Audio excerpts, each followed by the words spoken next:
Chapter 1262. Lu Ping picked at his ears in disbelief, thinking that he had heard wrongly. But looking at the serious expression on the face of this early Dharma adept, Lu Ping waved his hand and pointed at all the arrangements he had made. Retreat? Leave these for you? Lu Ping had traveled the Middle Earth for decades and had met many experts from the famous sects, including the heirs of the many sacred grounds. These people might be arrogant, but they never used their power to bully others. Lu Ping originally thought that the so-called arrogant, despotic and domineering bullies wouldn't appear in the cultivation world after decades of self-cultivation. But he didn't expect to meet such an arrogant, despotic and domineering bullies. Lu Ping didn't expect to encounter such a person today. Brother Lu, the Buddhist sect is a major sect in the northwest of the central mainland. The sect has a long history, and there are two great adepts in charge. I heard that this time, the Buddhist sect is taking the encirclement of Mara very seriously, and one of the two great adepts has personally led the sect's disciples here. Qinyu, who was standing to one side, said worriedly behind Lu Ping. The Buddhist sect? Even the disciples from the Holy Lands had to be polite when they saw him. Regardless of friend or foe, they had to address him as Brother Lu. Since when was it the turn of an ordinary disciple from a major sect to act so arrogantly in front of him? They were trying to take advantage of the fact that Zhenling sect was not as good as Buddhist sect. But how could Buddhist sect be so bold? Did they think that Zhenling sect was inferior to Buddhist sect? Was it just a title between a large sect and a medium-sized sect? Lu Ping smiled and said, "Sure, let the person in charge of your family say it." Lu Ping really did not think highly of this third-generation disciple of the Buddhist sect, who was supposed to be of the same generation as him. Li Hui was a third-generation disciple of the Buddhist sect, and she was also an early Dharma adept. In the Buddhist sect, she was naturally a true disciple. Naturally, he had heard of the name of the North Sea Water Sword Fairy. To be honest, if Chang Lihui had seen Lu Ping in the past, she would have been more or less respectful, but how could she not be jealous? Today she finally had the backing of the ancestral master. At the thought of being able to slap the face of this so-called number one fellow of the third generation, Li Hui felt a surge of excitement from the bottom of her heart. Thus, she had run over to flaunt her prowess in front of this water sword immortal. However, she did not expect that the person in front of her would look at her as if she was watching a monkey show. With a few casual words, she wanted to send him away. They didn't put him in their eyes at all. Li Hui was enraged and she shouted, "You're going too far." Reaching out, she curled up a spell and clawed at Lu Ping's shoulder. Li Hui's five-finger mountain spell, when practiced to the extreme, could cause each finger to have the weight of a huge mountain. Although Li Hui was far from reaching the point where her 5 fingers were 5 mountains, this clawing would at least have the strength of a mountain. With a sneak attack from behind, in his opinion, it would be enough to make Lu Tianping suffer a loss. Li Hui knew that he was no match for the person in front of him. He only hoped to be able to make the first move. That way, even if he lost, it would be a glorious loss. Her level of practice was already inferior to his, and if she could make a move in front of the North Sea Water Sword Fairy, she only needed to gain the slightest advantage and it would be enough for her to make a name for herself in the world of practitioners. When that time came, she would have this experience in the Buddhist sect, and she would no longer need to be the second official disciple. Unexpectedly, just as his hand was about to claw Lu Ping's shoulder, an undercurrent suddenly surged around Lu Ping's body. It was invisible, but it suddenly gave him the feeling of a raging wave. Li Hui's body abruptly trembled, and he involuntarily took a step back. The spell that was originally aimed at Lu Ping's shoulder suddenly missed its target. However, Li Hui's five-finger mountain spell was also extraordinary. The moment it missed its target, his arm suddenly grew longer, and the hand of spiritual energy in midair quickly chased after Lu Ping's shoulder. However, before his hand could land again, the wave that had pushed him back surged again, and that invisible wave forced Li Hui to take another step back. But Li Hui still did not want to give up. He knew that if this continued, it would not only be a slap in the face to the North Sea Sword Fairy, but also a slap in his own face. What's more, this was happening in front of the elders of the sect and under the watchful eyes of everyone. Li Hui seemed to feel that he had no other choice at the moment, and could only try his best to resolve the continuous wave that had surged from Lu Ping's body. However, the result was that he wanted to resolve it, but the more he tried, the more his face turned red. Step by step, Lu Ping's invisible wave reached 12 peaks in a row, and Li Hui had to take 12 steps back, until his five-finger mountain spell could no longer reach Lu Ping. In mid-air, after Li Hui of the Buddhist sect received the order to drive away Lu Ping and the others, a mid-Dharma adept behind Rongshan Laozu of the Buddhist sect could not stop him in time. With a wry smile, he stepped forward and said, "Uncle Master, that Lu Tianping of the North Sea is not easy to deal with." This Uncle Master of the Hudu sect had always paid no attention to worldly affairs, and only focused on cultivation. He did not know about the current situation in the world of cultivation, nor did he know that Lu Tianping of the North Sea was now famous in the world of cultivation. Seeing that his Uncle Master glanced at him, the second-generation adept of the Hudu sect continued, "This Lu Tianping once exchanged 3 blows with the great adept of the Green Sea Snakes and did not lose." Rongshan Laozu said, "Oh." His face was expressionless, but his eyes were looking down. The second-generation disciple paused, then continued, "After that he defeated the 4th elder of the Tenma people, Ma Li." Rongshan Laozu let out a cry of surprise, and his expression finally changed. The smile on the second-generation disciple's face became even more bitter, but he still continued, "2 great adepts of the Wuxing school and a wood element Juzi besieged and plotted against them. Unexpectedly, their yellow sand refining formation was broken, and one of them was injured by this Lu Tianping, then he retreated calmly." This time Rongshan Laozu could no longer stay calm. His expression changed and he said, "Quick, call Li Hui back." However, at this time, Li Hui and Lu Tianping had already broken down. When the crowd looked at him again, they saw that Li Hui's body on the ground took a step back, followed by a pause as if he was trying his best to stabilize his body. However, it was obvious that the pressure he was under was far beyond his ability to resist, so he took another step back and another pause. Every time it could be seen that Li Hui was trying very hard to stabilize his body, but regrettably, every time he had to take a step back to neutralize the unparalleled great force. Li Hui's face turned red, and in front of him, the figure of Lu Ping was getting farther and farther away. "You've gone too far." Rongshan Laozu was furious. He took a step forward and his whole body disappeared in mid-air.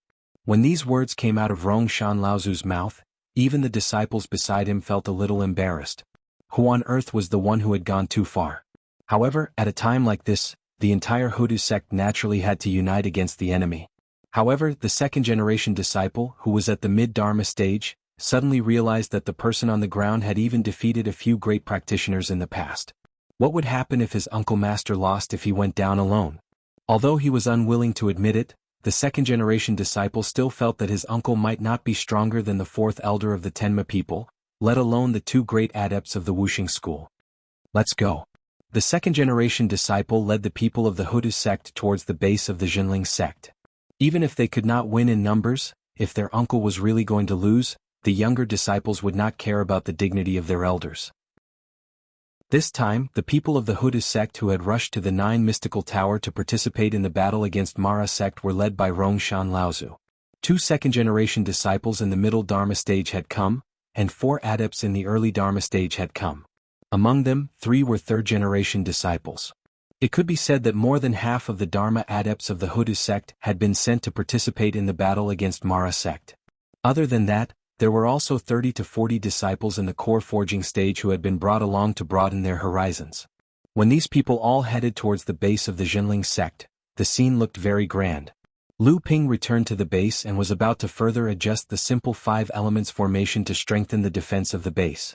It was at this time that Lu Ping's divine will seemed to sense something. Just as he was about to raise his head to look, he felt a huge force descending from the sky, directly supporting Lu Ping's entire body. Lu Ping felt as if he was suddenly carrying a mountain on his back. His legs turned to jelly and he almost fell to the ground.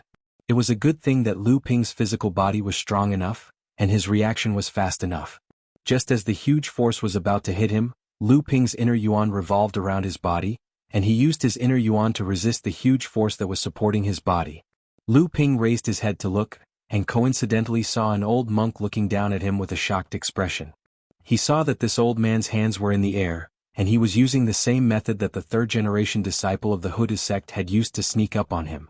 The only difference was that the person in front of him had a higher level of practice, and he was a true grand adept.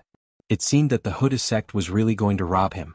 The inner yuan in Lu Ping's body directly flowed out of his body, and together with the protective aura around his body, they turned into waves that washed upwards, directly counteracting the pressure of the Rong Mountain Laozu. Then Lu Ping stretched out his hand, and the thin water sword soared into the sky, then turned into a huge boiling wave, bringing with it the sound of boiling water. The Rong Mountain Laozu let out a strange roar, and for a moment he was at a loss of what to do, and was sent flying dozens of feet away.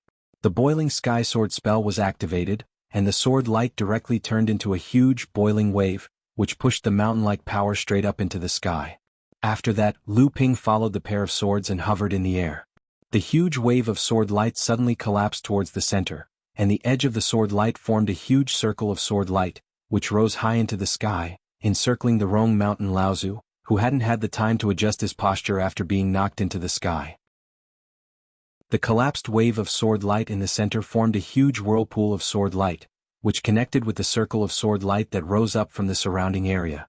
Surprisingly, it was a huge, supreme sword formation. The sword spell of all rivers flow into the sea. The Rong Mountain Laozu thought that he had already overestimated Lu Ping, but in fact, Lu Ping was far more powerful than he had imagined.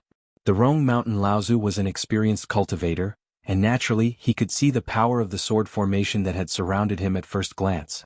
Therefore he threw a small hill-sized spirit treasure above his head, and a yellow beam of light fell down, shielding him in the middle.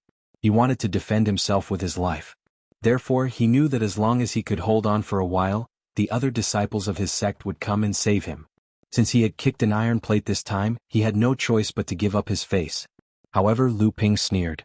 The last thing he was afraid of was that someone would defend himself with their life under his sword attack. Tu Gaoshan was a perfect example. Chapter 1263.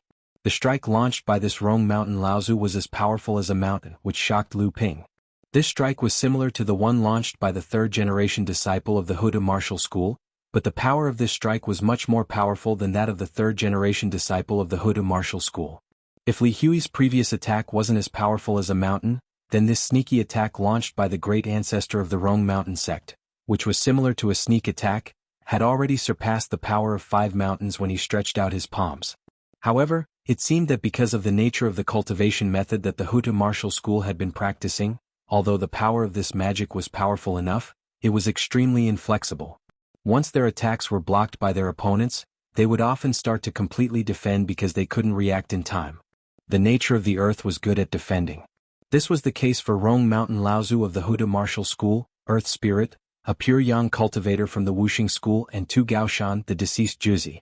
However, at this critical moment, Lu Ping surely wouldn't kill anyone because that would make him the target of everyone.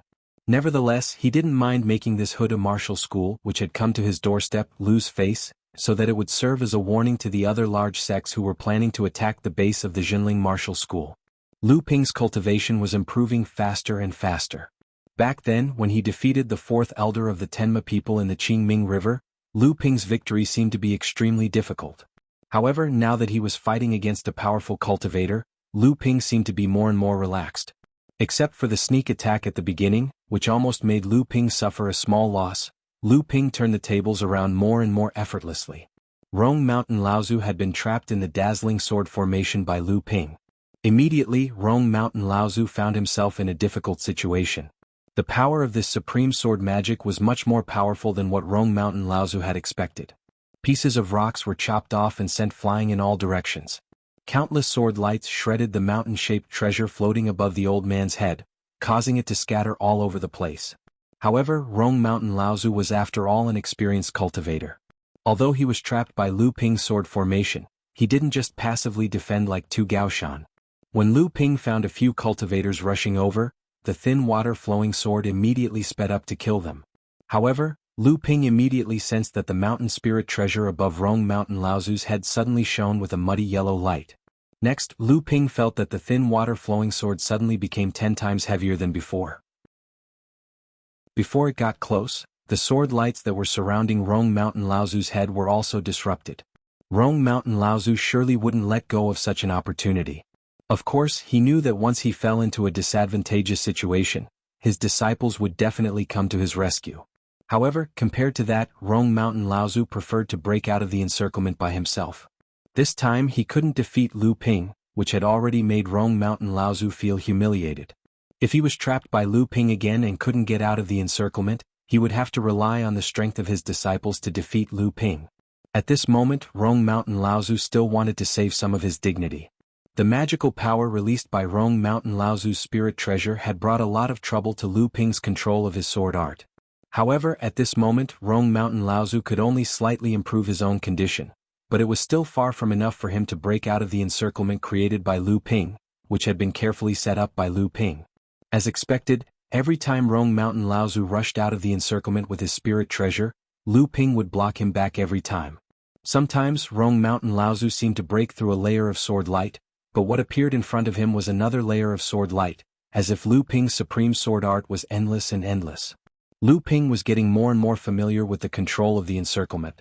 In his hands, this gigantic sword formation was not only powerful, but more importantly, it had become more flexible and flexible. Even under Rong Mountain Laozu's gravitational power, he could still forcibly trap Rong Mountain Laozu in the sword formation. Rong Mountain Laozu was getting more and more impatient. He could feel the strange changes of this sword formation, and what was more terrifying was that this sword formation was strangling the defensive spirit treasure above his head. If it continued like this, once his spirit treasure was cut into pieces, what else could he do to defend himself from Lu Ping's attacks? The Hudu clan's cultivators had already arrived, but they saw a thin layer of 5 elements formation light rising into the sky. Qin Yu and Qin Gang had activated the simple 5 elements formation that they had hurriedly set up, and blocked the Hudu clan's cultivators. The 2 Hudu clan's mid-Dharma adepts looked at each other and waved their hands from behind. Dozens of Hudu clan's cultivators, led by the 6 Dharma adepts, were about to attack. Qin Yu and Qin Gang, the 2 early Dharma adepts, did not retreat. They immediately joined forces to block the attack of a Hudu clan's mid-Dharma adept, but it looked like it was extremely difficult. If it were not for the 5 elements formation as a barrier, the 2 would have been defeated in the first round. The same was true of Samling. If Lu Hai was alone in the early Dharma stage, none of the 4 early Dharma adepts from the Hudu clan would be a match for him. However, at this time, there was another mid-Dharma adept from the Hudu clan. The 3 of them had no choice but to join forces to fight against the other mid-Dharma adept. However, the Hudu clan had the advantage in numbers. Although Lu Xiaohai, Lu Dague, Lu Taohua, and the others were not weak among their peers, they were all core-forging adepts. It was already commendable for them to be able to block the attacks of 2 or 3 same-level adepts from the Hudu clan. It was unrealistic for them to face the remaining 4 early Dharma adepts from the Hudu clan. The Hudu clan had only attacked once, and the 5 elements formation was already on the verge of collapse. It looked like it would not be able to take a second blow. However, at this moment, a little person flashing with purplish-blue light suddenly appeared outside the 5 elements formation. With a loud and clear shout, "Kill!" Lu Xiaoping's small face became more and more tense. The Tsang Lu sword on his back was held in his hand, and a sharp light broke through the void. When it appeared again, the 2 early Dharma adepts from the Hudu clan cried out in alarm and leaped back. Fortunately, the Hudu clan adepts were very good at defense. With the 2 of them working together, they were finally able to block the sword of this strange little person. However, they still had a lingering fear. If the little person had launched a sneak attack and only targeted one of them, the 2 of them thought that neither of them would have been able to block it. However, before the 2 adepts could breathe a sigh of relief, their previous worries were immediately confirmed. A scream came from not far away. When the 2 of them looked over, they saw that Li Hui, who had previously been humiliated by Lu Ping, was now flying back. At the same time, beads of blood spilled from his ribs. The netherwater sword flashed and disappeared outside the 5 elements formation. Just as Lu Ping had surrounded Laozu of Rong Mountain with the sword formation, he even had the energy to spare to take care of the Hudu clan adepts outside the 5 elements formation. At this time, the Hudu clan was really a little scared. Although Junling seemed to be alone now, every one of his subordinates was really good. The strength of each of those demon cultivators was 1 or 2 times stronger than the Hudu clan adepts of the same level. If they went all out, they could even block 2 or 3 adepts of the same level. Even so, they were already so powerful. It was said that these were only the adepts that Junling had sent to be the vanguard. If the rest of Junling came, what would happen? As the saying goes, what you fear will happen. Just as many of the adepts of the Hudu clan began to realize that it was not wise to provoke a sect like Junling, the 6 flowing lights in the sky were already flying towards them. "Hey, who dares to behave atrociously in Junling?" A loud shout exploded from the sky, and then the sound waves rolled towards them, causing many of the core-forging adepts of the Hudu clan to turn pale. Their bodies swayed and they almost fell from the sky. The faces of everyone in the Hudu clan changed. As the flowing lights neared, especially the first 3 bright lights, it was obvious that they were Dharma adepts. The first ray of flowing light flew over and a giant axe flew out from it. With just one blow, the mid-Dharma adept of the Hudu clan who was pressuring the Samling, was sent flying back dozens of feet. When he came to a stop, his face was flushed, and it was obvious that he had been injured by the blow. The giant axe flew back and landed in the hands of a seductive woman. Who else could it be but Jianghu? The other 2 rays of flowing light landed and immediately joined the battle, blocking the 2 early Dharma adepts of the Hoodoo clan. They were Jianghu and Qinglang. The 3 rays of flowing light behind them immediately joined the battle as well. They were also the remaining 3 of the Green Fox 9 bandits who had not yet reached the Dharma stage. Although there were only 6 of the Green Fox 9 bandits left, the arrival of these 6 people instantly turned the tide of the battle. The Hoodoo clan no longer had the momentum they had before. The previous shout was Jianghu's newly mastered bloodline ability, Tiger's Roar. Seeing that the Hoodoo clan was slowly closing in, and the 2 sides were starting to face each other along the 5 elements formation, which was about to break, Jianghu looked up at the sky above the station and laughed. If it weren't for these words, we wouldn't have found this place so quickly. In the sky above the Jinling station, the words North Sea Jinling Station, which had been formed by Lu Ping's chi, had not been affected much by the battle. It still hung above the station like a huge flag, and could be seen clearly from dozens of miles away. Although the Hoodoo clan had the advantage in numbers, Jinling's side suddenly had 3 more Dharma adepts, and none of them were weak. Although they had fewer people, if they really fought, Jinling's 5 elements formation would not be able to hold, and the Hoodoo clan would definitely be the ones to die. Both sides had come for the sake of annihilating the evil Luo army. If they were to really have internal strife and fight each other to the death for the sake of a base, then it would truly not be worth it, and they would incur the ridicule of the other sects for no reason. Everyone, the 2nd-generation disciple of the Hoodoo clan, stepped forward and was about to say something when he saw several rays of flowing light flying towards them from the sky. Chapter 1264. The Hoodoo sect was taken aback by the streaks of light that streaked across the sky, and their faces darkened. At this point they did not think that their reinforcements were coming. However, as they got closer they could see the streaks of light more clearly. Only then did they realize that under the cover of the streaks of light in front of them, there were dozens of streaks of light following them. Jianghu, who was at the side, laughed again and shouted with a voice like a broken gong, "Aha, they're finally here, but they're a step behind us." The streaks of light not far away had obviously noticed the situation here as well. The first few streaks of light immediately sped up and rushed over with an unparalleled momentum. Whoosh! Dozens of people landed on the ground at the same time. This scene was much more ferocious than the Hoodoo sect's people. Although these dozens of people didn't outnumber the Hoodoo sect's people by much, after landing, they arrogantly surrounded the Hoodoo sect's people. The Hoodoo sect's people's expressions all changed. Among the dozens of streaks of light, a middle-aged man and a woman in the mid-Dharma law stage walked out. However, these 2 people did not even look at the people from the Hoodoo sect. Instead, they turned to look at the huge whirlpool of sword light more than 100 feet away. Tiske, I heard that this kid has made a name for himself as soon as he arrived in the Central Plains. Now his level of practice has caught up with us, and even a great Dharma cultivator was defeated by him.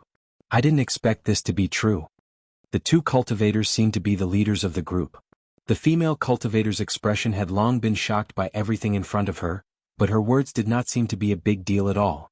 A complicated expression flashed across the male cultivator's face. He sighed and said, "How long has it been? His level of practice and strength has already reached such a level. This kid's strength is probably close to Brother Tianxiang's. Even if the 2 of us join forces, we may not be able to gain any advantage from him." Seeing that the female cultivator still had a look of admiration on her face, the male cultivator snappily said, "You don't have to indulge him like this. This brat's ability to cause trouble is not small. He captured the direct disciple of the 9 Profound Tower and killed 2 of the direct disciples of the 5 Element sect. He has offended the Holy Land." The female cultivator rolled her eyes at him and said, "If he doesn't have the ability, why don't you ask him to cause trouble for me?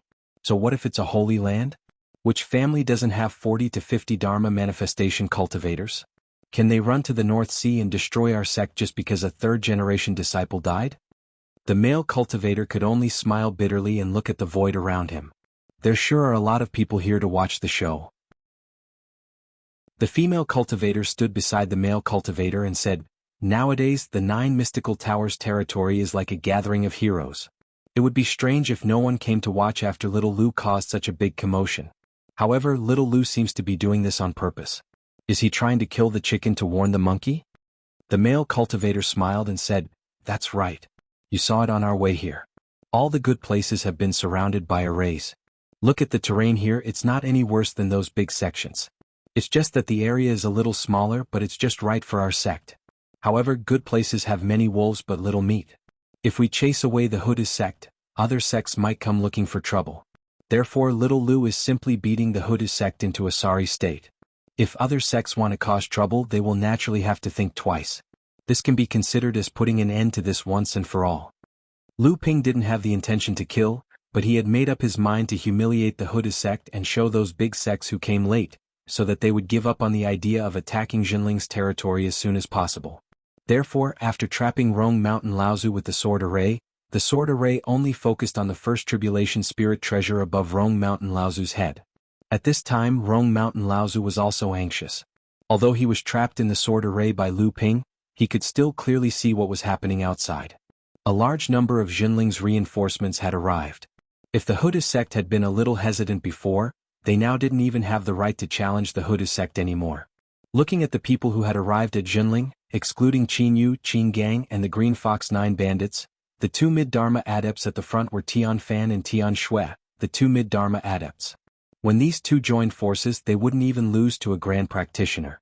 It was just that now, in front of Lu Ping, who was able to beat up a Grand Practitioner while only at the mid-Dharma stage, the two's previous achievements were more or less overshadowed. At this time, there was also a mid-Dharma adept whose aura was still unstable. It was obvious that he had just advanced to the mid-Dharma stage. At this time he was walking forward to negotiate with the Hutu sect adepts. This was Tian Shan Laozu, who held an important position among the second generation of Jinling's disciples. Besides these three mid-Dharma adepts, there were also 4 early Dharma adepts among the tens of people in Jinling. They were Tian Tian, Lu Tianyuan, Ji Tianxian, and Lu Ping's second senior sister, Li Tianru. They were all third-generation adepts who had advanced to the Dharma stage in Jinling. The remaining 30 or so mid and late Dharma adepts were also the elites among the third and fourth generation of Jinling's disciples. If these people really joined forces to fight, there was a real possibility that the entire Huda sect would be wiped out. At this time, Rongshan Laozu could also see that the person in front of him did not necessarily want to kill him. Instead, he wanted him to suffer a big loss in front of everyone as a way to establish his dominance. Rongshan Laozu was a great late Dharma adept, and he was also a famous great theurgy in the world of practitioners. How could he be willing to let others step on his shoulders? Rongshan made up his mind, and a purple gold mountain hammer appeared in his hand. This was an authentic second tribulation spirit treasure. The entire Huda sect had only accumulated 2 second tribulation spirit treasures over the past 20,000 years. One was in the hands of his senior brother, and the other was specially given to him by his senior brother in order to make it stand out in the battle against the declining clans. Originally, the great ancestor of the Rong Mountain sect was planning to use this treasure as his trump card, which would allow him to show off his power in the Devil Luo War. However, he didn't expect that this treasure would be forced out before the Devil Luo War even started. Lu Ping had seen a lot of first tribulation spirit treasures, and there were also quite a few second tribulation spirit treasures. He once had one in his possession, and now that it had passed the third lightning tribulation, it had become a pure yang spirit treasure. However, even at Lu Ping's level, the appearance of spirit treasures had become a common occurrence. Compared to first tribulation spirit treasures, the number of second tribulation spirit treasures was still very small. Those second tribulation spirit treasures were usually controlled by great theurgy masters, at least at the level of great theurgy masters. Moreover, the great theurgy masters that Lu Ping had seen who could control second tribulation spirit treasures were usually from famous, holy lands and large sections. Therefore, the frequency of second tribulation spirit treasures was higher. But in fact, apart from these famous and large sects, Dharma adepts from other sects who could control a first tribulation spirit treasure were already very good. One only had to look at Linyu Laozu, a dignified pure yang master, but he only had a first tribulation spirit treasure, the Jasper Wind Flute, in his hand. One would know how rare a second tribulation spirit treasure was. Looking at Tian Kong Laozu, who was only at the mid-Dharma stage, when he wielded the second tribulation spirit treasure, the mountain-splitting axe, one would know the real status of a second tribulation spirit treasure in the world of cultivators. The Jinling sect had been passed down for tens of thousands of years. If it were not for Lu Ping, the sect would only have a second tribulation spirit treasure left by Tai Shin Laozu as the most precious treasure of the sect. As soon as the mountain-splitting hammer appeared in Rongshan Laozu's hand, Lu Ping was surprised at first, and then his expression became much more serious. Rongshan Laozu swung the mountain-splitting hammer in his hand, and the space in front of him immediately became fragmented. The fragmented space extended for 300 to 500 feet in the direction where the mountain-splitting hammer struck. Along the way, the sword light that Lu Ping turned around was all swallowed by the fragmented space, and the originally smooth operation of the Sea of All Rivers technique suddenly became sluggish. Rongshan Laozu would not miss such an opportunity. The light under his feet flashed, and he was about to take the opportunity to escape. Lu Ping did not expect the mountain-splitting hammer to be so powerful.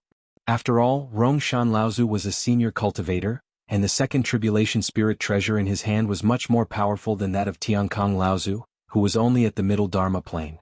Instantly, a crack appeared in the Sea of All Rivers technique. However, how could Lu Ping let him go so easily? Seeing that Rongshan Laozu was about to escape, Rongshan Laozu inevitably relaxed a little. Right at this moment, Lu Ping snorted coldly, and Rongshan Laozu's ears suddenly heard a clap of thunder. Even though he was a senior cultivator, he was still shocked by Lu Ping's snort and felt dizzy, and his body couldn't help but stop moving. A fight between powerful cultivators would only last for a moment. Battles between powerful beings could only last for a split second. Once the Rong Mountain ancestor paused for a second, the sword formation of all rivers in the sea suddenly disappeared. The thin water-long sword transformed into a pair of flood dragons and hovered above the Rong Mountain ancestor's head. That mountain-sized spirit treasure instantly shattered under the Rong Mountain ancestor's terrified gaze. Although Lu Ping did not want to kill Rongshan, he had made up his mind to teach the Huda school a good lesson. Although this first tribulation spirit treasure was extraordinary, it could not stand such a long time of being worn down by the thin water-flowing sword. Rongshan Laozu staggered out of the sword formation, and Lu Ping, who was standing aside, had already stopped fighting. Many Huda school practitioners on the side stepped forward one after another, but the disciples of Jinling school did not make things difficult for Rongshan Laozu, and returned to Jinling station one after another. Rongshan Laozu knew that he had lost today. He glanced at the disciples of Jinling school in the station. Although he was aware of what happened outside the sword formation, he was still shocked when he saw the power that Jinling school had displayed. Then, without saying a word, he left with the disciples of Huda school. Although Lu Ping already knew that Jinling school's practitioners had arrived, when he saw so many familiar faces of his school, even though Lu Ping had traveled outside for tens of years, he still felt very close to them. He hurriedly went up to greet Tian Fan, Tian Shui, Tian Shan and the other elders of Laozu school. At the same time, he also exchanged greetings with his senior brothers, sisters and junior disciples, and introduced Qin Yu and Qin Gang, the two disciples of Luo Xian school to Jinling school. Chapter 1265. Although Lu Ping knew that Lu Tianling and Laozu would quickly send their cultivators to participate in this grand gathering of human cultivators, he didn't expect Jinling to arrive so quickly. Although Lu Ping and the large sects that received the news in advance began to occupy their encampments at the same time, Jinling's arrival was only a few days later than him. At this time, most of the medium-sized sects in the Middle Plains had not yet had the time to send their cultivators to the 9 Profound Tower, let alone the overseas sections. Even if the medium-sized sects in the North Sea received the news, they did not have a secret transmission array that led directly to the Middle Plains like Jinling. By the time they arrived at the Middle Plains, they would not even have a place to stand. Lu Ping was originally a bit confused, but after asking he found out that Lu Tianyuan and Tian Tian had been traveling along the eastern coast of the Middle Plains for the past few years. They received the news from the Heavenly Moon sect, so they quickly notified the sect, which was why Jinling's reaction was so fast. However, he didn't expect that Jinling's relationship with the Heavenly Moon sect was already so close, which was a good thing. Speaking of the relationship between Jinling and the large sects in the Middle Plains, the Heavenly Moon sect was previously connected to the Heavenly Profound sect because of Lu Ping. This was also because Lu Ping had saved the Heavenly Profound sect's direct disciple. Moreover, the deeper reason for the establishment of this relationship was because of the Heavenly Profound sect's situation at the time. Establishing a relationship with Jinling itself was because of the Heavenly Profound sect's deep calculations. The fundamental reason for maintaining a relationship with the Heavenly Moon sect was that both sides were facing the attack of the Crystal Palace. The enemy of an enemy was naturally an ally. However, although the Crystal Palace was suppressing the rise of Jinling in the North Sea, they were more focused on expanding their sphere of influence in the Middle Plains. From this point of view, the pressure on the Heavenly Moon sect was actually greater. The reason why Jinling and the Heavenly Moon sect could be connected was because the Heavenly Moon sect and the Carefree sect had a deep relationship. Jinling's Tianqin Laozu was once an elder of the boudoir of the Carefree sect. As an alchemist, Tianqin Laozu had a very high status in the boudoir. Moreover, Heavenly Moon sect had once set up an outer clan in the North Sea. Later on, the clan was wiped out by the Crystal Palace. Lu Ping sent the only surviving girl of the clan to Heavenly Moon sect, which could be considered as forming a good relationship with the sect. From the encirclement of the 9 profound towers Mara, it seemed that the relationship between the Heavenly Moon sect and the Heavenly Moon sect was very successful. If Jinling wanted to become a large sect, then it had to cross the stormy ocean via a treasured ship and build a super long-distance teleportation array in another large sect in the Middle Plains. This process not only would the overseas sect be recognized by the Middle Plains, but it also meant that the 2 sects that built the super long-distance teleportation array would become allies. Jinling had to be serious about this choice. Although the Heavenly Profound sect had taken the initiative to look for them, there was no doubt that Jinling would not carelessly put all of its eggs in one basket.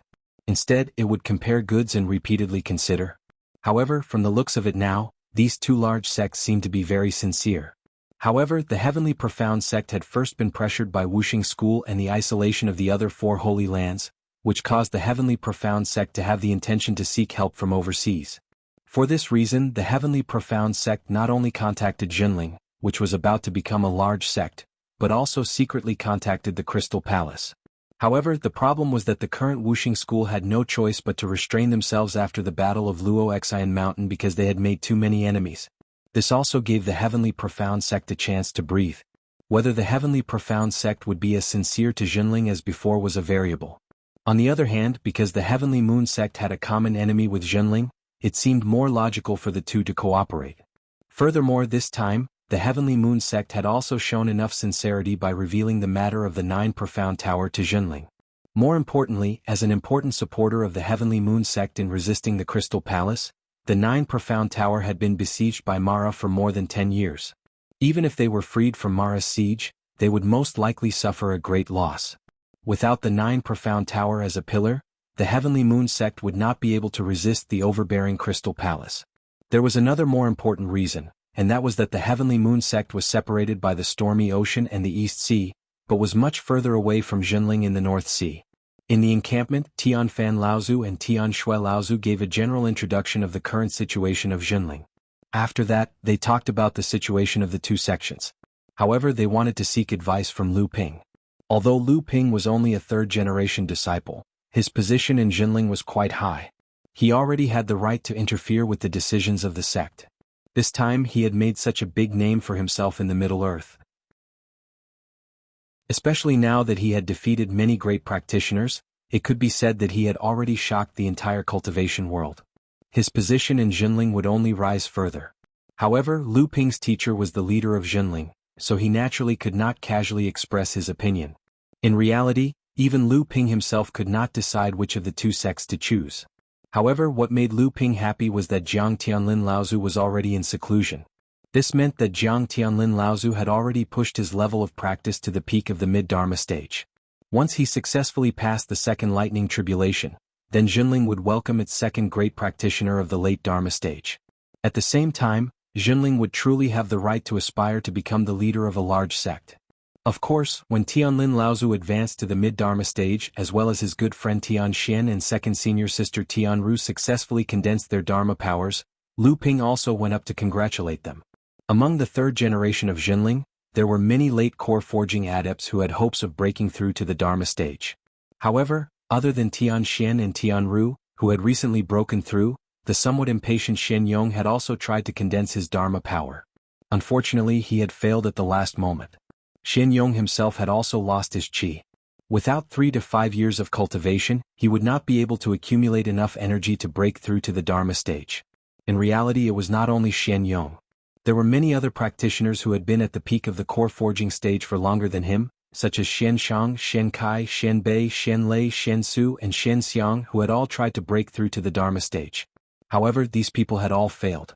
After Jinling's Lu Tianping, Lu Tianyuan and Tian Tian had successfully advanced to the Dharma stage, the 3rd generation of Jinling's disciples were greatly encouraged, but at the same time, they were slowly infected with a layer of impetuous emotions. It was as if the Dharma stage, which was originally like a natural moat, had become less frightening. There were also feelings of jealousy such as, if he can do it, why can't I? And so on. The third generation of Jinling's disciples, on the other hand, had set off a wave of craze to break through to the Dharma stage. However, the results were very disappointing. In this wave of craze, other than Li Xuanru and Ji Xianxian who had successfully condensed their Dharma power, the others had undoubtedly failed one after another. The consequences of failure were usually very serious. This was because breaking through to the Dharma stage required the practitioner to put in all their effort.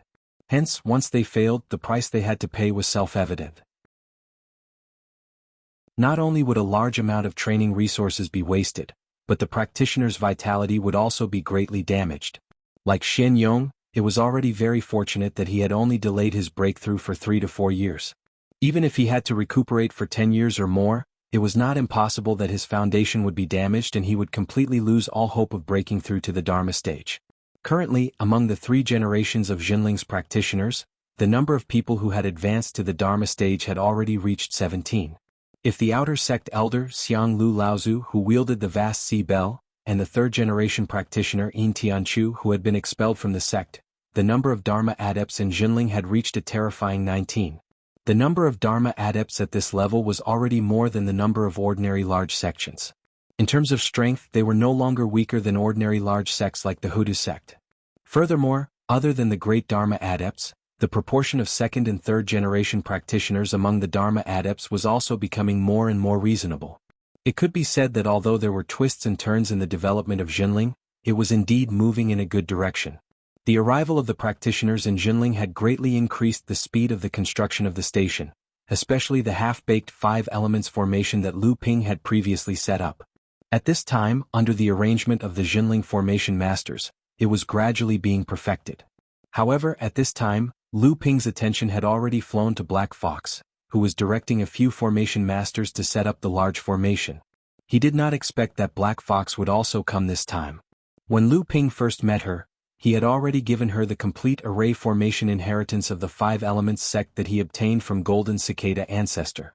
Then, Taoist Mystic Fox immediately followed the detailed explanation of the 5 elements sect's array formation inheritance, and started to reconstruct and perfect the array formation in the encampment.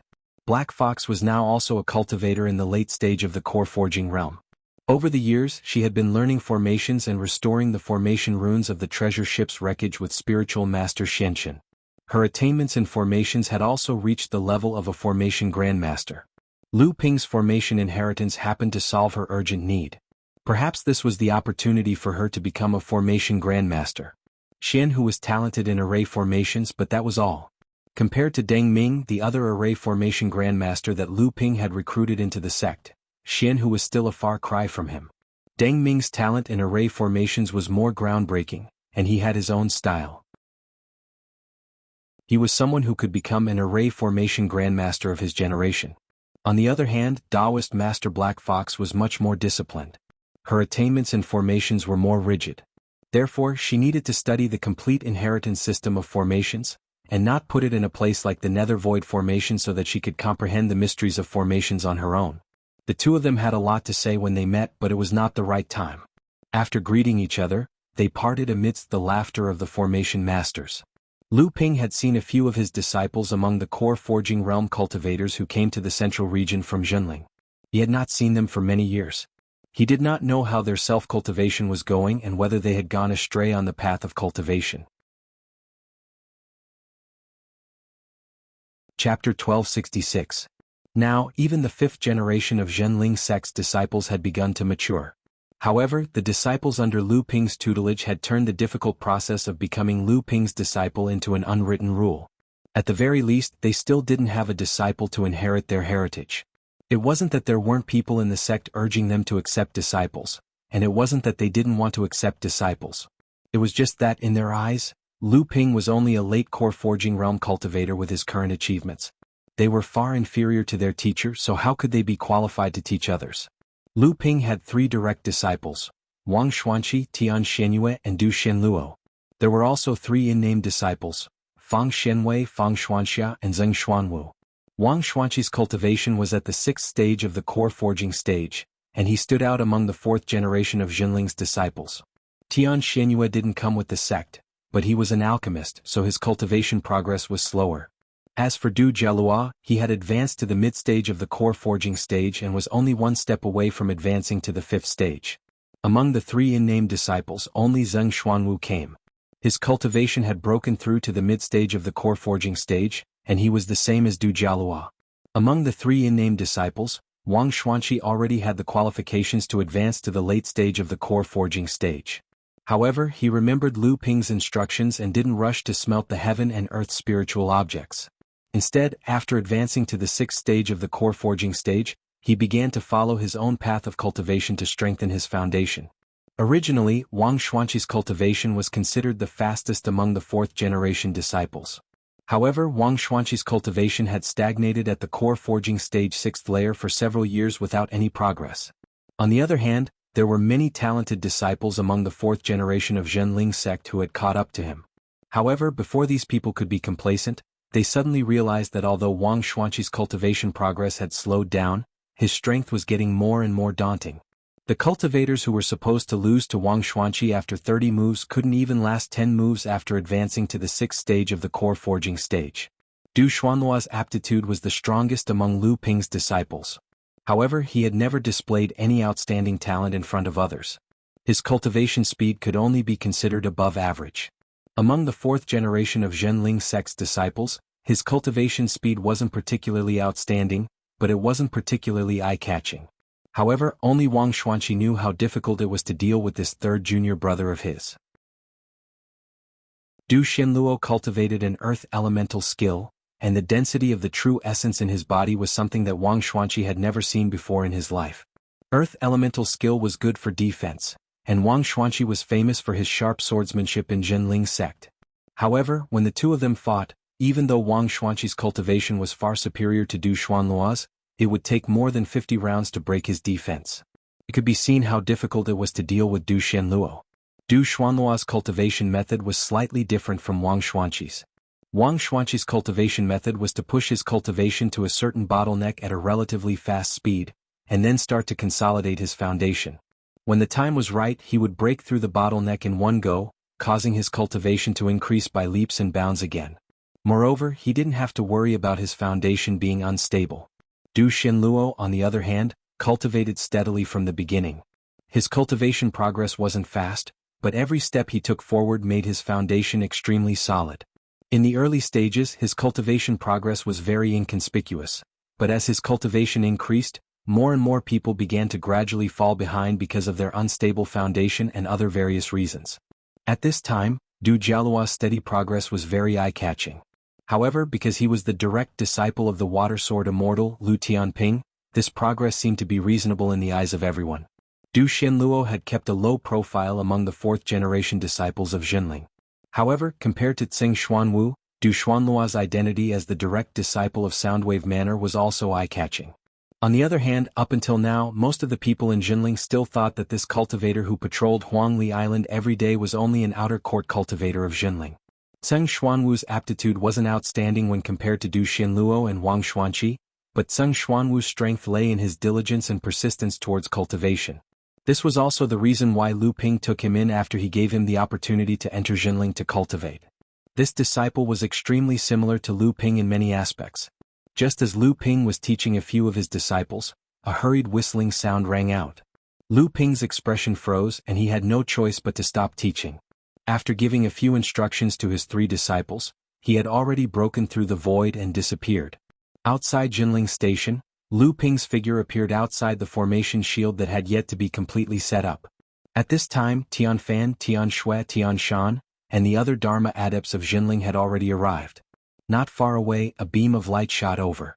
It was Ji Tianxian riding a flying puppet bird. Seeing the crowd from afar, he said, "There's an army of Mara going up the Qingming River. It looks like they're coming for us. Tian Yuan, Tian, and the two Qin brothers are trying to stop the Mara army along the way. However, it looks like they won't be able to hold them off for long." Tian Shan Laozu asked in a low voice, "How's their strength?" Ji Tianxian heaved a sigh of relief and said, "We found at least 4 Jade Mara and close to 10 Blood Mara." Everyone's expression changed. 4 Jade Mara joining forces was equivalent to the strength of 2 great adepts. In addition to the 10 Blood Mara, their strength had already far surpassed the current Jinling. Moreover, what Tian Shen and the others had found might not be the entire number of Mara army. In the station, Mystical Fox Enlightened was flying over. When Tianfan Laozu saw her, he asked, "How long will it take for the station's great formation to be set up?"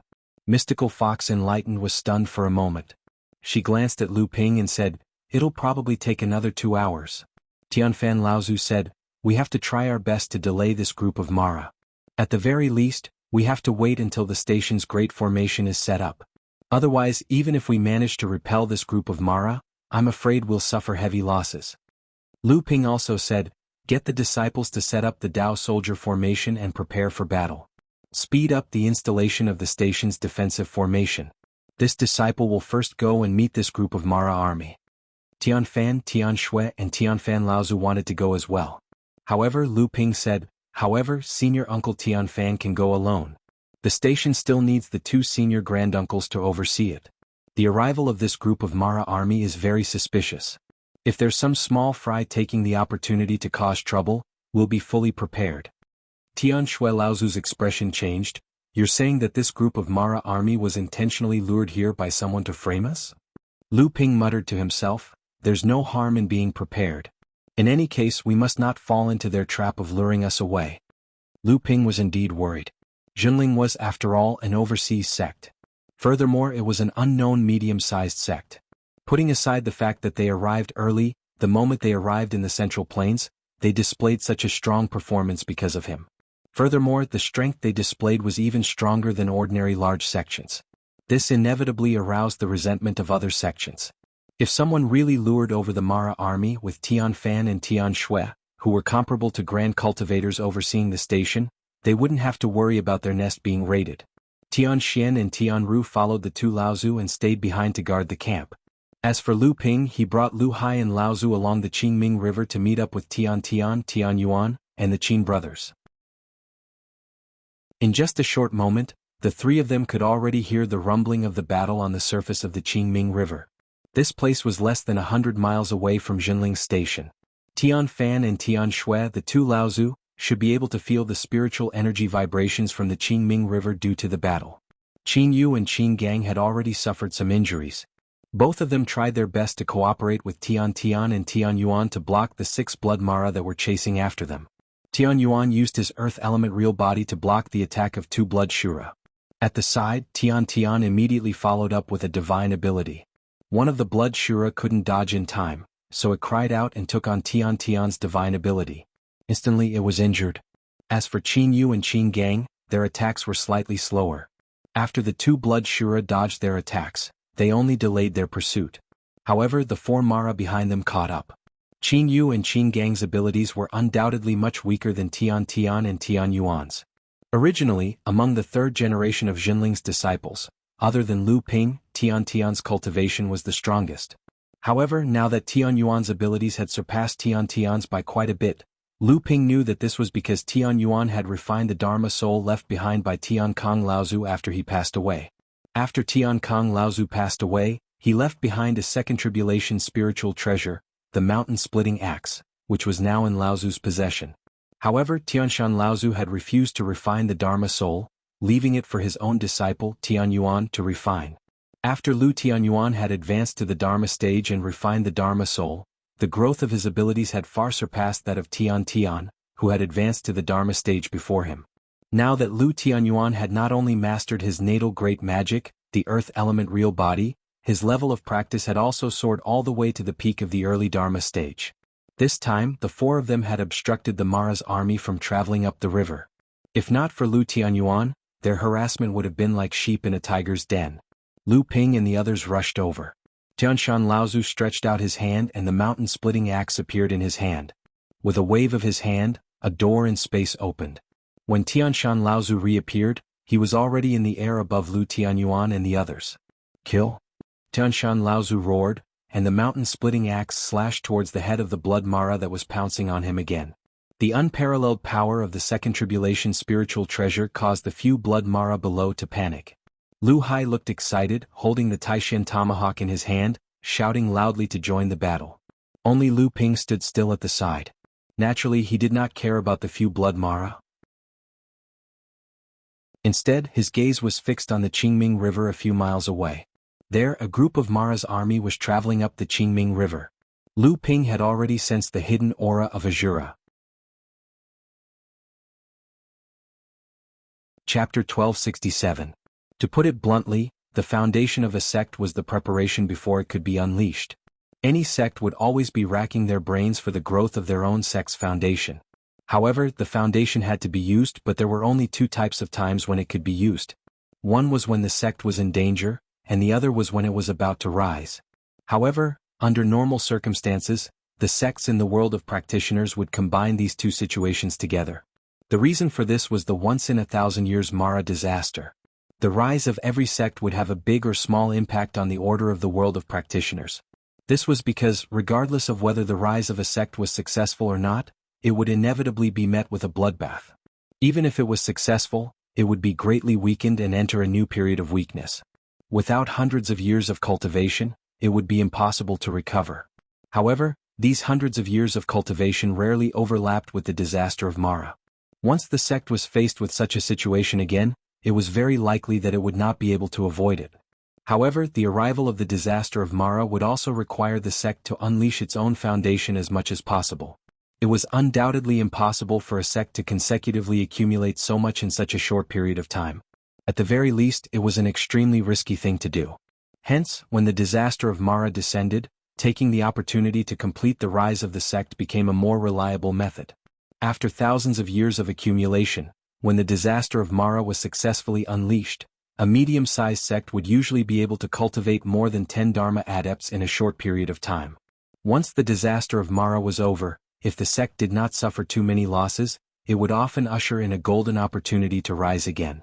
Furthermore, the rise of the sect under such circumstances, other than facing the disaster of Mara, would rarely be met with the suppression and destruction of the original order of the world of practitioners. This was because when the disaster of Mara descended, all the sects would not be able to take care of themselves. Naturally, they would not be able to care about whether other sects would take the opportunity to rise. To put it bluntly, this kind of foundation was the intentional accumulation of the sect, but in reality, it could indeed be easily controlled. At the very least, it could be controlled to explode on the eve of the arrival of the Mara calamity.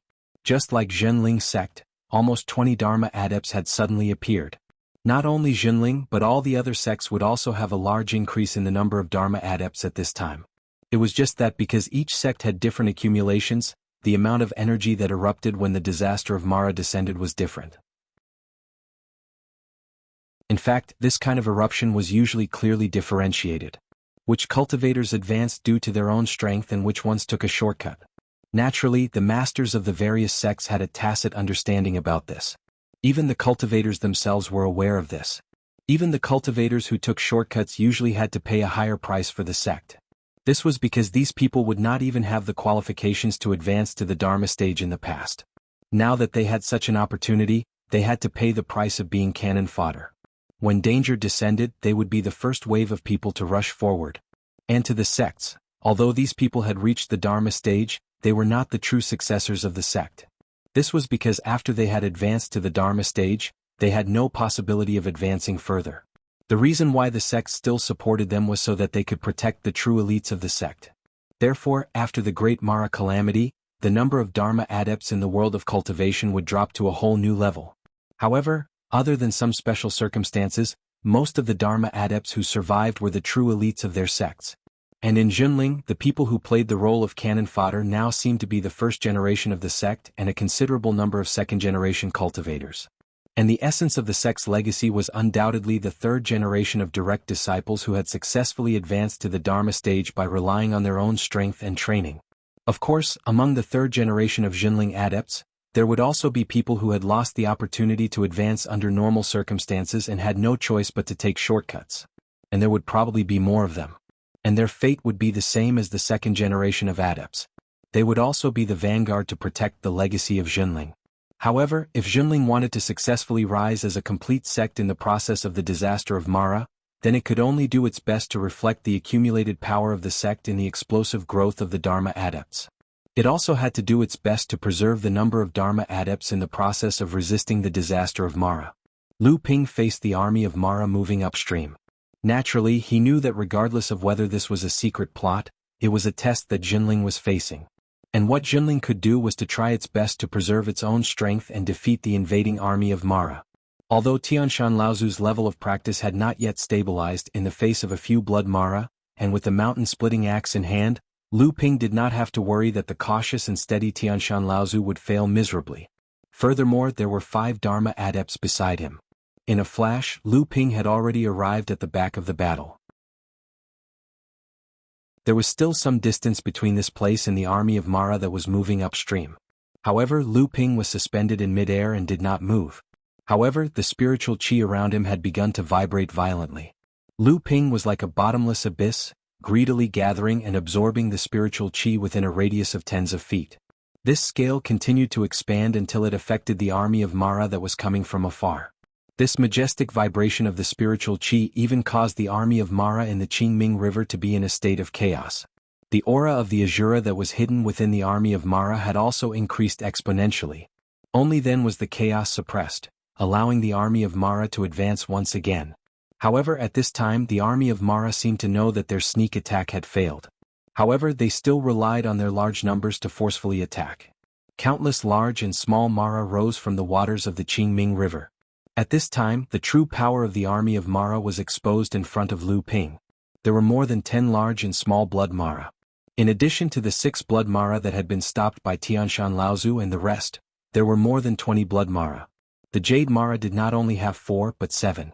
There was also the Azura that was hidden in the center of the army of Mara. At this time, it was releasing its aura without restraint, pressing towards Lu Ping who was blocking the front alone. Lu Ping's mouth curled into a smile. He had originally wanted to force the army of Mara out of the Qingming River.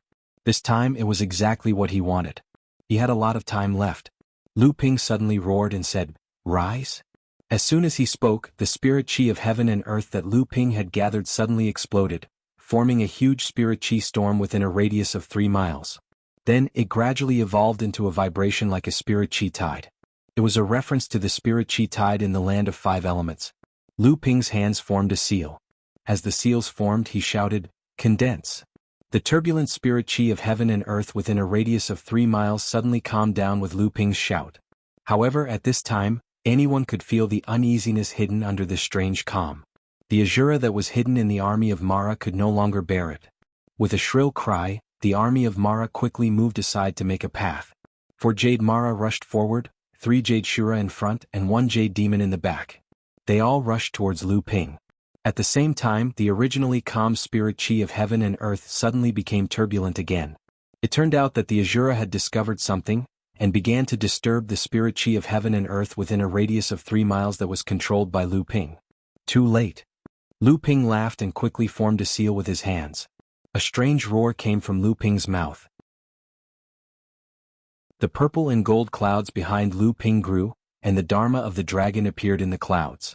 Finally, it hovered above Lu Ping's head. A giant dragon head flashed in the clouds. At this time, Lu Ping shouted again, "Drawl." The purple and gold clouds headed towards the direction of the army of Mara.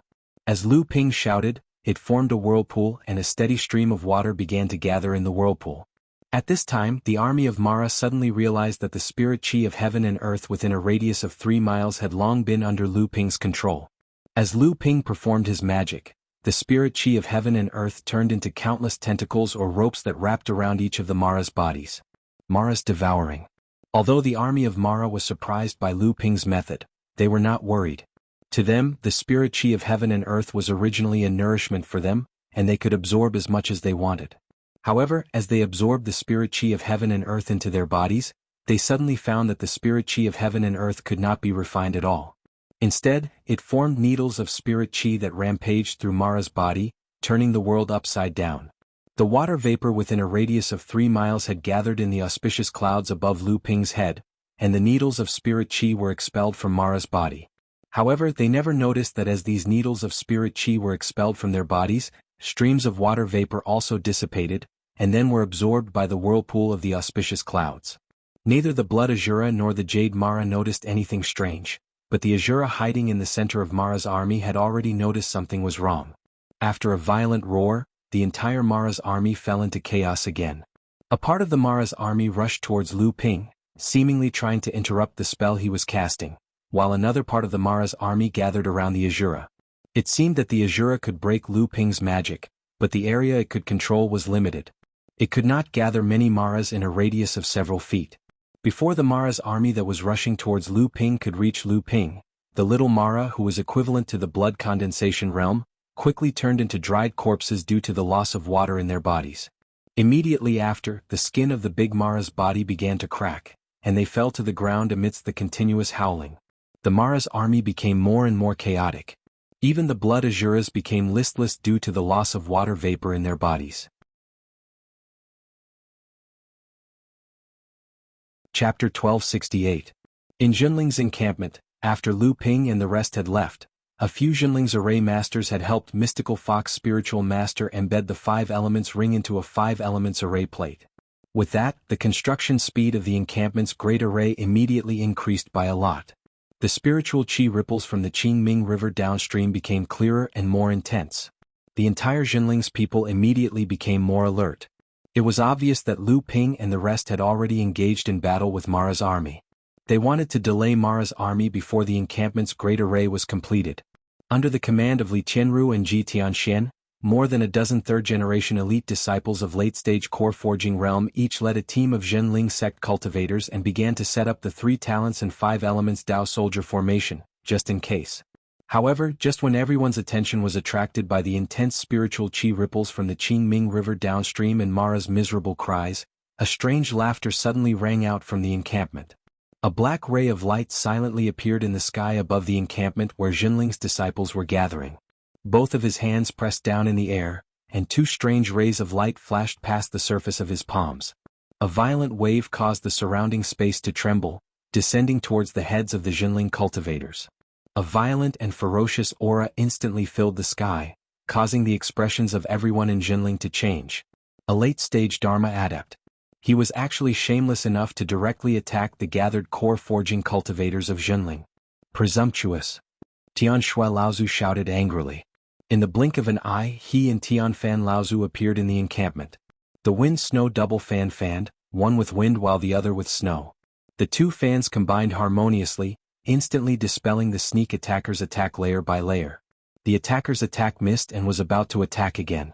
However, Tian Shui and Tian Fan, the 2 Laozu, had already leapt into the air, taking the initiative to attack first. For a moment, the great cultivator was actually unable to attack. Although the wind-snow double fan was only a first tribulation spiritual treasure, when the 2 fans combined harmoniously, its power was not too far off from a second tribulation spiritual treasure. In addition, Tian Shui and Tian Fan had been Laozu's cultivation companions for hundreds of years. Their minds were already connected. When the 2 of them combined harmoniously, they were actually able to completely suppress the great cultivator in front of them. However, the 2 Laozu also noticed that although the cultivator in front of them was in the late transcendence realm, the aura around him was somewhat strange. It seemed like he had just advanced to the late transcendence realm not too long ago. However, he gave the 2 of them a familiar feeling, but they just couldn't recall who he was. Tian Shui Laozu could see that the person in front of her was clearly not familiar with his own cultivation. His strength was still quite a distance away from a veteran great cultivator. Seeing that they had forced this person to retreat to the outskirts of Zhenling's encampment, she was about to unleash her full strength to teach this great cultivator a lesson. Unexpectedly, Tian Fan Laozu, who was beside her, suddenly signaled for her to hold on. Tian Shui Laozu was startled. What a close shave. If this was the opponent's plan to lure the tiger away from the mountain, she almost fell for it this time. Tian Fan Laozu, who was at the side, spoke in a deep voice, "You are a great cultivator and you must be a famous person in the cultivation world. Yet you sneak-attacked our sect's core forging realm disciples. Aren't you afraid of being ridiculed by others in the cultivation world?" The great cultivator's entire body was shrouded in black fog, causing others to be unable to see his true appearance. When he heard Tian Fan Laozu's words, he let out a weird laugh and pounced towards Tian Fan and Tian Shui once again. "Come at me." Tian Fan Laozu didn't show any signs of weakness. With a sweep of the fan in his hand, Tian Shui Laozu, who was at the side, immediately understood and wanted to assist from the side. Unexpectedly, when the great cultivator soared into the sky, another figure flew out from behind him. This time, it was heading straight for Jinling's encampment. Not good, there's another person on the other side. He's a great cultivator. Tian Shui Laozu was horrified. She could no longer care about joining hands with Tian Fan Laozu. With a spin of the snow fan in her hand, she fanned towards the other person who rushed out. Dong. Bang. 2 consecutive sounds could be heard. Tian Fan Laozu was slightly better off. The strange great cultivator's true strength was limited. He was only able to force Tian Fan Laozu back. On the other side, Tian Shui Laozu wasn't as lucky. The second great cultivator who appeared seemed to want to attack Jinling's encampment. In reality, he was taking advantage of the time when Tian Shui Laozu was rushing over to rescue him to suddenly attack her with a divine ability. This second great cultivator was originally a true great cultivator. When he attacked, Tian Shui Laozu was caught unprepared. Instantly she suffered a huge loss. The qi and blood in her body were in turmoil, and she was nearly heavily injured to the point of vomiting blood. Tian Fan Laozu hurriedly went to support Tian Shui Laozu. The two of them joined hands to confront the two great cultivators. Currently, Jinling was obviously at a disadvantage. The newly appeared great cultivator stopped after a single attack. He basically had no intention of attacking a low-leveled cultivator like Jinling. However, the strange cultivator who appeared first didn't have such a low limit. Once the opponent joined hands to defeat Tian Fan and Tian Shui, the cultivators in Jinling's encampment would definitely be met with a calamity. Tian Fan Laozu's expression was terrifyingly gloomy. He spoke in a serious tone, "The Battle of Mara is imminent. With a great enemy before us, are the two of you sure you want to fight to the death with me, Jinling? Are you sure you want to make your enemies happy? Looking at the two of you, you must have a sect backing you. If we husband and wife were to risk our lives and drag on for a while, the cultivators in the vicinity will definitely rush over. At that time you might be able to preserve your lives. However, what about the sects behind you?" The strange cultivator who was shrouded in black fog sneered, "So what if someone rushes over? Who would help you, Jinling, for no reason? Furthermore, you, Jinling, have such great prestige. A mid-sized sect is able to defeat many large sections. Who knows how many people are secretly hoping for you to suffer? The old man and the others are merely helping them vent their anger." Tian Shui Laozu and Tian Fan Laozu's hearts sank. This time, Jinling was indeed a little too ostentatious. Not only did he occupy a treasure land, he even ruthlessly slapped a large sect in the face. It was hard to guarantee that no one would be secretly resentful and take advantage of this opportunity to vent their anger. Tian Fan Laozu spoke coldly, "In that case, the Mara's army in the Azure Netherworld River was also lured over by you?" Without waiting for the strange great cultivator to appear, the great cultivator who came later quickly spoke, "Don't talk nonsense with them. They are stalling for time. Let's end this quickly." The two of them rushed down again. The strange cultivator was wearing a glove-like First Tribulation spiritual treasure, while the other also had a spiritual treasure to protect himself. However, both of their spiritual treasures seemed to be very inconspicuous. Furthermore, the spiritual light on the surface of the spiritual treasure was obscure. Either the quality of the spiritual treasure was too low, or they had used a special secret technique to conceal the true appearance of the spiritual treasure. In the cultivation world, the number of spiritual treasures was limited. Clearly, the two of them had some misgivings. They didn't want others to track them through the spiritual treasures they used. The joint secret technique of Tian Fan and Tian Shui, the two Laozu, could only be used to deal with one great cultivator. Once two great cultivators attacked, the two of them could no longer work together to deal with the enemy. Left with no choice, the two Laozu could only split up and fight one at a time.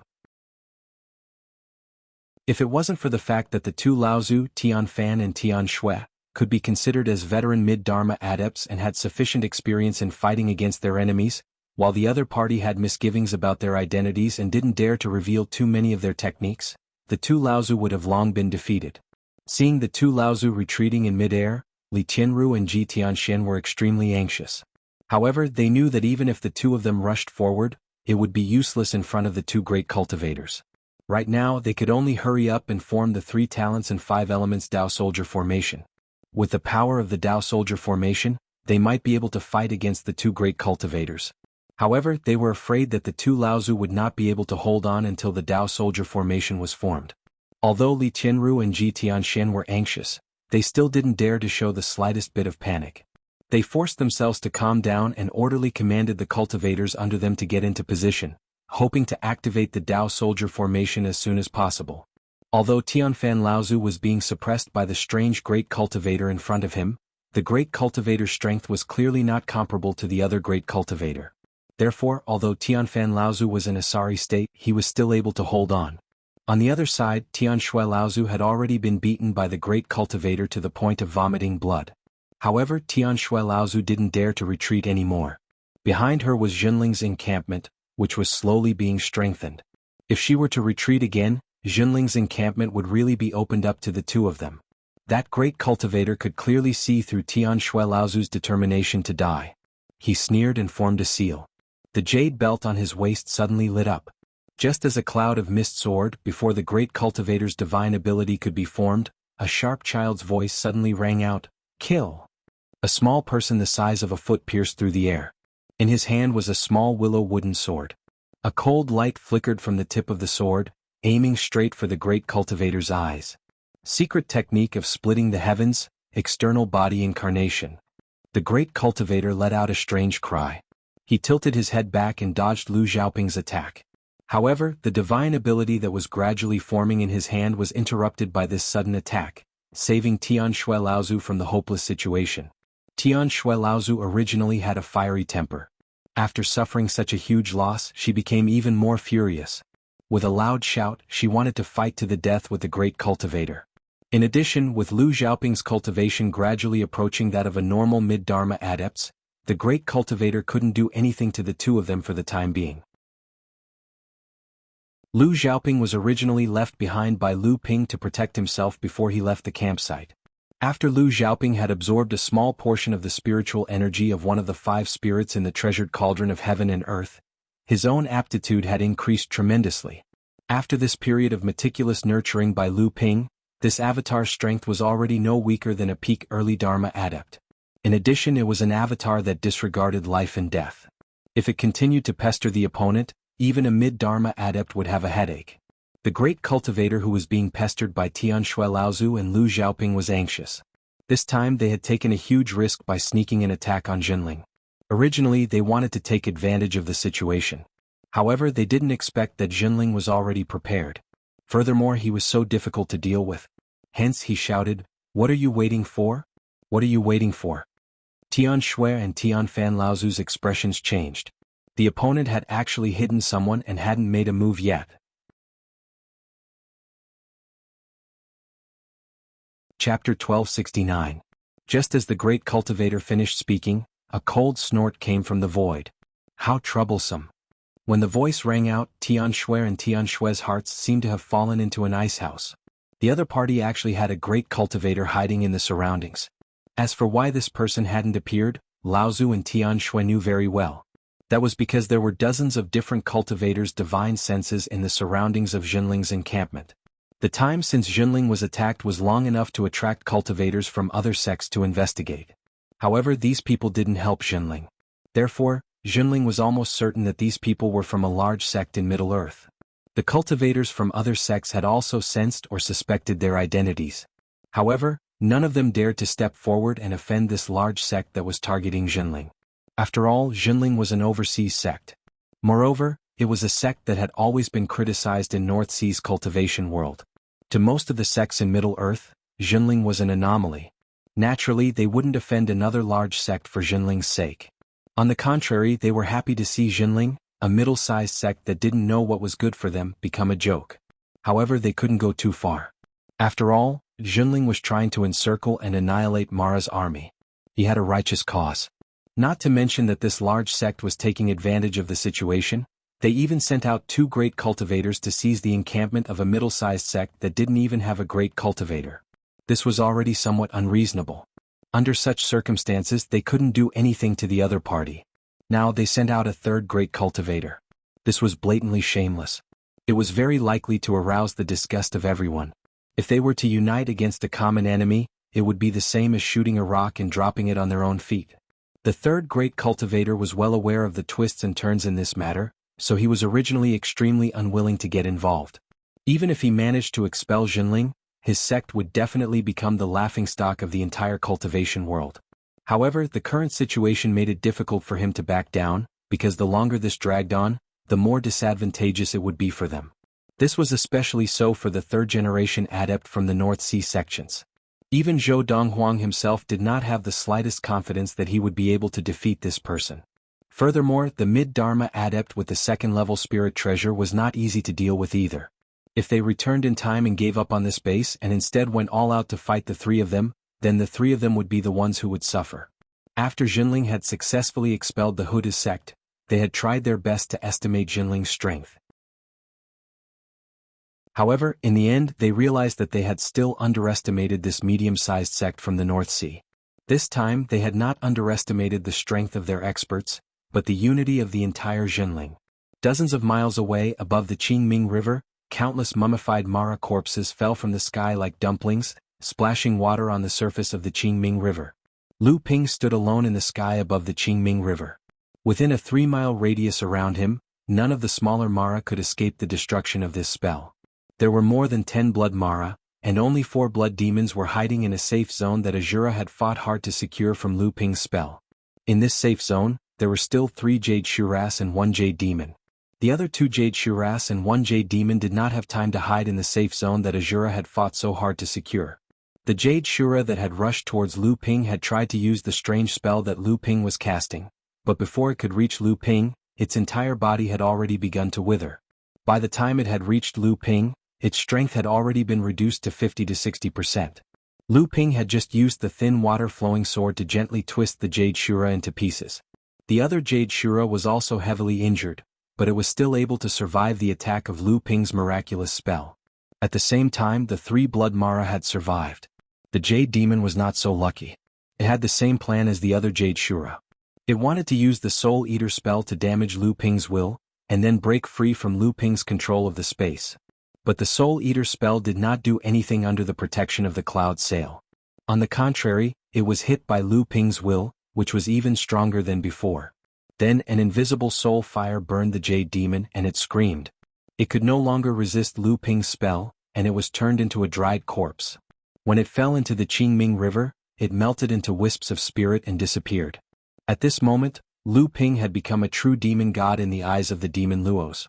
Even the demon Luo army, which had always been fearless of death, shuddered in the face of Lu Ping's unimaginable power. Despite the Azura's repeated urging, the demon Luo army still refused to advance.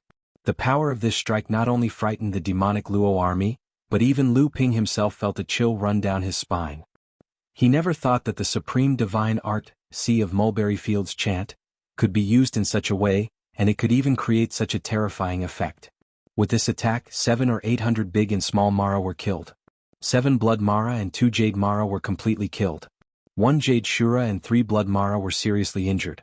Although the Mara army still had strength, they were all scared by Lu Ping. Not a single Mara dared to move forward. The Azura hid in the center. Although it tried to urge the army to move forward, it never showed up in front of Lu Ping. Lu Ping turned back. 3 of the 6 Blood Mara were killed by the attacks of Tianshan Laozu, Tian Tian, and Lu Tianyuan.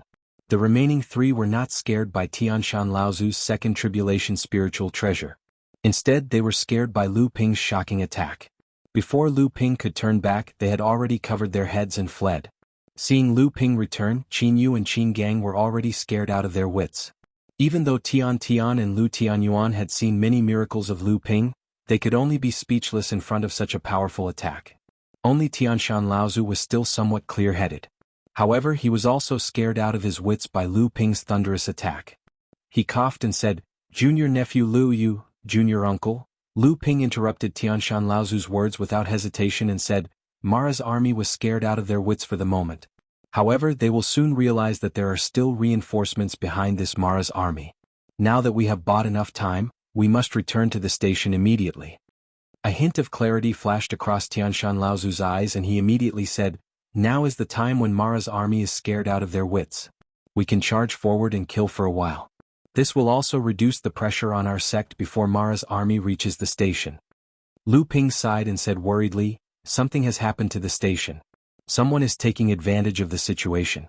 I'm afraid that Tian Fan and Tian Shui won't be able to hold on much longer." Just as the third great cultivator was about to make a move, 2 consecutive shouts came from Jinling's station. Following that, a majestic roar sounded out. Dozens of Jinling's core forging realm disciples instantly created the imposing aura of a magnificent army. This kind of concentrated imposing aura soared into the sky and directly offset the pressure brought by the great cultivator who just appeared. Furthermore, it directly supported Tianfan and Tianshui who were struggling to hold on. It even faintly showed signs of overtaking them. This is a Dao soldier formation? How could Jinling form a Dao soldier formation in such a short period of time? Not only the 3 great cultivators who launched a sneak attack on Jinling, even the cultivators from various sects who were watching the battle from the surrounding void were astonished and horrified. It was too fast. Jinling's Dao soldier formation was too fast. What kind of coordination and tacit understanding did the dozens of cultivators in the formation have to achieve in order to gather everyone's strength in the formation so quickly? Under the lead of Li Tianru and Ji Tianxian, the 2 Dharma plane adepts, the 3 talents 5 elements Dao soldier formation slowly began to operate. Very quickly, it rose into the sky and received the 2 exhausted Laozu, Tianfan and Tianshui into the formation. It also attempted to surround the 3 great cultivators in the formation. The cultivator who was wrapped in the black fog and the great cultivator who appeared at the end were quick to react. They quickly threw themselves out of the formation's encirclement. It was already not easy for dozens of people to work together in a Dao soldier formation to achieve such tacit understanding. However, it was something that the Dao soldier formation was helpless against. However, the second great cultivator suffered a great loss due to his carelessness. His avatar, Lu Xiaoping, actually took a blow from the great cultivator at the last moment. The willow sword in his hand pierced towards the great cultivator's eye for the 6th time. The great cultivator did not expect this little fellow to be so persistent. He could not react in time. Not only did his body, which was about to escape, not leave, he was forced to take a few steps back. It was these few steps back, whether it was intentional or not, that forced him into the 3 talents 5 elements Dao soldier formation. After taking a blow from the great cultivator, even though Lu Xiaoping had an 8,000-year-old willow body, his abdomen was almost smashed. The little child curled his lips and immediately cried loudly as he fell towards Jinling's encampment on the ground. After evading the encirclement of the Dao soldier formation, the 2 great cultivators immediately turned around, wanting to open up a gap in the periphery to rescue the second great cultivator who was trapped in the formation. However, the Dao soldier formation formed by 40 to 50 core forging realm cultivators was not enough to deal with the wandering great cultivators. However, it could definitely defend against the great cultivators' frontal attacks. Moreover, after Tianfan and Tianshui, the 2 Laozu, entered the formation, they quickly took over Li Tianru and Ji Tianshuan's positions as the main formation. Li Tianru and Ji Tianxian supported them from the side, causing the might of the 3 talents 5 elements Dao soldier formation to increase by another level. While it trapped a great cultivator within, it occupied the sky above Jinling's encampment and blocked the attacks from the other 2 great cultivators.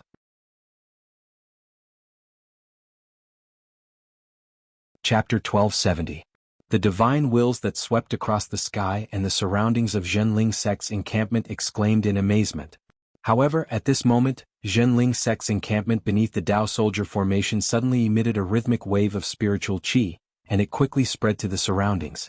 Soon, a large array shield that emitted a 5-colored light soared into the sky, firmly protecting the entire Jinling sect within it. At this critical moment, the formation of the Jinling station was also formed. Screwed, who would have thought that even this sect would be screwed? The scattered divine senses of the cultivators from various sects who were hiding in the surrounding void to watch the show were once again filled with a new emotion. They were gloating. After all, the Dao soldier formation was made up of dozens of core forging stage cultivators. Faced with the partial siege of 2 great cultivators, although the formation shared the damage and increased the defensive power, the Jinling disciples who were directly facing the 2 great cultivators still inevitably suffered injuries. Although it did not affect the operation of the Dao soldier formation for a while, as time went on, the formation would inevitably collapse under the internal and external attacks and harassment attacks of the 3 great cultivators. The Dao soldier formation descended slowly. Obviously, it needed to borrow the power of the station's defense formation. The defense formation, which was set up by spiritual master Mysterious Fox with the help of the 5 elements ring and the reference of the Wuxia school's 5 elements formation, was naturally extraordinary. Once the Dao soldier formation returned to the station, with the power of the defense formation, The two great cultivators who were harassing and attacking from the periphery could only sigh helplessly. However, if the two of them retreated at this time, the second great cultivator who was trapped in the formation would obviously be captured alive. In desperation, the two of them could only attack the station's formation, hoping that the hastily built defense formation of Jinling would have an irreparable flaw. However, before the two of them could do anything, a sharp sword whistle pierced through the sky and sounded from behind them. When the two of them turned to look, their expressions changed. A pair of flying swords had already cut through the void and went straight for the head of the great cultivator who was surrounded by black fog. "It's Lu Tianping." The great cultivator who was surrounded by black fog cried out involuntarily. He retreated as if he had seen a ghost. "Why the fuck are you running?" On the other side, the great cultivator who had been attacking the formation barrier with him couldn't help but curse aloud upon seeing this. Unfortunately, the enemy's reinforcements had returned, and one of their own was fleeing as if possessed, so he naturally couldn't stay here for long. In the end, he had no choice but to retreat as well. However, Jinling was not willing to give up after suffering such a big loss. At the same time, Lu Ping forced the Black Fog Great Cultivator to retreat with his sword. At the same time, Laozu of Tianshan also let out a roar and broke through the sky, directly striking the back of the last Great Cultivator who appeared. The Great Cultivator was stunned. Originally, he had underestimated the opponent because he was a mid-Dharma Law stage cultivator. However, when he Dao Soldier was Zong, he was Mountain. He pulled out the jade belt from his waist and immediately turned it into a jade whip. Impressively, it was a First Tribulation Spirit treasure. After a crisp whip sound, the jade whip wrapped around the handle of the mountain axe, causing the forward momentum of the axe to slow down. The great cultivator took the opportunity to escape from the pursuit of the mountain axe. He seemed to be very relaxed. However, in the end, he did not dare to face the mountain axe head-on. In the end, Laozu of Tianshan could not do anything to this person. However, just as this person escaped the pursuit of the mountain axe, two exclamations sounded almost at the same time. "Wang Shiqing, how could it be you?" The great cultivator was shocked. When he turned around, he saw that the black fog around his companion, who was surrounded by black fog, had disappeared. The true face of Lu Shan was immediately revealed in front of the cultivators of Jinling. The previous exclamation was made when the black fog around him was dispersed. However, the other exclamation was made by Lu Ping, who had used the Netherwater Sword to cut and dissolve the black fog around the cultivator while he was escaping, revealing his true face. The great cultivator surrounded by black fog was actually the second-generation cultivator of the Blue Sea sect, Wang Shiqing. Lu Ping remembered this person very clearly. When this person was captured by Lu Ping, his foundation was directly damaged, and there was no possibility of him improving his cultivation in this life. However, the Wang Shiqing who appeared in front of Lu Ping now had the cultivation of a late Dharma Law stage cultivator. How could this not shock Lu Ping? This shock really caught Lu Ping off guard. After the third great cultivator got rid of Laozu of Tianshan, he grabbed Wang Shiqing and looked at the Dao Soldier formation unwillingly. Then, the two of them turned into a gust of wind and flew out together, disappearing in the blink of an eye. Lu Tianyuan, Tian Tian, Lu Hai, Qinyu and Qin Gang rushed over. They saw Lu Ping and Laozu of Tianshan floating in the air outside the formation. Both of their faces were full of shock. The four of them could not help but feel their hearts sink. Tian Tian hurriedly went forward and said, "Senior brother Lu, the situation, how is the situation?" Lu Ping was stunned and hurriedly looked at the 3 talents 5 elements Dao Soldier formation that was running in the formation. He forced a smile and said, Fortunately, we came in time." Seeing their strange expressions, Tian Tian knew that it was not the time to ask about this. He hurriedly called Lu Tianyuan to enter the 5 elements Dao Soldier formation and immediately participated in the 3 talents 5 elements Dao Soldier formation. This Dao Soldier formation was the sect guarding formation of Jinling. Almost all the disciples of Jinling could control it with ease. Lu Ping and Laozu of Tianshan looked at each other, suppressed the shock in their hearts, and immediately entered the Dao Soldier formation. Although Mara's army was frightened by Lu Ping's supreme magic power several tens of miles away, they did not retreat. On the contrary, when Mara pressed forward again, perhaps the gathered forces would be even stronger. Jinling had to eliminate all hidden dangers before Mara's army arrived. Lu Ping's divine will swept across the sky. Lu Ping's divine will, which was flickering with green soul fire, was exposed without any reservation. His divine will, which was almost comparable to that of a pure yang cultivator, immediately swept up a whirlwind of divine will within a radius of several miles. All the cultivators hiding in midair were so frightened that they retreated. The divine wills that crisscrossed above Jinling's station were instantly swept away. When Jinling's divine will was united, the great cultivator trapped in the Dao soldier formation could no longer struggle, especially after Lu Ping and Lao Zu of Tianshan joined in. A great cultivator had become Jinling's captive. While the great cultivator was busy, Lu Ping suddenly launched a sneak attack. Beams of sword light flew out of Lu Ping's fingertips and silently sank into the blood vessels around the great cultivator's back, completely blocking the circulation of his essential essence. The great cultivator's expression changed dramatically, and the Dharma idol in his core space was about to break out. Unexpectedly, a palm suddenly appeared on the back of his heart, and a copious amount of Jinyuan seeped into his body, following the blocked blood vessels and completely sealing the space in his heart. If he tried to summon his Dharma idol by force, the space in his heart would definitely collapse without the support of his Dharma idol. The great cultivator panicked, and he did not dare to make the slightest movement. "That's right," Lu Ping said softly behind him. Then he patted the back of the great cultivator's head and knocked him out. Then he pointed a finger at the great cultivator's forehead.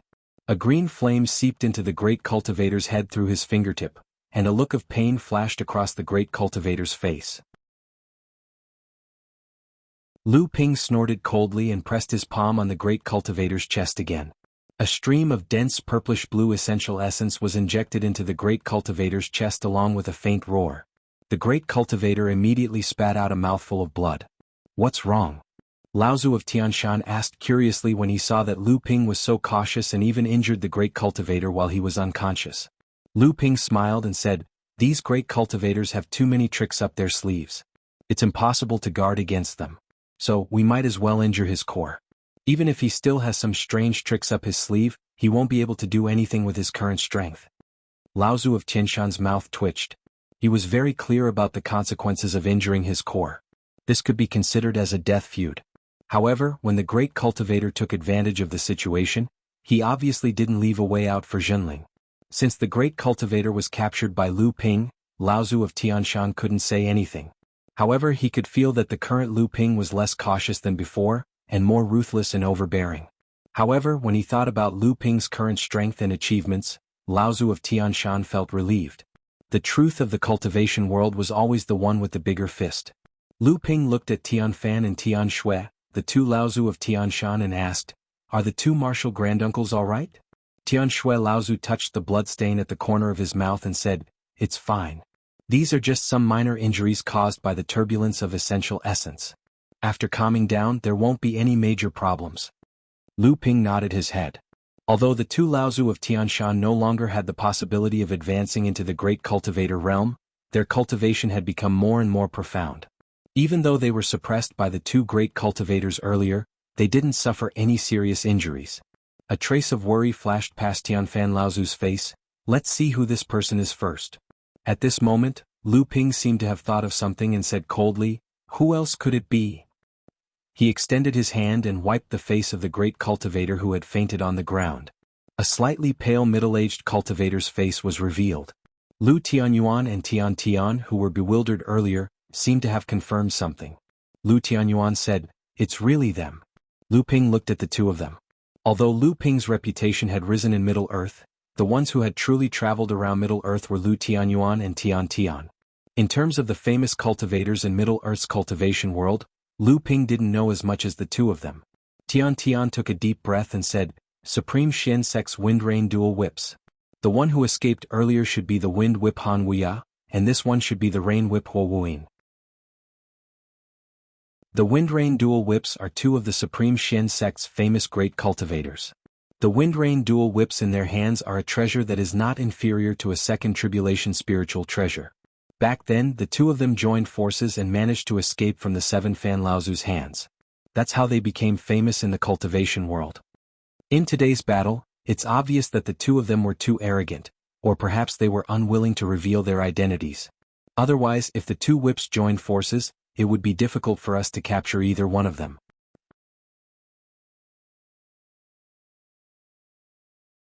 Chapter 1271. Taishan Sect. This heavy name of the sect was like a huge rock pressing down on the hearts of many Jinling cultivators, making it difficult for them to breathe for a while. This was a large, established sect that had been fighting with Tianshan sect for many years. Its strength was naturally not something that a large sect like Hudu sect could compare with. After all, they could force Tianshan sect to retreat all the way. Even if they had the support of a holy land, they would not have been used as a tool by a holy land if they were not strong enough. Lu Ping did not care too much about this.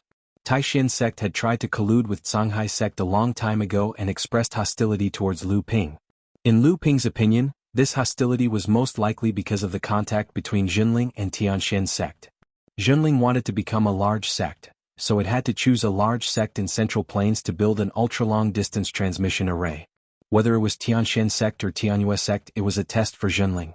Whether it was Tianshan sect's old rival, Taishan sect, or Crystal Palace, which had been blocked by Tianyue sect from expanding its strength into Central Plains, they would not be indifferent to the possibility of these two sects receiving strong support from a large sect.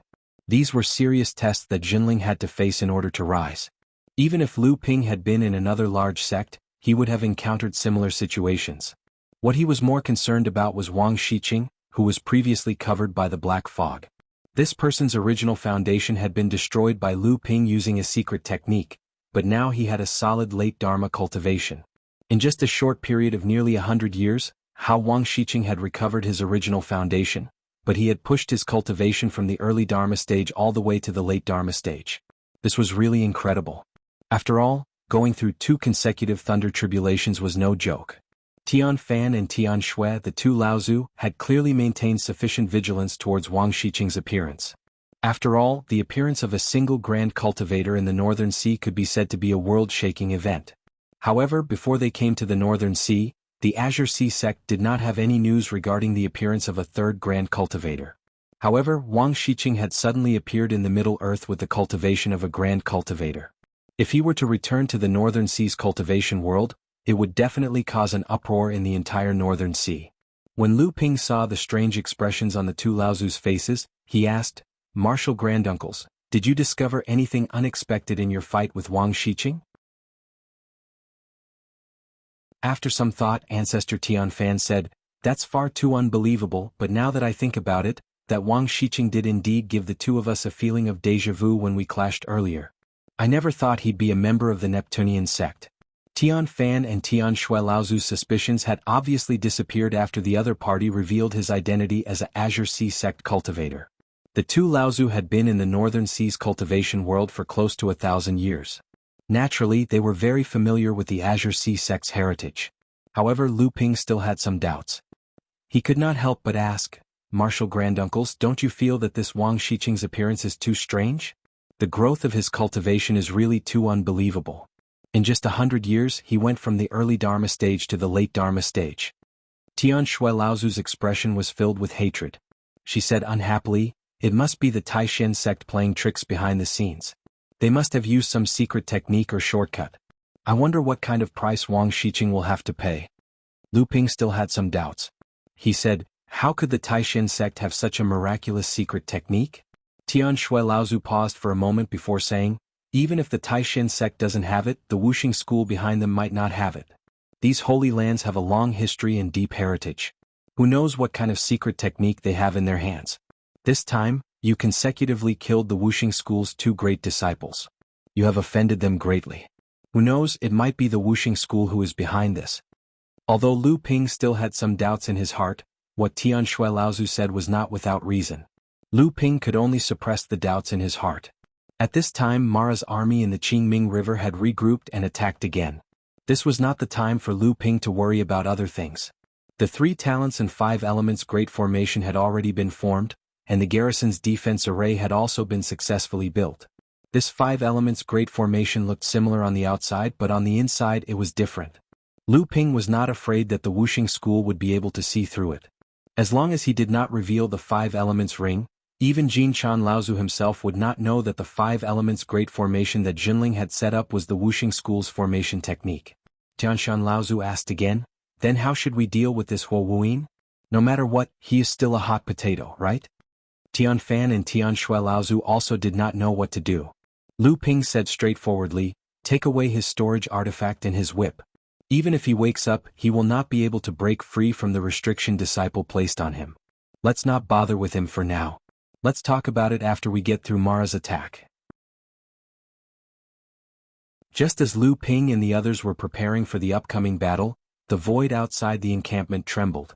The great cultivator from the Tai Shen sect who had escaped earlier suddenly appeared, causing a wave of nervousness in Zhenling's sect. However, after the great cultivator appeared, he hovered in midair and didn't make a move. Upon seeing this, Tianshan Laozu and Lu Ping rose into the air and arrived in front of the person. Lu Ping stared at the person with an unfriendly expression, sizing him up. This caused Han Wuya to feel rather uncomfortable. He knew how powerful this third-generation great cultivator was. How many famous great cultivators in the Central Plains had already fallen at his hands. However, when he thought of the fact that the great cultivator from his own sect had become the other party's prisoner, he had no choice but to bite the bullet and come forward to negotiate with Zhenling. The great cultivators of the late Dharma Plain, the famous Wind and Rain dual whips, had fallen at the hands of a medium-sized sect, and one of them had even been captured. If news of this were to spread, wouldn't the Supreme Profound sect become the laughingstock of the Central Plains cultivation world? Moreover, the actions of the Supreme Profound sect this time were indeed a bit despicable. The reputation of looting a burning house was set in stone. Moreover, they were targeting a medium-sized sect, and if things went wrong, they would be suspected of colluding with Mara's army. This was really unreasonable.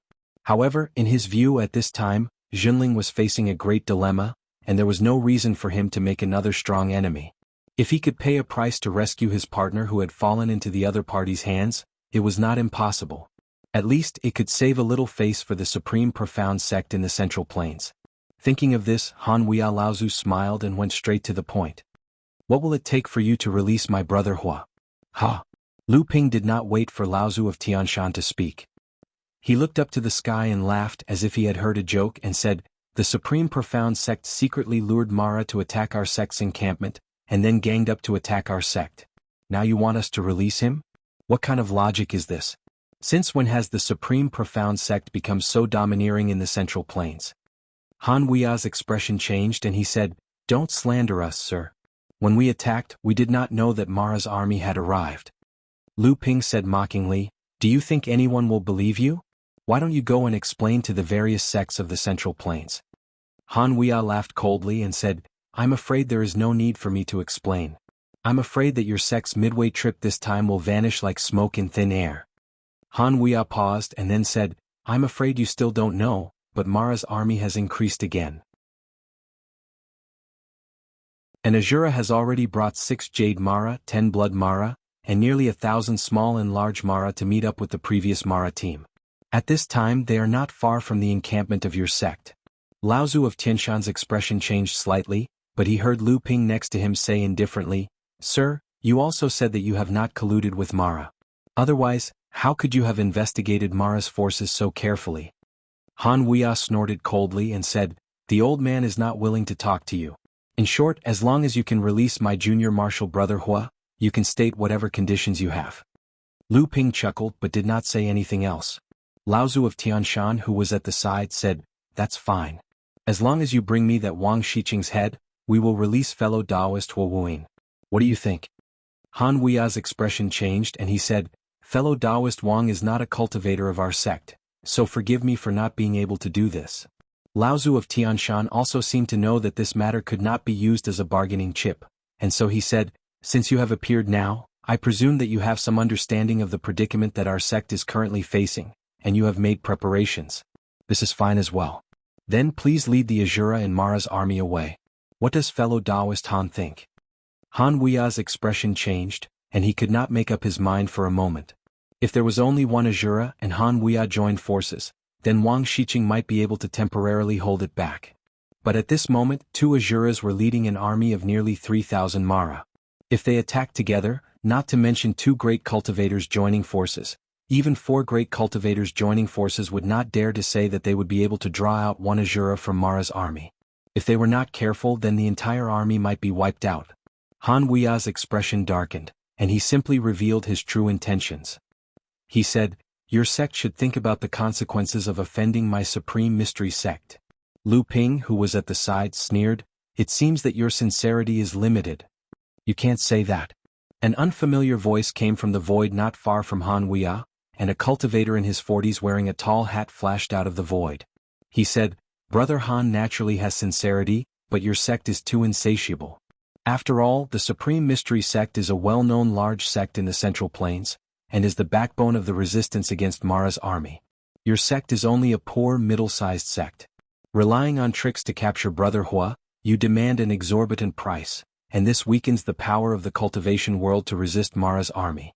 Everyone, from the perspective of fighting against Mara, do you think that the cultivation world should support a so-called North Sea sect, or a large sect of the Central Plains?" Laozu of Tianshan said angrily, "I didn't think that there would be such a sophistry like you in the Central Plains." "Sophistry?" The cultivator with the tall hat swept a disdainful glance at Laozu of Tianshan, and said, "What I said is correct. The Central Plains is not a place where your North Sea sect can behave atrociously. In my opinion, this time with Mara's counterattack, you Jinling will not be able to resist it. Why don't you release Brother Hua and then give this station to my sect? Then Mara's army will be resisted by my sect, and you Jinling will at least be able to retreat unscathed. What do you think?"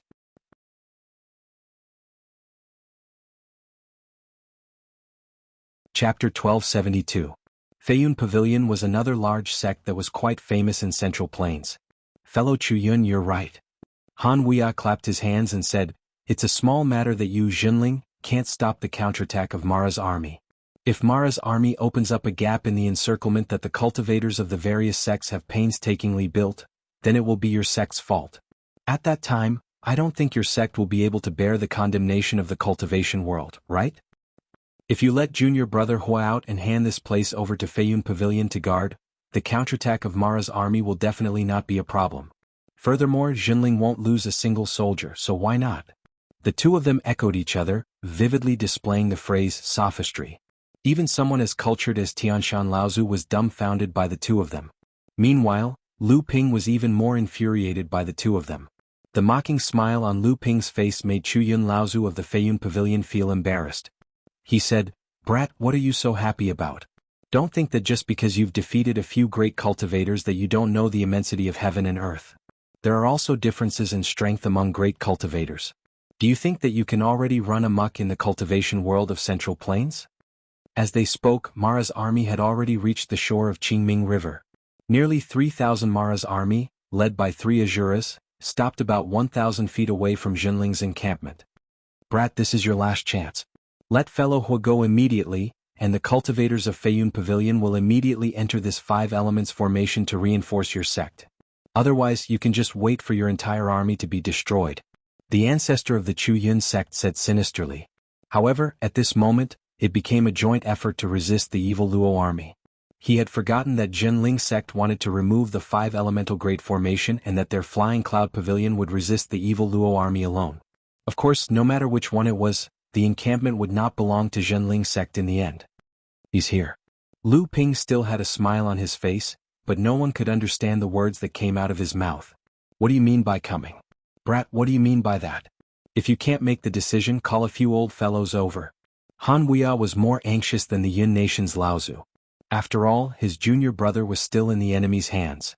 If Jinling couldn't hold on, Hua Wuyin would also die. Lu Ping chuckled but did not answer. Instead, he turned his head and looked at the back of Jinling's camp. Han Wuya and Chuyun Laozu seemed to have sensed something, and their expressions changed. They also looked in the direction that Lu Ping had turned his head. However, Tianshan Laozu was a little slower. When he turned around with some suspicion, a few firefly-like conveyance lights had already appeared on the horizon. "Kid, are you the one who called for help?" Lu Ping smiled without saying a word, but Han Wuya said fiercely, "I want to see what kind of person you called. Who dares to save you in front of the old man?" As soon as Han Wuya finished speaking, a loud laugh was heard from the horizon. "Brother Lu, it's been decades since we last met in Tianshan City. I wonder if Brother Lu still remembers us brothers?" Lu Ping hurriedly went forward and smiled. "Brother Yun, you're treating me like an outsider. Hey Brother Xiahou, you're here too. Apologies for not coming out to greet you. Please come in." The person who came was Yun Jian, a third-generation practitioner from the Tianshan sect who had survived the 3 rushing thunder swords. Back then, when Lei Jian and Lei Jian died tragically, Lu Ping only had time to save Yun Jian. Now, his cultivation had advanced to the Dharma stage. The other practitioner with a long sword on his back was also an acquaintance of Lu Ping. He was the fourth direct disciple of the Tianxian sect, the storm swordsman Xiahou Wuxiang. He was also at the mid-Dharma stage now. Xiahou Wuxiang was not good with words, so he only nodded at Lu Ping and said, "I heard that Mara's army was attacking.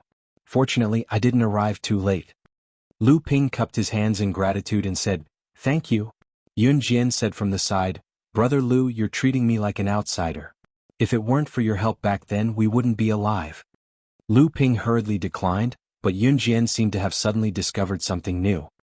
He looked at Han Wuya, who was hovering in the air, and said in surprise, "Oh, if it isn't Han Wuya, Senior Han. Why are you standing here? Could it be that you want to help Brother Lu's sect?" Even a fool could tell that Lu Ping and Lao Zu of Tianshan were confronting Han Wuya and Lao Zu of the Chuyin sect. Yun Jian's words were just to annoy Han Wuya. Even though Han Wuya was a great practitioner and Yun Jian was only a third-generation direct disciple of the Tianshan sect, these two sects were already mortal enemies. Under the current circumstances, Han Wuya would definitely not dare to provoke the Tianshan sect when the battle with Mara was about to break out. What's more, Elder Seven Fan was one of the initiators of the attack on the Nine Shen Tower.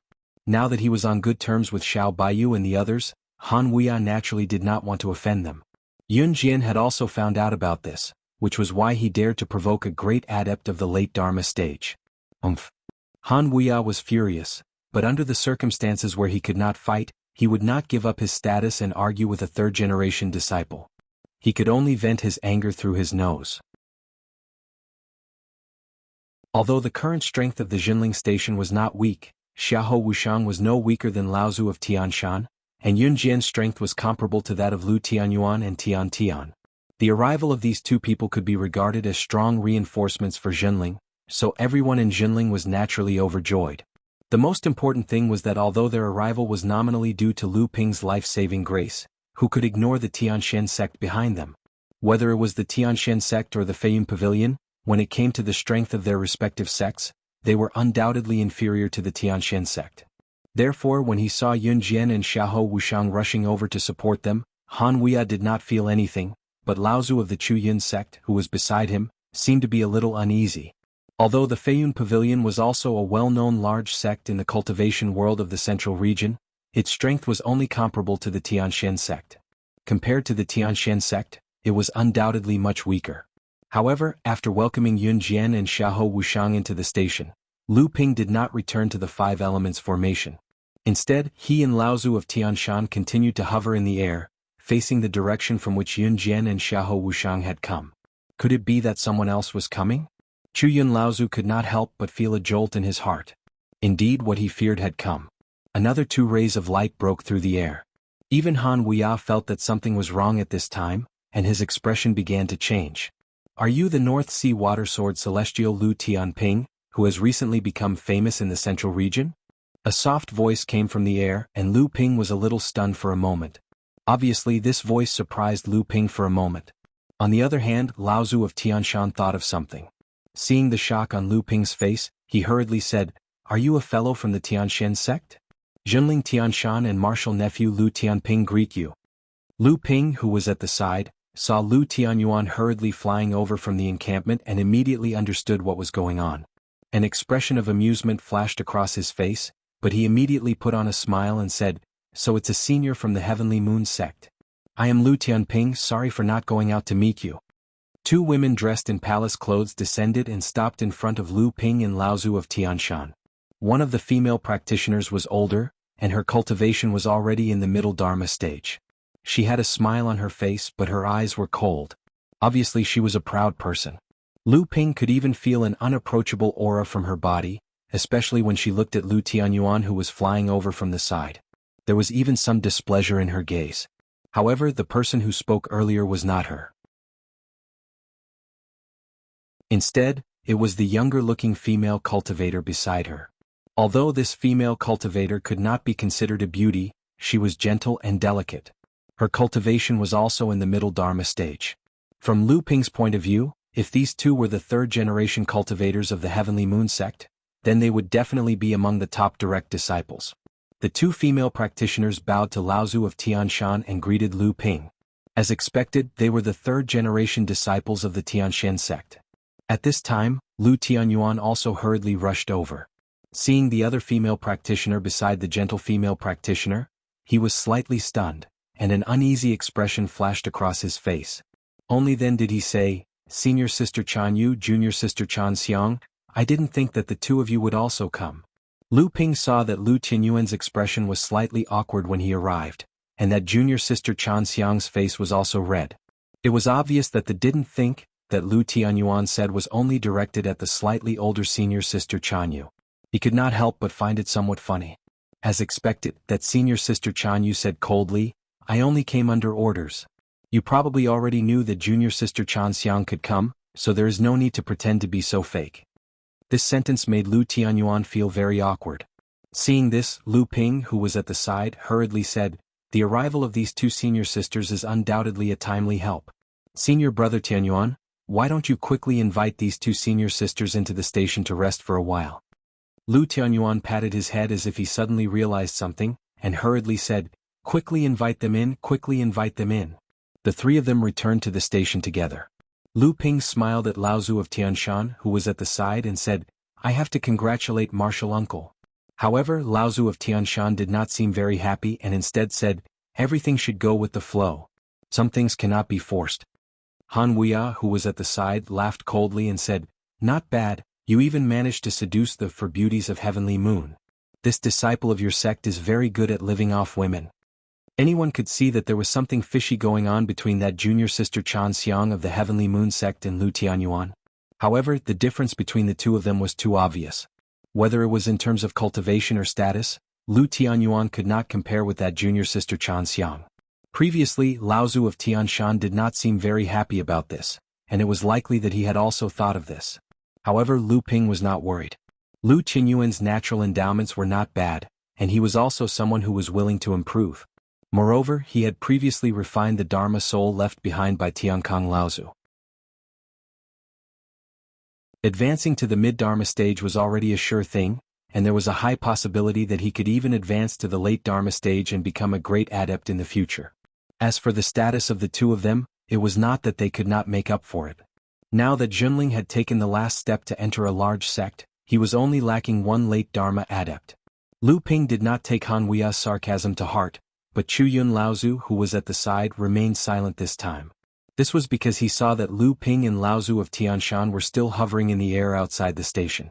Did this not mean that reinforcements had arrived for Jinling? Chu Yun Laozu seemed to vaguely feel that this time, the Feiyun Pavilion was going to be humiliated together with the Taishan sect. As expected, not long after the two direct disciples of the Heavenly Moon sect arrived, several streaks of light once again appeared in the sky. A loud laugh once again rang out in the air. "Brother Lu, have we come too late?" Lu Ping smiled slightly and said, "You're not late, you're just in time."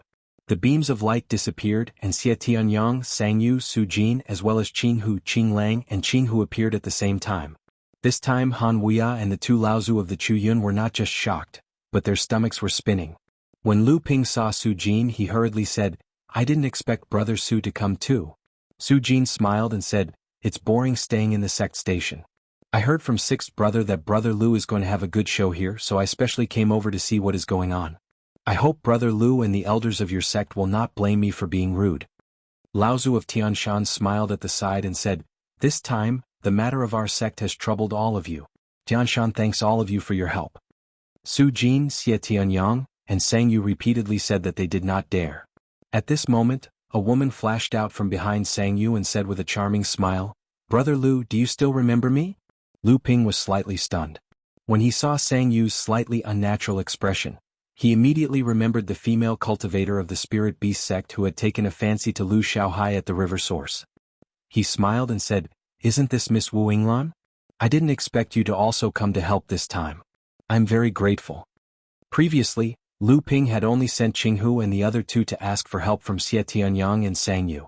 He did not expect that the Heavenly Moon sect and the Tianshan sect would also send their disciples over. However, this was not a bad thing. At least this time, with the strength of Jinling and the reinforcements from Mara's counterattack, their chances of not losing the station were greatly increased. Su Jin, Xie Tianyang, and Sang Yu were all outstanding practitioners of the third generation. They were also the heirs of the Ziyang Palace and the Empyrean Walkers of the Spirit Beast sect. They were all prominent figures in the world of cultivation. Although Wu Yinglan's cultivation was slightly lower, she was also at the early Dharma stage. Furthermore, she was the only daughter of the great practitioner of the Spirit Beast sect, Wu Tianxing, the Empyrean Walker of the previous generation, Wu Yinglan, so her status was also extraordinary. In addition, Jianghu and the other two were also experts among the practitioners of the same level.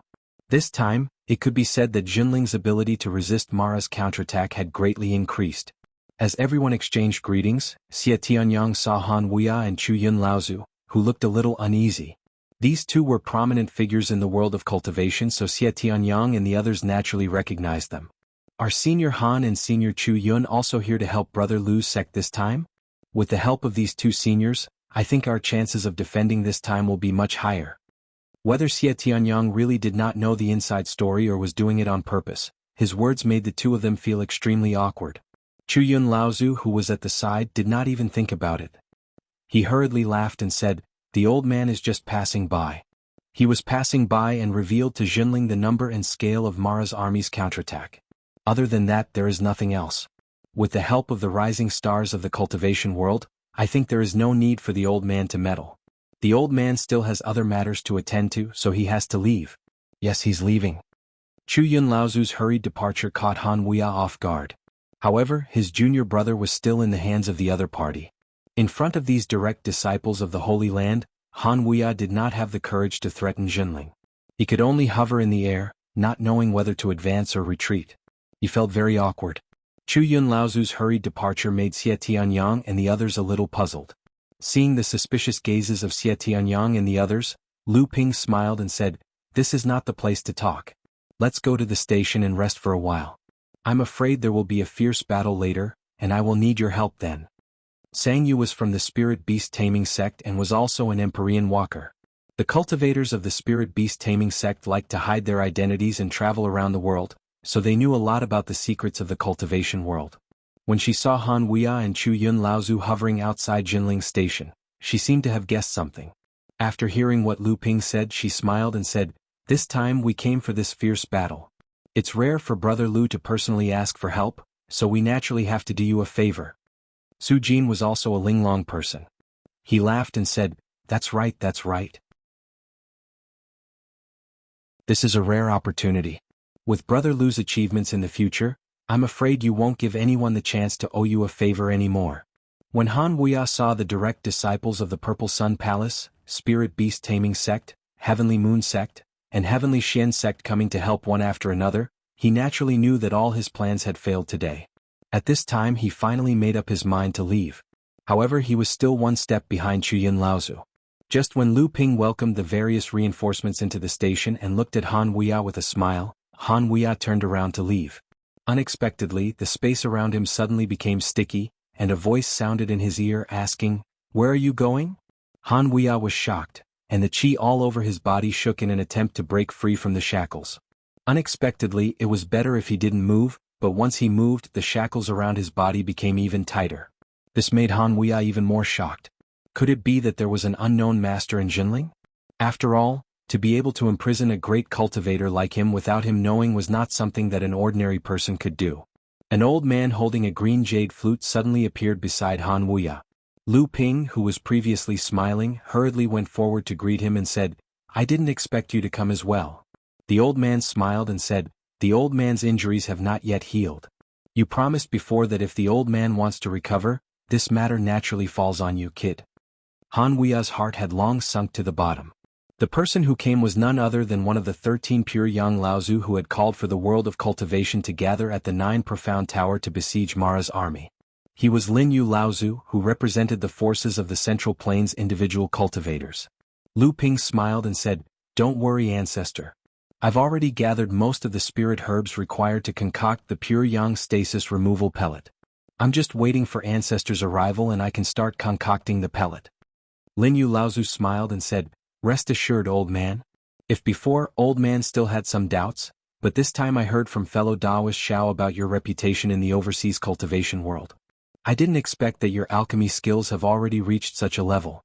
You can actually be mentioned in the same breath as the Fire Phoenix clan's alchemy grandmaster, Yan Wujiu, who has a great reputation in the Central Plains cultivation world. Lu Ping said modestly, Junior does not have any virtue or ability to be mentioned in the same breath as Senior Yen. Lin Yu Laozu did not dwell on this topic. Instead, he turned to look at Han Wuya, who had been imprisoned by him, and said, This time Mara's counterattack is no small matter. The old man is injured and can't do much. Since you've come, you should also contribute. After all, with a great cultivator like you overseeing this battle, the weight is very different. Han Wuya Laozu wanted to cry but had no tears.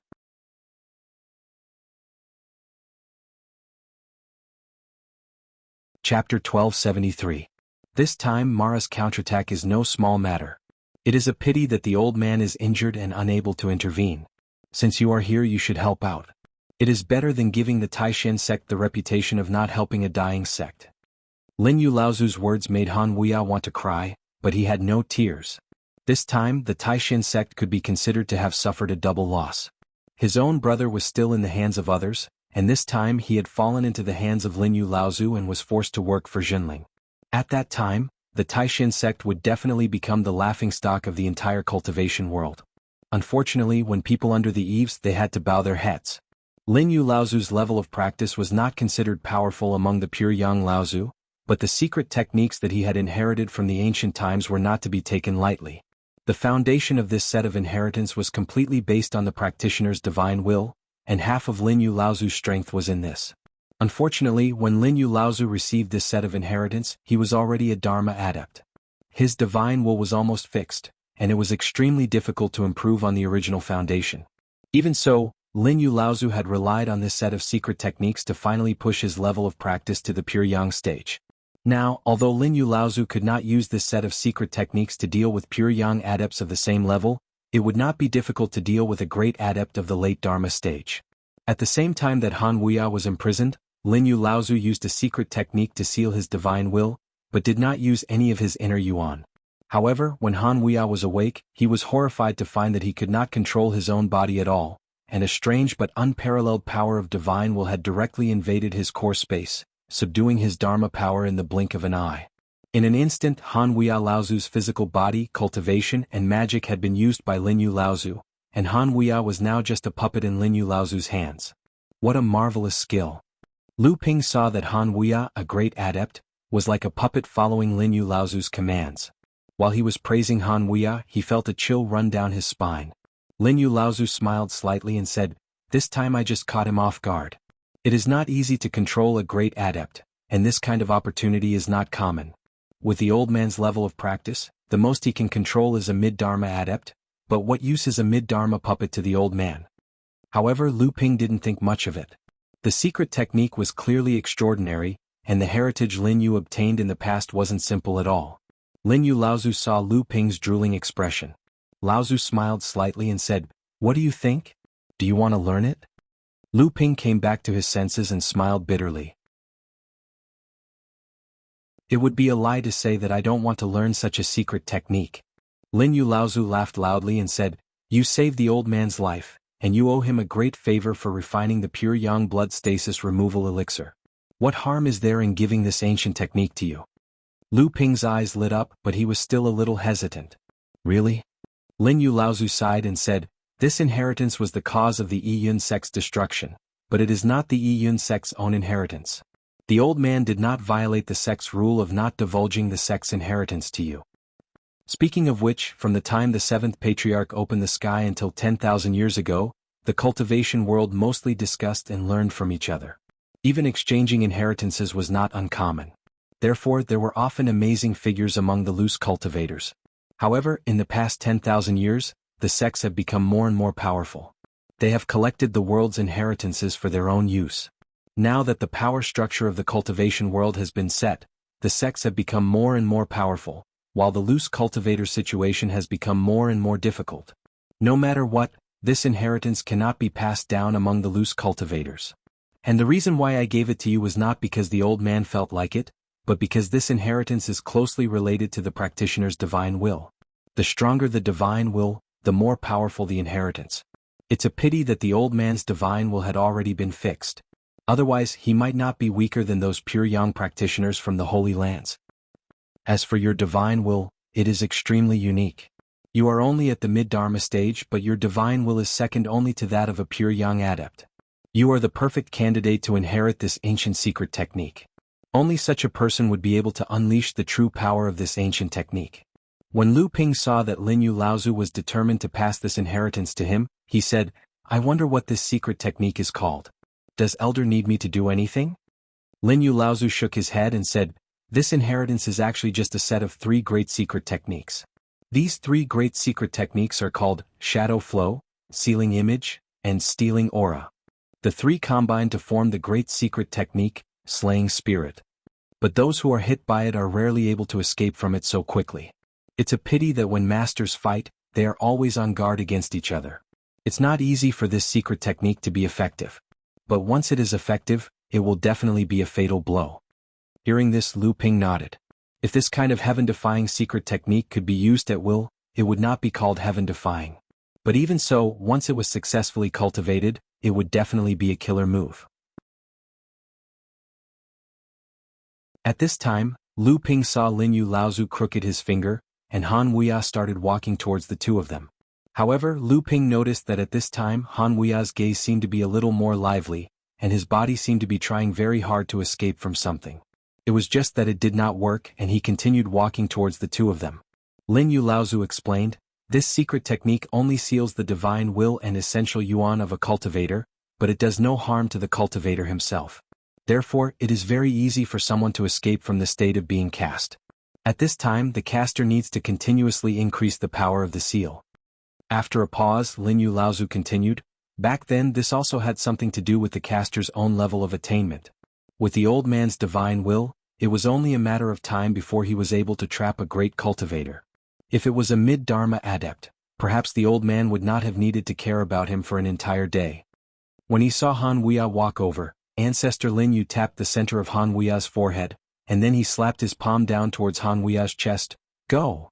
The struggle of the original consciousness that had emerged from Han Wuya's physical body was once again suppressed by Lin Yu Laozu.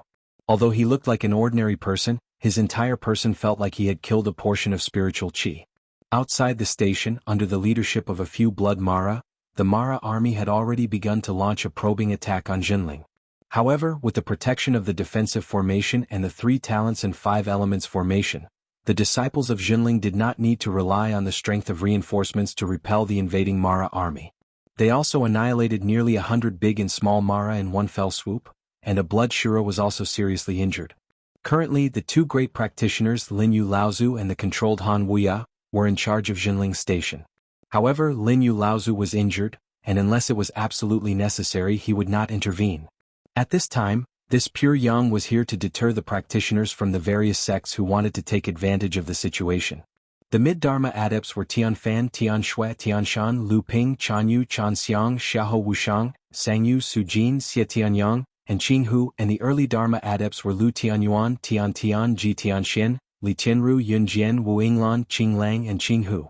Although the strength of Jinling's side might be slightly inferior to that of Mara's army, with the protection of the station's great array, it was not impossible for them to block the attack of Mara's army. It was a pity that Huo Wuin's base had been severely injured and his cultivation sealed after he had been captured by Lu Ping. Otherwise, if he had been handed over to Lin Yu Laozu to use the ancient secret technique, perhaps Jinling would have gained another great help in the battle. This time, the siege of Mara's army by the various sects concerned the opening of the 7th Patriarch's Way altar and several secret realms. Therefore, after the various sects had obtained the approval of the 13 pure Yang Laozu, they had distributed the photographic stones to every disciple who had participated in the battle. The records of the number of enemies killed by each disciple would be compiled and tabulated. This would serve as a reference for the allocation of the quota for the various sects to enter the secret realms after the battle. Although Jinling was the first to bear the brunt of the counterattack of Mara's army, it had to be said that this was an excellent opportunity to increase Jinling's military achievements. Of course, the prerequisite was that they naturally had to block the attack of Mara's army. In fact, as long as Jinling can display the strength to completely block the counterattack of Mara's army, then this Mara's army will inevitably face a siege from the various sects' cultivators. Lin Yu Laozu analyzed the pros and cons of this battle to the crowd and said confidently. Tianshan Laozu agreed. In other words, the various sects are now observing our sect's strength from the sidelines. Once our sect withstands Mara's counterattack, then the various sects will inevitably rush forward to snatch the military achievements. Ji Tianxian scolded, "These Central Plains sects are so shameless. We took the risk to block Mara's army, but they want to pick up the fruits of our labor from the sidelines." Tianfan Laozu said helplessly, "There's nothing we can do about it. They will come under the banner of rescuing our sect and be bold and confident. In reality, they will indeed snatch a lot of our sect's military achievements, but it is also a fact that they can reduce the burden and casualties of our disciples." Ji Tianxian was still indignant. He said in a low voice, "This feeling of being taken advantage of is really unpleasant." At the side, Lu Ping said with a smile, "No matter what, we have started the first battle to encircle and annihilate Mara. In the future we will have a firm foothold in the Central Plains. Moreover, encircling and annihilating Mara will not be decided in a single battle. This is a long and drawn-out battle. Today, others have come to our encampment to take advantage of us. In the future, when we run to their doorstep and kill Mara, they naturally won't be able to say anything. There will be plenty of opportunities." As expected of Ji Tianxuan's good friend, Lu Ping was able to see through his thoughts with just a few words. As soon as he said this, Ji Tianxian was already chuckling to himself, as if he had already made up his mind to do so. As they spoke, the second attack of Mara's army had already arrived. Under the lead of the 5 Jade Mara, over 1,000 Mara's army charged towards the encampment once more. The battle had escalated.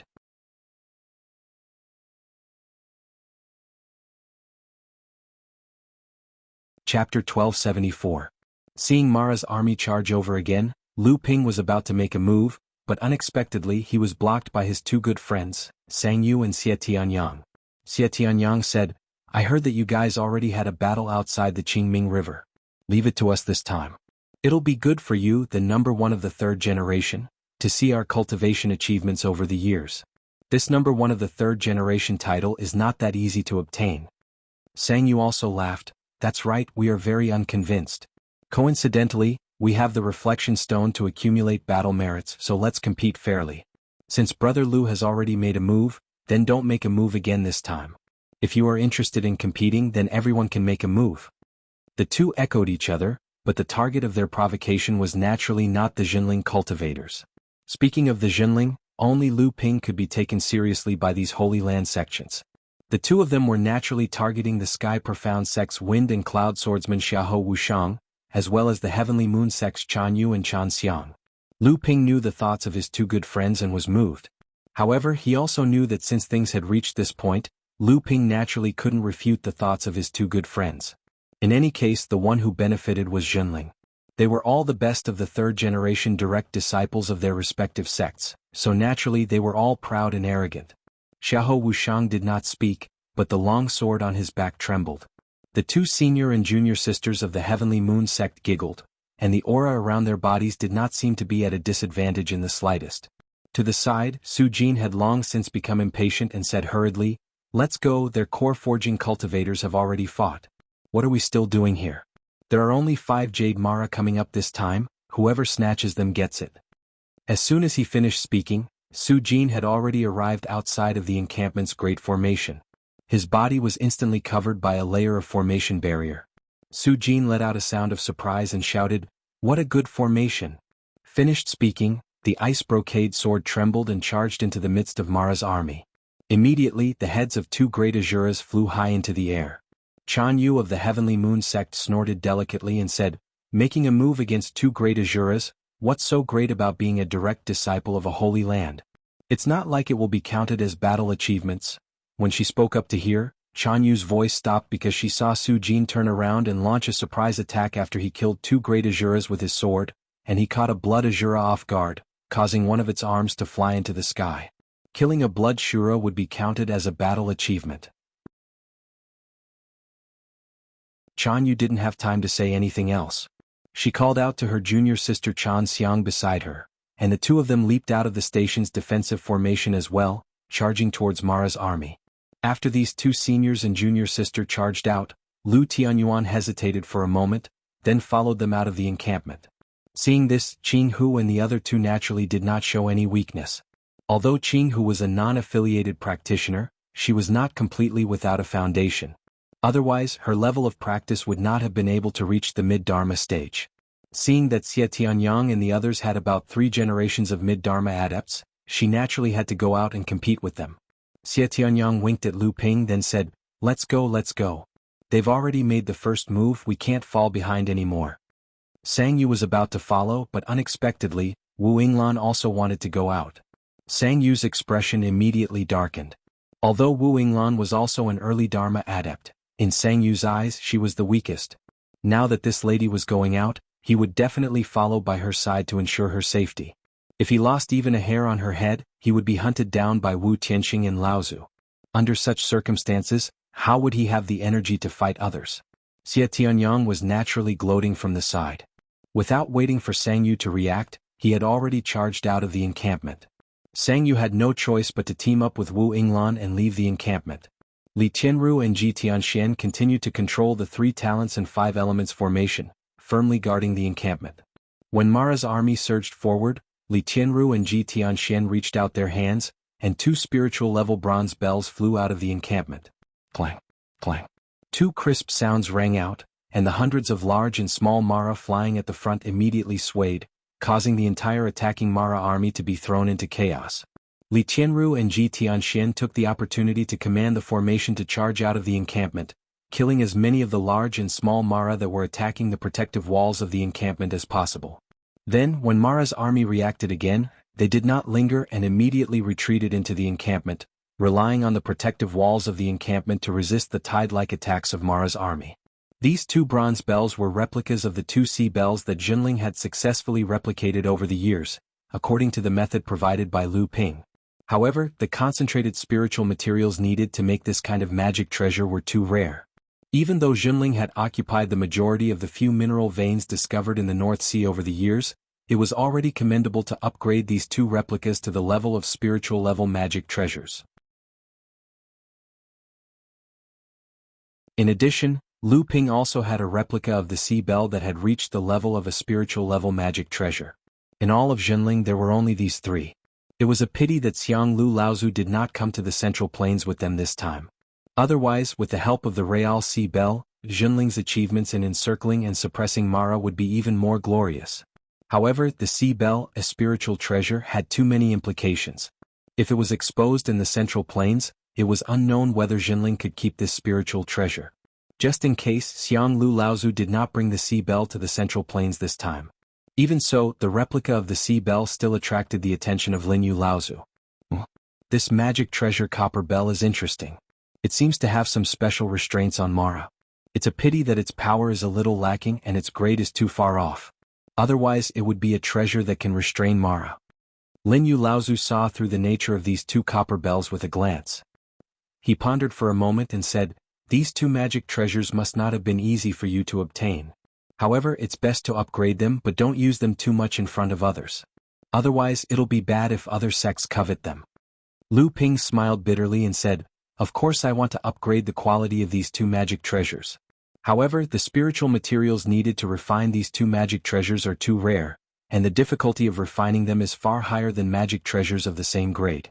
The sect diamond has used all its resources to gather spiritual materials, and 2 master refiners have meticulously refined them. So far, I've only refined these 2 magic treasures. Moreover, after promoting their quality to the spiritual level, I don't have the strength to go any further. Linyu Laozu looked at the 2 magic treasures in surprise and said, it's really that difficult. Tell me what spiritual materials are missing. Let's see if the old man can help. Although Linyu Laozu was an independent cultivator, he was a pure young Laozu after all. His accumulation for more than 1,000 years was naturally extraordinary. It was normal for him to have a few kinds of precious spiritual materials in his hands. Hearing this, Lu Ping was also a little moved. He immediately reported the precious spiritual materials needed to refine the vast sea bell. Earth fire pure gold, heavenly wind iron catkins, formless jade copper, immersed silver essence. There were more than 10 kinds of spiritual materials that were rare in the cultivation world. Linyu Laozu could not help but laugh bitterly when he heard this. He said, each of these spiritual materials can be said to be treasures of heaven and earth. They are all treasures that can be used to refine spirit treasures. Moreover, they need such a large amount. If these 10 kinds of treasures are taken out, they can be used to upgrade 7 or 8 spirit treasures. But if all of them are gathered on this copper bell, it can only be upgraded to a spiritual treasure? Lu Ping said helplessly, that is indeed the case. However, if we can gather all of these spiritual materials, there is only one treasure left to upgrade it to a spirit treasure. As long as we have this treasure, it won't be a problem for this copper bell to be upgraded in the future. Lin Yu Laozu had long been a little discouraged after listening to Lu Ping's introduction. If there were only 1 or 2 kinds of spiritual materials, Lin Yu Laozu could still gather them. If there were more than 10 kinds of spiritual materials, and they were all in such large amounts, he felt that even a sacred ground would be disheartened if they wanted to do it. When he heard Lu Ping say that there was still one treasure missing, he casually asked, "What treasure is it?" "Soundstone." "Soundstone?" Lin Yu Laozu seemed to be deep in thought, but Lu Ping's expression changed. Junling had long grasped the method to refine the vast ocean bell. Although the precious spiritual materials inside were a headache, it was not that they did not exist in the cultivation world. It was just that it was abnormally difficult to gather them. However, this soundstone was something that Junling had never heard of before. In reality, Lu Ping vaguely seemed to have some impression of this treasure. However, this familiarity came from the impression that Lu Ping had obtained when he absorbed and refined Fei Tian Laozu's pure yang soul. Fei Tian Laozu's pure yang soul had been baptized by time for thousands of years, and the spiritual memories inside had already been lost. Although this soundstone sounded familiar, he really did not know what it was. Lu Ping carefully asked, "Senior, do you know what this soundstone is?" Lin Yu Laozu nodded and said, "Soundstone. This item should exist in the 7th Patriarch's Tao altar. It was the treasure that was used to forge the Tao altar when the 7th Patriarch opened the altar to give a lecture." 7th Patriarch's Tao altar? This time it was Lu Ping's turn to be shocked. That was the place where the 7th Patriarch opened the altar to give a lecture to the cultivators of the world. It was the holy land of this world, and the soundstone actually existed in this place. When the 7th Patriarch opened the altar to give a lecture, his words were simple and profound.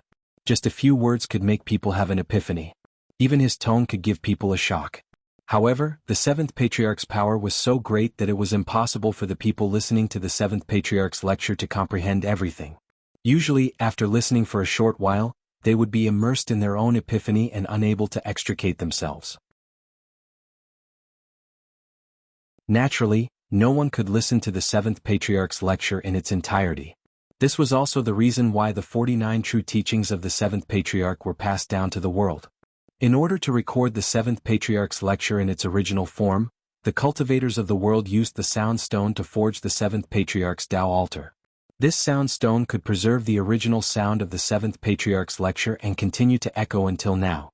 Although the sound has become fainter and fainter, every time the 7th Patriarch's Tao altar opens, the cultivators who enter will comprehend the sound of the Tao altar, hoping to find 1 or 2 of the 7th Patriarch's true voices to increase their cultivation or to comprehend a secret technique.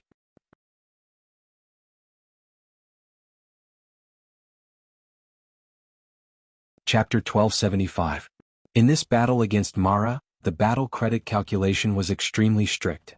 Ordinary practitioners would only be able to count the number of Mara kills that were at most 1 level lower than their level of practice. This meant that for a mid-Dharma adept like Lu Ping, if he wanted to count his battle credit, he had to kill at least a blood Mara. If it was a big Mara that was equivalent to the core forging stage to a mid-Dharma adept, it would be as easy as chopping vegetables. There was no point in doing so. Of course, for early Dharma adepts like Lu Tianyuan and Ji Tianxian, killing a big Mara that was equivalent to a late core forging stage could also be counted as a battle credit. It was just that compared to killing a blood Mara, the difference was like heaven and earth. However, it was still much higher than a mid-Dharma adept killing a blood Mara. By the same token, if a mid-Dharma adept killed a Jade Mara that was equivalent to a Jade Mara of the same level, the battle credit he would receive would definitely be higher than if a Great Dharma adept killed a Jade Mara. All in all, this method of calculating battle credit took into account practitioners of different levels of practice. At the same time, it also took into account the relative difficulty of calculating battle credit. However, Lu Ping did not care too much about Xie Tianyang and the rest's fair challenge. Lu Ping took out his imaging stone and looked at it. Previously, when he was above the Qingming River, he had used the changing seas into mulberry fields, because of his sudden enlightenment. In one fell swoop, Lu Ping had killed a Jade Shura, a Jade Demon, 5 Blood Shuras and 2 Blood Demons. In addition, he had severely injured a Jade Shura and 3 Blood Mara, and killed more than 600 big and small Mara. It was a pity that these achievements did not count towards Lu Ping's battle credit. Even so, with these achievements, Lu Ping did not believe that Xie Tianyang and the rest would be able to catch up to him in this battle. After finding out the whereabouts of the Sound Stone from Lin Yu Laozu, Lu Ping was even more determined to go to the 7th Patriarch's altar. If he wanted to go there, he had to be among the best in this battle against Mara. At the very least, he had to be among the best among the mid-Dharma adepts. There had been rumors that this battle against Mara would open up the battle credit leaderboard. Lu Ping had just received confirmation from Lin Yu Laozu, and the battle credit leaderboard had already been opened when Mara had attacked Jinling's base. There was no overall leaderboard for the battle credit leaderboard. The battle credit leaderboard was based on the different levels of practice of the adepts, which would result in different points for killing Mara. Therefore, the leaderboard was only based on the different levels of practice of the adepts, and Lu Ping naturally only paid attention to the leaderboard for the mid-Dharma adepts. According to the rules of the battle credit leaderboard, a mid-Dharma adept would naturally not receive any battle credit for killing Mara or Little Mara. However, killing a Blood Shura would be worth 3 points, and a Blood Demon would be worth 5 points. Killing a Jade Shura of the same level would be worth 10 points, and a Jade Demon would be worth 15 points. If one was able to kill an Azura of a higher level, it would directly increase by 20 points. However, if it was a Sky Demon, it would be a whole 30 points. Lu Ping made a rough estimate of the battle above the Qingming River and realized that he had still received 50 points. Although now, because of the 7th Patriarch's altar, Lu Ping now had an additional motivation to fight for battle credits. Due to the previous agreement he had with his companions, Lu Ping could not directly fight. However, the way the battle credit leaderboard was calculated for early Dharma adepts was different. This was because of the huge gap between a Big Mara and a Blood Mara. Although early Dharma adepts could still receive battle credits for killing a Big Mara, which was equivalent to a late core forging adept, regardless of whether it was a Big Shura or a Great Demon, the battle credit would only be 1 point. However, if early Dharma adepts were able to kill a Blood Mara of the same level, the points would become 10 points for a Blood Shura, and 15 points for a Blood Demon, which was basically the same as how a mid-Dharma adept would receive points for killing a Blood Shura of the same level. Similarly, when an early Dharma adept killed a Jade Mara of a higher level, they would also receive 20 points and 30 points respectively. As for the higher level Azuras and Heavenly Demons, although early Dharma adepts basically had no chance of killing these beings, the battle credit leaderboard still listed the reward points for them. That was, if an early Dharma adept killed a Blood Shura 2 levels above him, an Azura would receive 40 points, and a Sky Demon would receive 60 points. The same principle also applied to late Dharma adepts. If Jade Mara died at their hands, they would only receive 30 to 50 points. However, if someone completed a cross-level battle, they would receive 10 or 15 points for the points they earned. In reality, this was also a deliberate move by the 13 Pure Yang adepts when they came up with the battle credit leaderboard. The reason was simple, and that was, every time Mara increased his level of practice, the increase in his abilities would often far exceed that of a human adept of the same level of practice. Therefore, the 13 Pure Yang adepts did not approve of anyone taking the risk to challenge a strong practitioner like Mara. In reality, this was also a deliberate move by the 13 Pure Yang adepts when they came up with the battle credit leaderboard. The reason was simple, and that was, every time Mara increased his level of practice, the degree of his ability would often far exceed that of a human adept who had the same level of practice.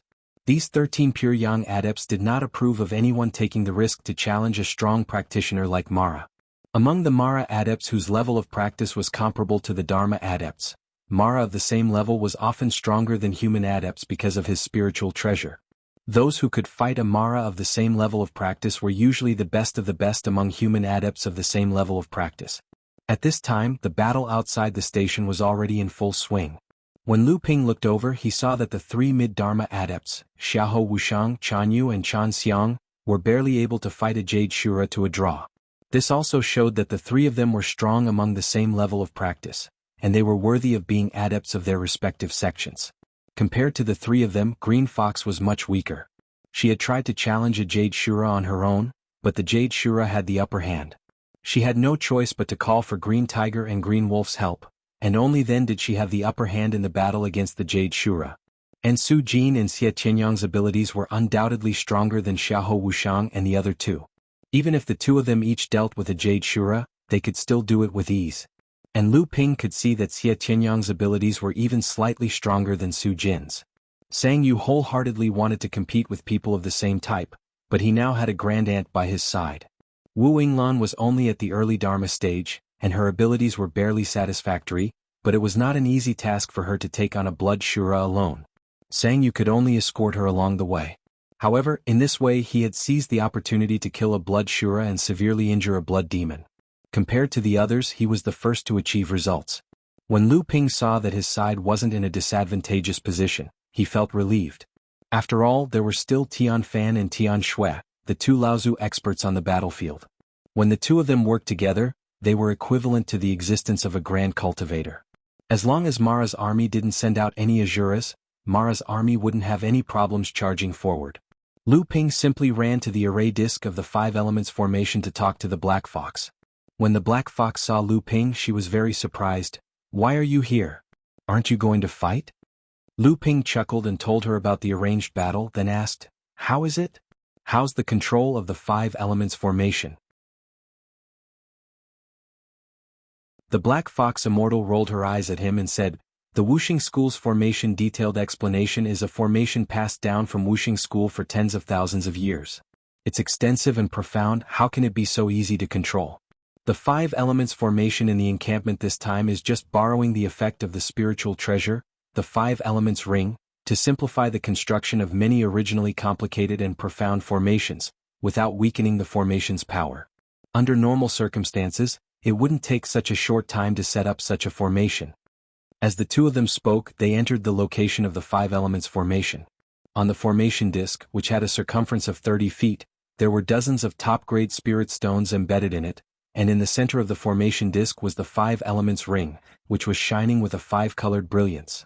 Lu Ping looked at the formation disk, where the formation masters of his sect would replace the top-grade spirit stones that had exhausted their spiritual chi from time to time.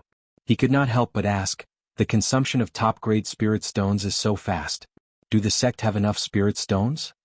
The Black Fox said, "Before setting up the formation, Martial Granduncle Tian Shui gave me 300 top-grade spirit stones. It took me 50 to set up the formation and maintain its operation.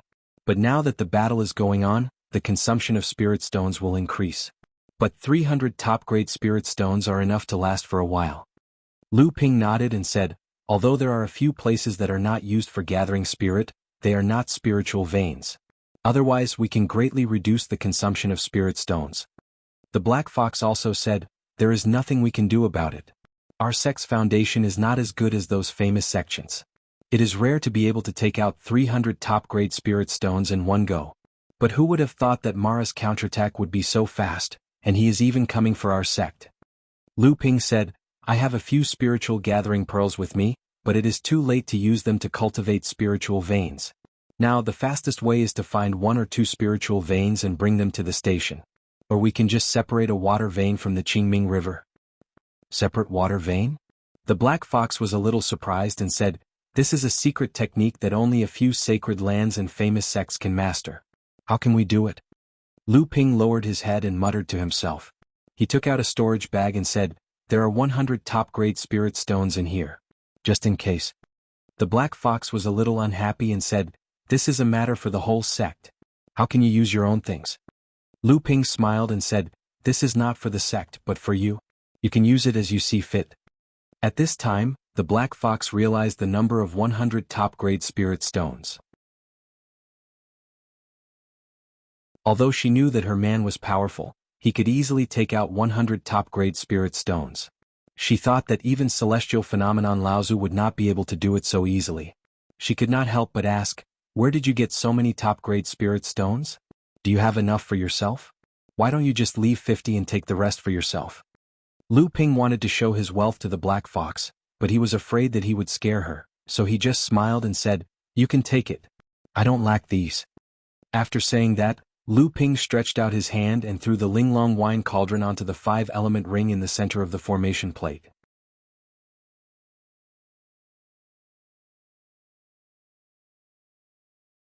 Chapter 1276. Lu Ping had killed the water ape spirit of the treasure cauldron of heaven and earth in the branch of the Qingming River at the foot of Luo Xian Mountain. The Linglong wine cauldron had benefited a lot from it. Although Lu Ping had been suppressing her from summoning the second thunder tribulation, the Linglong wine cauldron had become more useful. Although the 5-element ring could maximize the circulation of the spiritual power stimulated by the spirit stone, the Linglong wine cauldron would undoubtedly increase the efficiency of the big formation. Moreover, the Linglong wine cauldron was a treasure that could be used to control the earth veins and gather spiritual qi. Using it to suppress the big formation, I could gather as much spiritual qi as possible for one's own use. However, Lu Ping was thinking about how to separate a water vein from the Qingming River for his own use. Zhenling's station was close to the Qingming River. If he could draw out a branch of the water vein, even if it was only a small one, it could save a lot of resources for Zhenling's practice. However, since ancient times, the secret technique of drawing water veins had only been in the hands of a few sanctums and famous sects, and it was an existence that was not passed down. Moreover, it was not a simple matter to use it. One only had to look at the effort that the 5-element sect had put into stealing the Nether River's veins to know. Lu Ping hesitated to ask Linyu Laozu for advice again. It was just that Linyu Laozu had given him the inheritance of the supreme magical power, the rare spiritual materials, and the secrets about the 7th Patriarch's Taoist altar. Lu Ping always felt that there was a scheme behind Linyu Laozu's generosity. Although Lu Ping did not think that Linyu Laozu's scheme could bring any harm to Zhenling, this kind of favors made Lu Ping somewhat flinch. Moreover, Linyu Laozu himself might not know the secret method of drawing out the water vein. Actually, it's not too difficult to separate a branch from the Qingming River. Lu Ping was taken aback. Only then did he smack his head as he recalled that there was an existence in the core space that could be said to have been born in the hands of Daoist Chan ever since he passed the third lightning tribulation at the foot of Luoxian Mountain and became a pure young spiritual treasure. Perhaps because he had to consume the gains from the advancement, the mantis had been hiding in the scissors and did not show itself. For a moment, Lu Ping had forgotten about the biggest trump card in his hand. The two halves of the spiritual treasure was not just a water-dissolving talisman.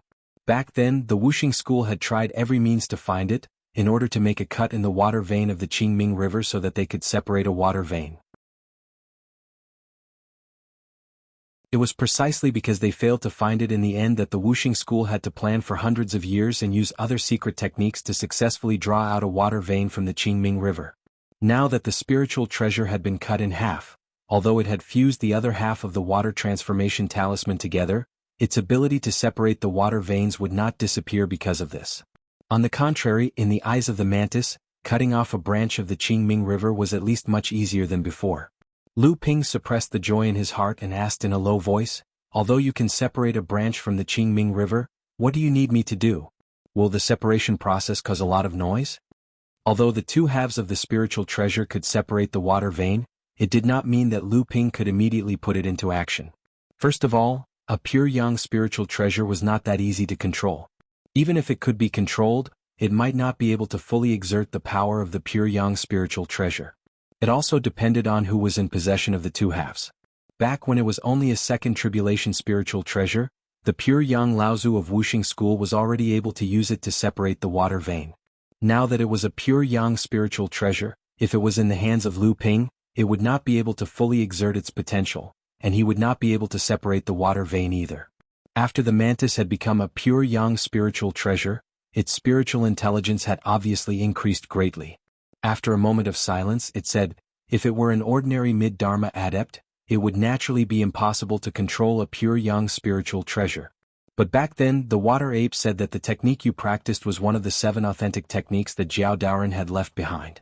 Coupled with the fact that your foundation is unbelievably strong, perhaps you can use 40 to 50% of the power of your original body. If that's the case, it should be enough. But doing so will obviously cause a lot of noise. At least the changes in the water vein of the Qingming River will not be able to hide from high-level adepts. It's up to you to find a way to confuse them." Lu Ping nodded and said, "If that's the case, no matter what, I have to give it a try. It's just that after separating the water vein and bringing it to the base, it will still be a troublesome matter. It won't be easy to do it without attracting attention." The mantis chuckled and said, "That will depend on how good the little beauty is." Ling Long, who had been placed on top of the 5 elements ring by Lu Ping, popped her head out of the wine cauldron and made a face at Lu Ping.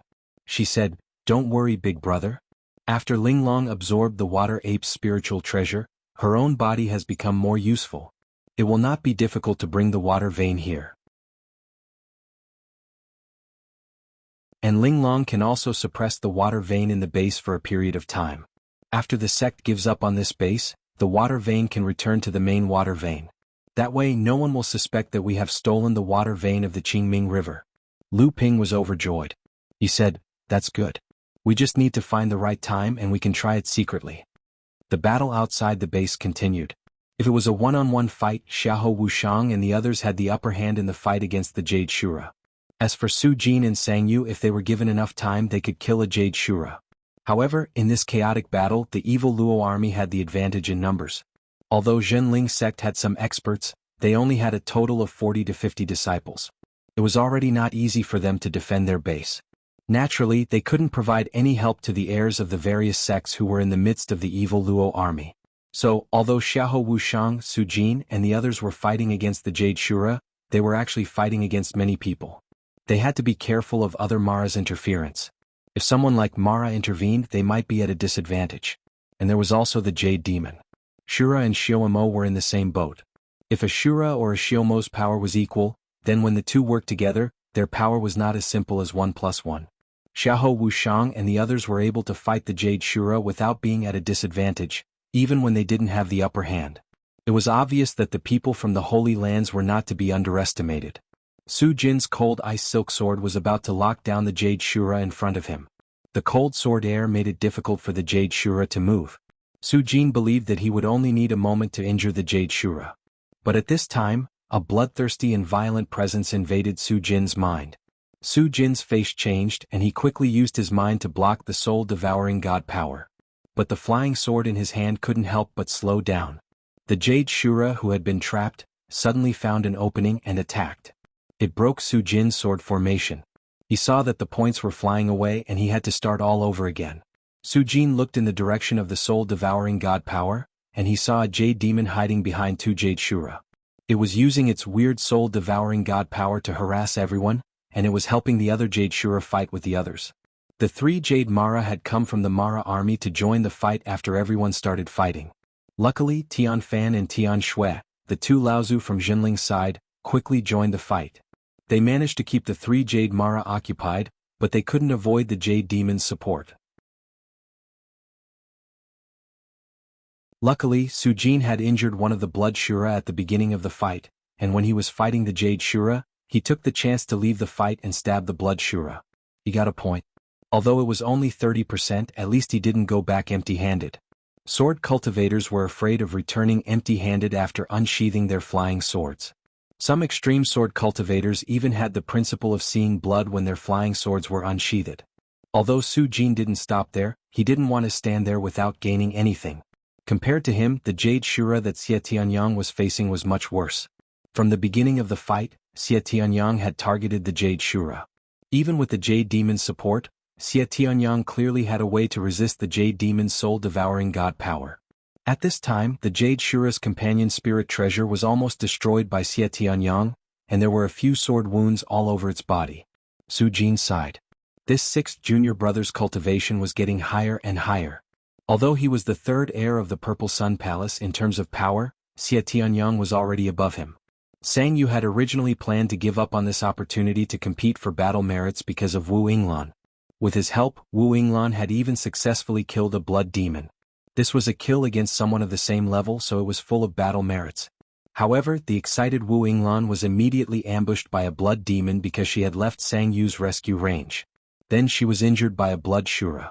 In a rage, Sang Yu escorted Wu Yinglan back to the base, then turned back and killed his way into Mara's army. He forcefully took a blow from a Jade Shura and killed the blood Shura that had injured Wu Yinglan. However, he was immediately engaged by the Jade Shura from before, so he knew that he couldn't get many points now.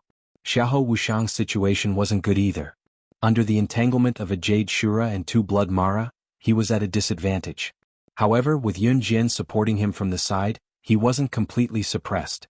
It was a pity that Yun Jian's cultivation was limited, so he couldn't give Xiahou Wuxiang too much support. On the other hand, Chan Yu and Chan Xiang seemed to be in a much better situation. These two had mid-Dharma level cultivation, and in terms of power they might be slightly weaker than Xiahou Wuxiang. However, the two of them didn't fight alone. When they fought together they had the upper hand.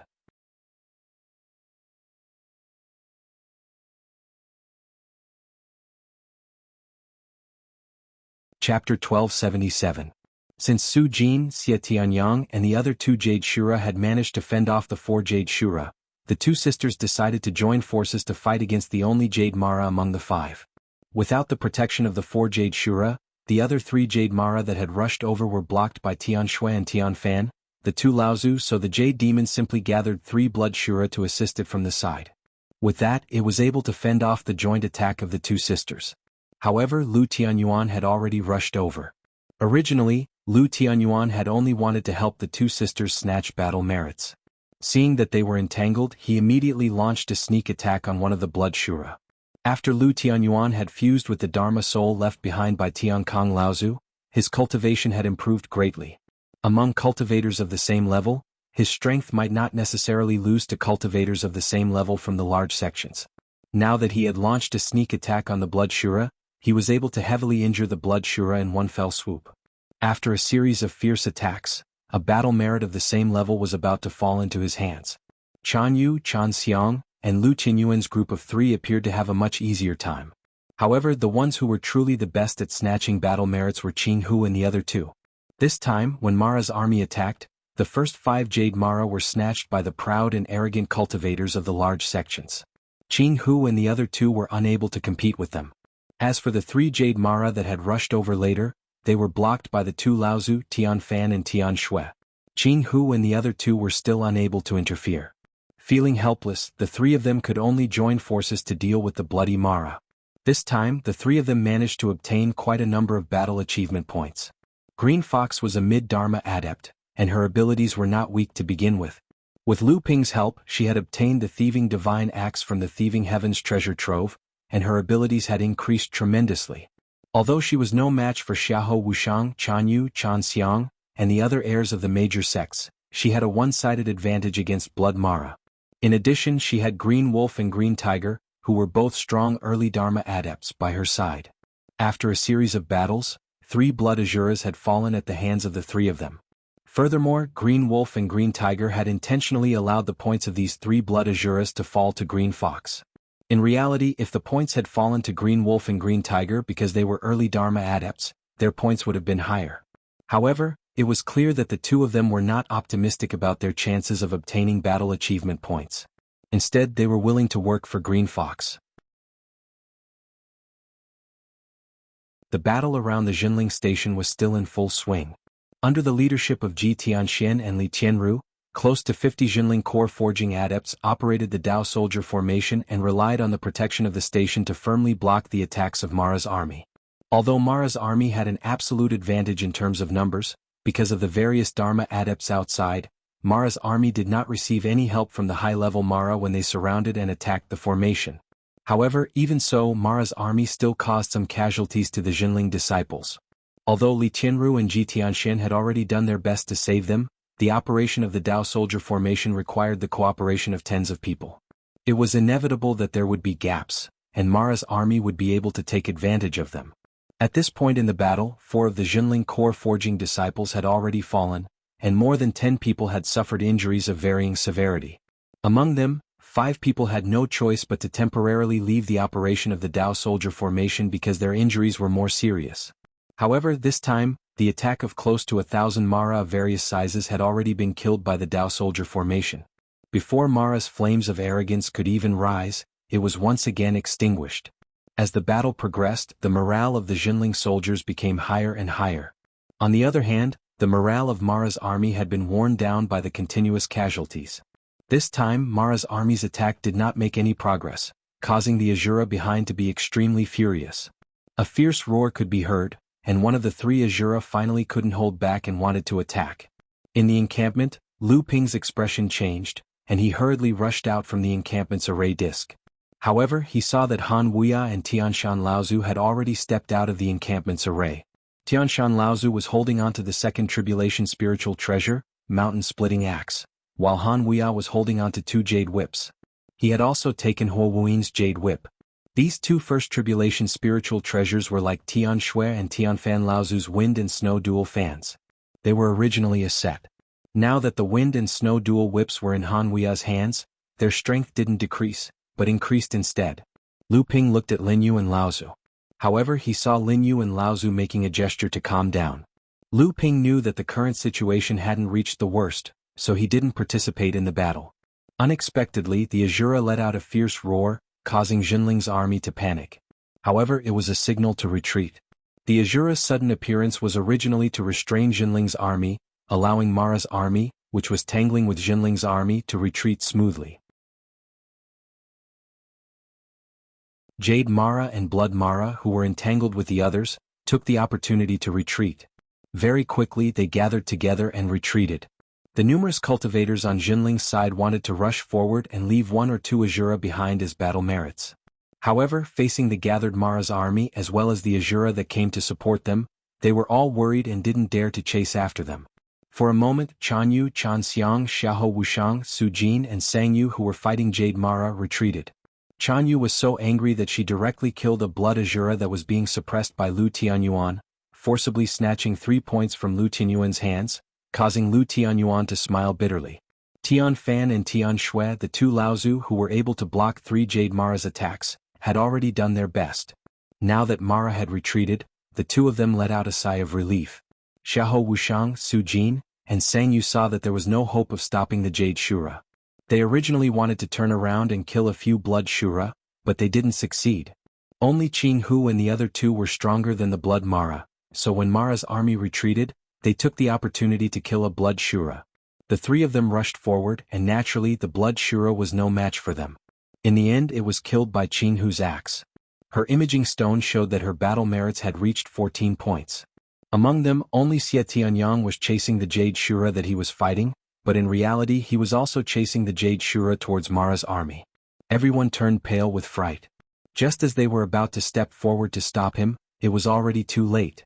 They heard the Azura in the distance roar. It stretched out its hand and grabbed. A giant hand of spiritual energy slapped towards Xie Tianyang's head.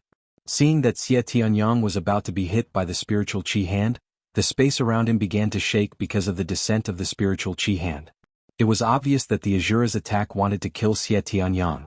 The shaking space had cut off Xie Tianyang's path of retreat. At this critical moment, two crisp sounds came from the void. Han Wuya, who was hundreds of feet away, suddenly made his move. Two whip shadows crisscrossed through the air, cutting off half of the giant hand made of spiritual energy in one fell swoop. However, the remaining half of the palm still enveloped Xie Tianyang. Seeing that Xie Tianyang was about to die, the usually calm and collected ancestor of Tianshan suddenly let out a roar. The mountain-splitting axe flew out of his hand and instantly arrived above Xie Tianyang's head. It drew a semicircular arc and completely shattered the remaining half of the giant spiritual energy palm, allowing Xie Tianyang to escape from danger. At this time there was a scream. The Jade Shura, who had been chased by Xie Tianyang, was hit by the flaming sky sun sword. Her whole body was on fire and there was a scream coming from the fire. Xie Tianyang let out a long sigh of relief. His back was soaked in cold sweat and he didn't dare to stay any longer. He turned around and flew back to Jinling's camp. Su Jin came to help him. When the two of them saw each other, they were scolded by Su Jin. Xie Tianyang just laughed and didn't say anything. He just thanked Lao Zu of Sky Mountain for helping him. In fact, when Mara's army was retreating, it was the best time to kill the Jade Shura that Xie Tianyang was suppressing. Because all of the Mara were retreating, and the Blood Mara that had been harassing Xie Tianyang had retreated, the Jade Shura was now alone and helpless. Xie Tianyang was eager to make a contribution, so he naturally did not want to give up this fleeting opportunity. For a moment, he forgot that there was an Azura coming to rescue him not far away. If Han Wuya and the Celestial Mountain Patriarch tried their best to save him, Xie Tianyang would probably have to pay with his life. That Azura stopped attacking after missing his first strike. Instead, he retreated with the Mara army, and everyone else returned to Zhenling sect's encampment. Xie Tianyang saw that no one else had managed to kill the Jade Mara other than him, and the fear he felt earlier was long forgotten.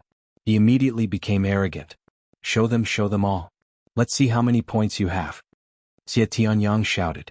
He wanted all the mid-Dharma adepts who had agreed to fight this time to show their kill records. He had killed a Jade Shura, which was 10 points. Xiahou Wuxiang and Chan Xiang had nothing. Chan Yu had 3 points, but it was the Blood Shura that she had taken from Lu Tianyuan. Su Jin had also killed a Blood Shura, so he also had 3 points. Sangyu had killed a Blood Demon, so she had 5 points. Xie Tianyang saw that everyone was a level lower than him, and his whole aura changed. He was like a true adept from a holy land, which made Su Jin laugh bitterly. Brother Lu, didn't you also have a battle with the evil Luo army before? Show us your points and let us have a look. Although Lu Tianyuan and the others were not qualified to participate because they were early Dharma adepts, this did not stop them from seeing the results of the fights. However, when they saw Xie Tianyang challenge Lu Ping, Lu Tianyuan, Qin Yu, and Qin Gang all had strange expressions on their faces. However, Xie Tianyang was too excited to notice their expressions. Seeing Xie Tianyang's provocation, Lu Ping smiled and said, "There's no hurry. There's still one more person you haven't fought." Oh. Xie Tianyang chuckled and said, "Who else?" Lu Ping pointed at Green Fox and said, "Her." "How many?" Cyan Fox chuckled softly as she handed her photographic stone to Xie Tianyang. The number of points she had accumulated was clearly displayed on it, 14.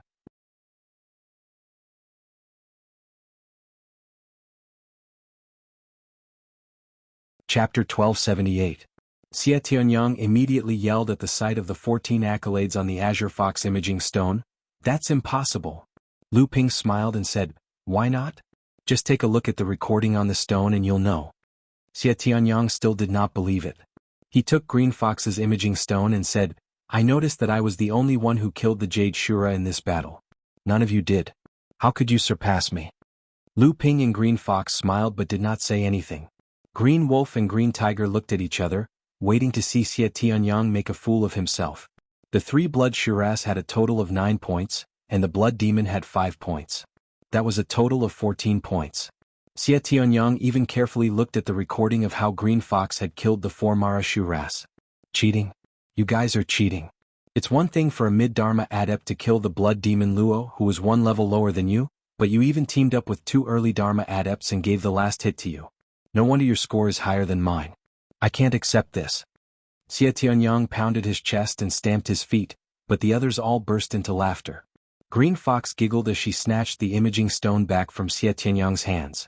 "Who can we blame for this? You all were too quick to act. You divided up a few Jade Demons right away, and we'll be looking for another Jade Demon to fight against. Are you all willing to give it up?" Xie Tianyang was exasperated, but when he saw Lu Ping's carefree smile, it was as if he had found a straw to clutch at. He hurriedly said, "Brother Lu, we've seen Sister Jianghu's battle achievements. It's time for you to show us your points. We were outnumbered, that's why we couldn't get more points. How many points did you get when you fought against the Demon Luo army? Even Sister Jianghu has more points than you. Don't tell me you can't even beat me, old Xie hee." Lu Ping laughed as he looked at Xie Tianyang. "Brother Xie, are you sure you want to compete?" Xie Tianyang was not confident. It was not just Xie Tianyang, the other Holy Land's heirs were the same. Although all of them were prideful and wanted to compete with Lu Ping, they would not have agreed to the accumulated points challenge earlier. However, each of them knew very well that this North Sea Watersword Immortal was someone who had even defeated several great cultivators. No matter how indignant they were, they really did not have the confidence to completely defeat a great cultivator. This gap was not something that could be bridged just by being indignant. Although Xie Tianyang wasn't confident, it was still a joke between good friends. He continued to shout, "Stop talking nonsense and show us." "What's wrong? You don't dare? Are you trying to trick us?" Xie Tianyang was even trying to goad Xie Tianyang. Although the others did not say anything, they looked very eager. Clearly they also wanted to know Lu Ping's accumulated points. Lu Ping also chuckled and gave Xie Tianyang a look that said, "Don't regret this." Then he took out his own imaging stone. Everyone swarmed over, and they saw a despairing number on Lu Ping's imaging stone. 50. Xie Tianyang immediately cried out, "No way." Sang Yu, who was beside him, was also shocked. "That's too fake. You were going to stop Mara's army but you were outnumbered. Did you mean that Mara's army just stood there and let you kill them?" Not only the 2 of them but the others were also looking at Lu Ping strangely. 1 Jade Shura, 1 Jade Demon, 5 Blood Shuras and 2 Blood Demons. Such a result made everyone look at each other in bewilderment. On the side, Xie Tianyang opened the imaging stone to record the entire process. He only saw Lu Ping waving his hand and a large number of demonic Luos were turned into dried corpses that fell from the sky. For a moment, everyone was shocked. Xie Tianyang even muttered, "So cruel, so cruel." Even Qin Yu and Qin Gang, who had personally witnessed Lu Ping's art of changing seas and mulberry fields, felt a chill run down their spines when they saw Lu Ping's peerless divine ability again. But everyone saw something else from the imaging stone. Lu Ping had always been a swordsman in the world of practice. Even now, Lu Ping was like the sun in the sky on the Central Plains. People called him the North Sea Water Sword Immortal. But in the process of killing so many Maras, the imaging stone didn't show Lu Ping's swordsmanship. It was obviously some other kind of power. But wasn't Lu Tianping a swordsman? Had Lu Tianping been hiding his true power all this time? This person's attainment in swordsmanship was already so high. Just what level had his true power reached? Was the strange power shown by the imaging stone a display of his true power? Everyone looked at Lu Ping with complicated gazes. They had not been able to achieve the desired result when they were outnumbered. They had felt a little regretful at first, but when they saw the shocking scene shown by Lu Ping's imaging stone, they realized that Lu Ping had been in a much more serious situation than they had expected. Xie Tianyang and the others were all proud and arrogant people. After seeing everything that flashed in the imaging stone, they had no choice but to admit that Lu Ping's true strength was probably much higher than they had estimated. The gap between them and Lu Ping was also clearly much larger than they had imagined. Mara's army had just dispersed, but no one knew if they would attack again in the next moment. Although everyone had made a ruckus because of the arranged battle, they still knew what was important. After they split up, they began to use the spiritual qi that the Jinling camp could barely gather to recover the vital qi in their bodies so that they could deal with the battle that could happen at any time. Although Lu Ping had not participated in the battle just now, he did not want to disturb everyone, so he left. Unexpectedly, Xie Tianyang stopped him. I have to thank Senior Lin Yu. Han Wuya must have intervened because of him. If it wasn't for him, I might have lost my life at the hands of that Azura. Lu Ping shrugged and said, Can you find him now? After the Azura appeared, Lin Yu Laozu suddenly disappeared from Jinling's camp. However, Lu Ping's divine telekinesis was powerful enough to confirm that Lin Yu Laozu was still in Jinling's camp. He had just concealed his figure and aura so that no one could detect him. That's why I'm asking you. You've been in the camp all this time, so you must know where he went. Xie Tianyang said matter-of-factly. Lu Ping spread his hands helplessly and said, I don't know either. Of course, Lu Ping knew where Lin Yu Laozu was, but Lin Yu Laozu had hidden himself for a reason. Even if Lu Ping knew where Lin Yu Laozu was, he would not expose him. Xie Tianyang was a little puzzled and said, Why did Senior Lin Yu hide? Did he want to trick the Azura? But with his strength he did not have to do that, did he? Naturally, Lu Ping wouldn't tell them about Lin Yu's injuries. Instead he looked around and said, Brother Xie, do you know why the Azura army didn't launch a full-scale attack on our sect's encampment? Instead they only sent out 8 Jade Demon Azuras. If the 3 Azuras and the remaining Jade Demon Azuras attacked together, we wouldn't be able to defend our encampment. Xie Tianyang also cast a glance at the void surrounding the encampment. Pursing his lips, he sneered, What's so strange about that? The Moro army has caused such a huge commotion, and there are more than one sect around the encampment. I'm afraid that all the sects that participated in the battle against the Moro army have already received the news. I'm afraid that there are already many people lurking in the nearby void. They're just watching from the sidelines or waiting to take advantage of the situation. However, Azura has obviously discovered these enemies hiding in the void. They're worried that they'll be attacked from the back if they go all out, so they naturally don't dare to put all their strength into attacking the encampment. Xie Tianyang suddenly realized something and said, Are you saying that Senior Lin Yu wants to lure the cultivators hiding in the empty space to attack? Lu Ping smiled bitterly and said, If we don't think of a way to stop these people from attacking, once the 3 Azuras can't hold back an attack, do you think our camp will be able to withstand them? Xie Tianyang was confused and said, Then can't he just reveal his identity? With his strength he can at least hold back 2 Azuras. It might not be impossible for him to stop all 3 of them. Coupled with pure Yang Laozu's rallying power, once the surrounding cultivators attack, the chances of winning are quite high. Lu Ping naturally could not tell him that Lin Yu Laozu was heavily injured. He only sighed and said, Brother Xie, Jinling is not your Purple Sun Palace. Lin Yu Laozu is also not comparable to pure Yang Laozu of Purple Sun Palace. These people are people who won't act until they see the rabbit. If we want them to attack, even if we have a 100% chance of winning, there will only be a sliver of a chance if we can guarantee their own safety. Lu Ping smiled bitterly and said, After all, Mo Luo's counterattack this time is aimed at our sect's encampment. Even if Mo Luo manages to open up a path to break out of the encirclement, the sect will still be responsible for it. In a situation where it has nothing to do with them, they would rather watch our sect fight to the last man than help us. It was not that Xie Tianyang did not understand this, but because of his background he did not need to consider these things at all. After all, no one in the cultivation world could force Purple Sun Palace into such a predicament. Then how is Senior Lin Yu going to lure these people who are watching from the sidelines to attack? Let's wait and see.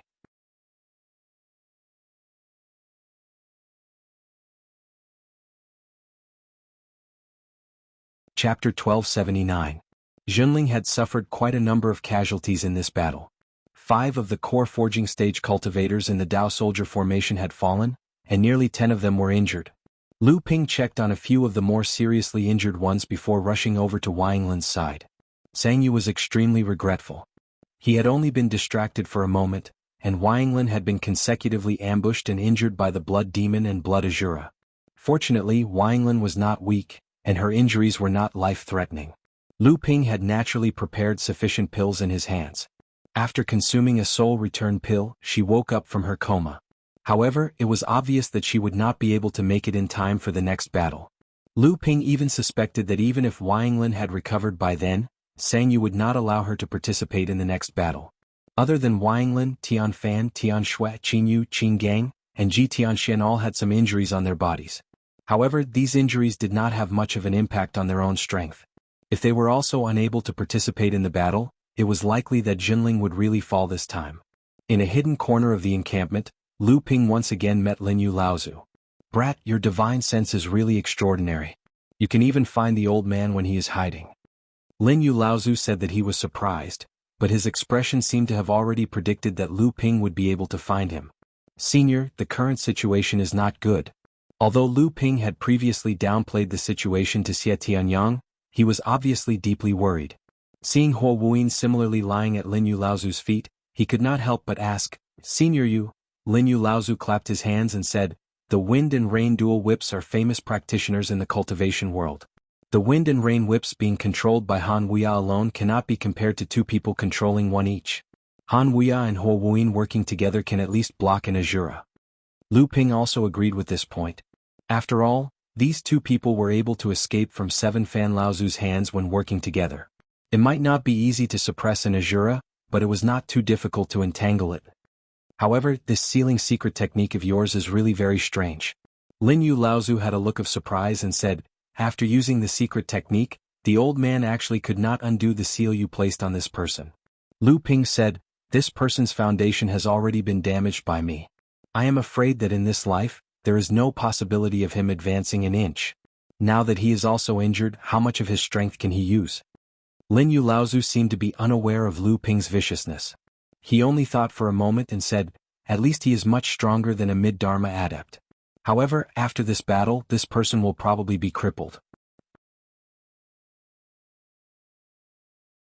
Lu Ping smiled and said, "Since there is a feud with the Taishin sect, with the Taishin sect's personality of seeking revenge for the smallest grievance, it does not matter how big or small the feud is." Lin Yu Laozu smiled and did not say anything, obviously agreeing with what Lu Ping had said. Lu Ping then tapped a few points on Huo Wuyin's body. Huo Wuyin immediately woke up, but his expression was a little dazed. He could only obediently take the spiritual treasure rain whip from Han Wuya's hands. Compared to Huo Wuyin, who had a blank expression, Han Wuya's eyes were already turning. Lin Yu Laozu slapped Han Wuya on the top of his head and dispersed the divine will that he had painstakingly gathered. He sighed and said, "This late Dharma adept is really not easy to control. In comparison, this Huo Wuyin is much easier to control after being injured." After dealing with Huo Wuyin, Lu Ping then remembered the reason why he was looking for Lin Yu Laozu this time. He asked, "Senior, what do you think is the possibility of the people around the encampment making a move?" Lin Yu Laozu did not even think about it and said, "That depends on how much power Junling has shown this time. If he is able to stop 3 Azuras, however, it is best for your sect to prepare an escape route in advance. If things go south, you can immediately return to the North Sea. At least you can preserve your sect's strength." Lu Ping's heart sank and he said, "Senior, are you saying that there may be reinforcements from Mara's army?" Lin Yu Laozu waved his hand and handed a jade scroll to him. He said, "This is the message that Brother Xiao sent earlier. Take a look for yourself." Lu Ping scanned the contents of the jade scroll with his divine sense and his expression turned ugly. He said, "My sect is not the only one attacking Mara's army this time?" Lin Yu Laozu nodded and said, "Not only is this not the only one, but the one attacking your sect is actually the weakest of the Mara's armies. The other Mara's armies have all been supported by heavenly demons. This is also why the pure Yang cultivators have not appeared here all this time." Lu Ping's expression changed for a long time before he said, "Senior, are you saying that the other armies that have broken out of the encampment are all feints? The one that is coming for our sect might actually be the real one?" Lin Yu Laozu was stunned for a moment and said, "That's not impossible. There might be an expert in Mara's army to guide them." Lu Ping did not see the mocking expression on Lin Yu Laozu's face. He only said, "Could it be that there are existences that are more powerful than heavenly demons in Mara's army?" Lin Yu Laozu was stunned again. Obviously, Lu Ping did not understand the meaning of his words. However, what Lu Ping said did not seem unreasonable. He seemed to have heard of a similar legend before, but no one had appeared to prove it. However, thinking about the 9 mystical tower that had been besieged for more than 10 years, it was one of the 5 holy lands of Central Earth, and there were true spirit cultivators in the sect. Especially when he saw the power of Wuxia School with the heaven-opening artifact at the foot of Luoxing Mountain, the 9 mystical tower and Wuxia School might have a sect treasure that was comparable to the cauldron of heaven and earth. Under such circumstances, they were still besieged by Mara's army for more than 10 years. It was naturally possible that there were Asuras and heavenly demons in Mara's army, but if there were existences that surpassed heavenly demons, this explanation seemed to be more reasonable. Lin Yu Laozu was reminded by Lu Ping's unintentional words. As his thoughts scattered, he suddenly thought of more things. If there was really such an existence, why did 8 Sisters Zhu never mention it? Were the other holy lands also kept in the dark? However, if there was really such an existence in Lin Yu Laozu's opinion, the other holy lands most likely knew about it, so it could be said that they deliberately concealed this information. However, what was their purpose in concealing this information? Among the 13 pure Yang masters, were there other people who knew about this information? For a moment, Lin Yu Laozu felt that there might be some unknown conspiracy hidden in this battle to besiege Mara. Lin Yu Laozu, who was a rogue cultivator, even felt that there was almost no one he could trust anymore. Before Lu Ping left, Lin Yu Laozu handed a purple jade slip to Lu Ping and said, "This is the supreme divine sense secret technique that the old man told you about before. This time, the battle to besiege Mara is unpredictable. I'm afraid things are not as simple as they seem on the surface. If you want to enter the 7th Patriarch's Taoist altar, keep your life first. In the future, as long as you help the Qin brothers, it will be considered as repaying the old man's favor today." Lu Ping hesitated for a moment and said, "Senior has already passed the inheritance of Heavenly Yi sect to the 2 Qin brothers. Why can't you help them rebuild their sect? With Senior's identity as pure Yang Laozu in the future, regardless of whether it is Luo Xan sect or Heavenly Yi sect, I'm afraid their influence will be greater than before." Lin Yu Laozu shook his head and said, "If the old man wanted to rebuild Heavenly Yi sect, why would he wait until now? The old man is ultimately used to this kind of leisurely life. Things like sects are too complicated. The old man is really not willing to participate in it." Lu Ping found Tian Fan, Tian Shui and Tian Shan Laozu. He told the 3 of them about the information he got from Lin Yu Laozu. The 3 Laozu's faces were obviously not looking good. "Indeed, we need to prepare a path of retreat. Our sect cannot fight a war of attrition with Mara's army here. Once the cultivators from the various sects choose not to take action, we might have to retreat back to the Northern Sea," Tian Shui Laozu said as he exchanged glances with Tian Fan and Tian Shan Laozu. He continued, "When the time comes, you just need to bring your disciples and leave. Your senior uncle Tian Fan, senior uncle Tian Shan, and I will stay behind to cover the retreat." Staying behind to cover the retreat often meant death. Lu Ping raised his brows and said, "It's better if I stay behind. Forgive me for being presumptuous, but the 2 senior martial granduncles and junior martial uncle might not be stronger than me." Tian Shan Laozu spoke the truth. "It's not that they might not be. With your current strength, none of us are your match. It is precisely because of this that you are allowed to lead your disciples back to the Northern Sea. Along the way, the various sects are filled with hungry wolves that will devour people without spitting out the bones. If we don't have someone who can lead us, who knows how many of our disciples will survive when we return to the Northern Sea?" Lu Ping wanted to say something, but Tian Fan Laozu interrupted him. "This matter is decided. You don't need to say anything else. We are old to begin with. How many more years do we have left to live? On the contrary, you must continue living. As long as you are alive, we can protect the sect's 1,000-year foundation. After Mara's army retreated, they didn't give Jinling much time to rest. Amidst the shrill cries of the Jade Demons, Mara's army regrouped and once again charged towards Jinling's camp. This time Mara's army really staked everything on this one attack. More than 2,000 Mara of all sizes rushed ashore from the Qingming River and charged towards Jinling's camp. Blood Mara and Jade Mara's auras were hidden among Mara's army, but the cultivators in the camp all turned their attention to the 3 auras that were as violent as the sun behind Mara's army. The 3 Azuras finally couldn't hold back and attacked with all their might. Lu Ping stretched out his hand, and a purplish-blue cloud sail instantly spread out. Then, it turned into balls of auspicious clouds that attached themselves to the protective shield of the camp's formation. With the cloud sail's protection, at least Lu Ping didn't have to worry about the ordinary Jinling disciples behind the formation being attacked by the demonic cultivator's soul-devouring magic. Other than the injured Huayanglin, Li Tianru, and Ji Tianxian who continued to control the formation, all the Dharma adepts in the camp came to the protective shield of the camp. The Mara's army was already more than 100 feet away. Lu Ping suddenly shouted, "Out!" Li Tianru, Ji Tianxian, and Lu Ping each raised a large bell in midair. Lu Ping shouted again, "Break!" Da, da, da. 3 loud sounds rang out almost at the same time.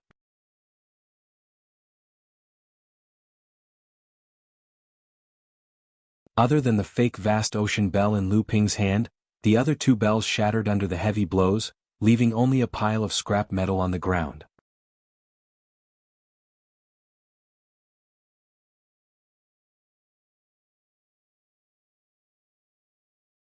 Chapter 1280. 2 of the 3 sea bell replicas were smashed in an instant, leaving only the one in Lu Ping's hands of the highest quality still hanging in midair. However, the one ringing the bell had been replaced by Huayanglin, who was too injured to fight. The Mara army, which had already suffered a loss before, was not unprepared. Blood demons and jade demons hid among the attacking Mara army in order to prevent the chaos that would occur when the bell rang. However, they did not expect that Jinling's side was even more ruthless. They kept producing more bronze bells, and in order to unleash the greatest power of the replicas, they directly smashed 2 of them.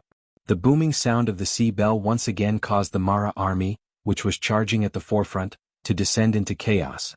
Dozens of Mara, big and small, fell straight down from midair. Many of the remaining Mara also spun in midair as if they were dizzy. Blood demons and jade demons, who were hiding among the Mara army, did their best to command, but they were unable to eliminate this chaos in a short period of time. Lu Ping shouted, "Kill!"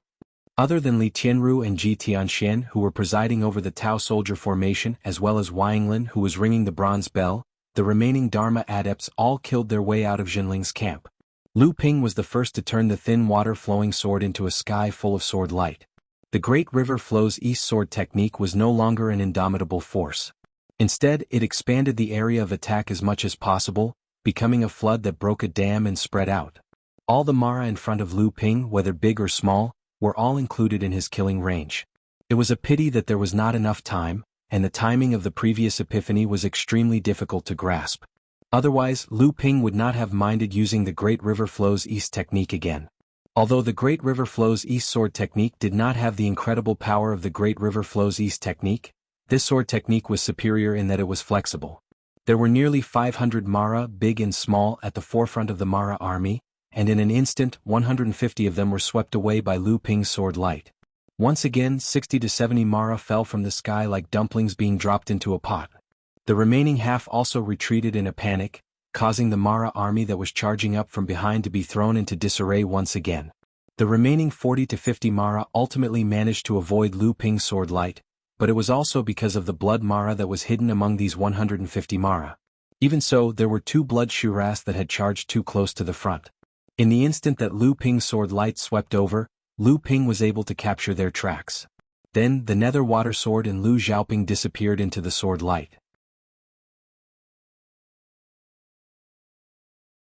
By the time Lu Ping's Great River Flows East sword technique dissipated the sword light, these 2 blood Shuras had already died at the hands of Lu Ping, and he had obtained another 60% of the battle credit.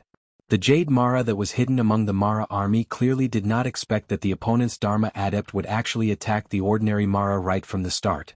Coupled with the chaos caused by the 2 bronze bells being smashed, Lu Ping actually managed to defeat more than 100 Mara vanguards in one go. There was a whistling sound, and 2 Jade Shuras and 1 Jade Demon charged towards Lu Ping from within the Mara army. The scene of Lu Ping single-handedly killing hundreds of Mara on the Qingming River was still fresh in their minds. The Mara army was very wary of Lu Ping. It was not just Lu Ping. In the instant that the imitation sea bell had been struck, Xie Tianyang, who had been following closely behind Lu Ping, had also charged into the Mara army. A blazing sky sun sword was like a blazing sun that had fallen into the mortal realm. Everywhere he passed, there was a blinding white flash, and then Mara after Mara, whose entire body was set ablaze, screamed as they fell from the sky.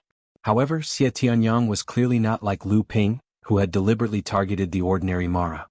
He had charged into the Mara army purely for the Blood Mara and Jade Mara, who were normally hidden among them. He wanted to kill them in one go so that he could gain some battle credits. The Mara that had been killed by him were just blocking his way.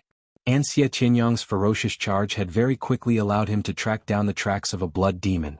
At that moment, he charged forward as if he was in a killing frenzy.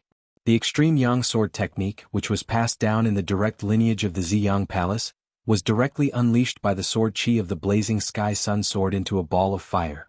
The blood demon was instantly reduced to ashes within the ball of sword chi. The flying sword in his hand turned, and he was going to kill a blood shura that had been trying to save the blood demon, but had unexpectedly been frightened by Xie Tianyang's violent attack and turned to kill it. But the high-ranking Mara that was hidden among the Mara army was clearly also not happy. A Jade Shura was the first to attack, and Xie Tianyang had no choice but to abandon the Blood Shura that had been scared away and turn around to fight the Jade Shura. At this time, the Blood Shura that had attacked earlier turned around and ran back, and began to help the Jade Shura harass Xie Tianyang. This made Xie Tianyang so angry that he vented all his anger on the Jade Shura opposite him. For a moment, both the Jade Shura and the Blood Shura were beaten to a pulp. Previously, Lu Ping's 50 battle points had really provoked Xie Tianyang. Xie Tianyang admitted that he could not see through Lu Ping's abilities, but he did not think that he was that far behind.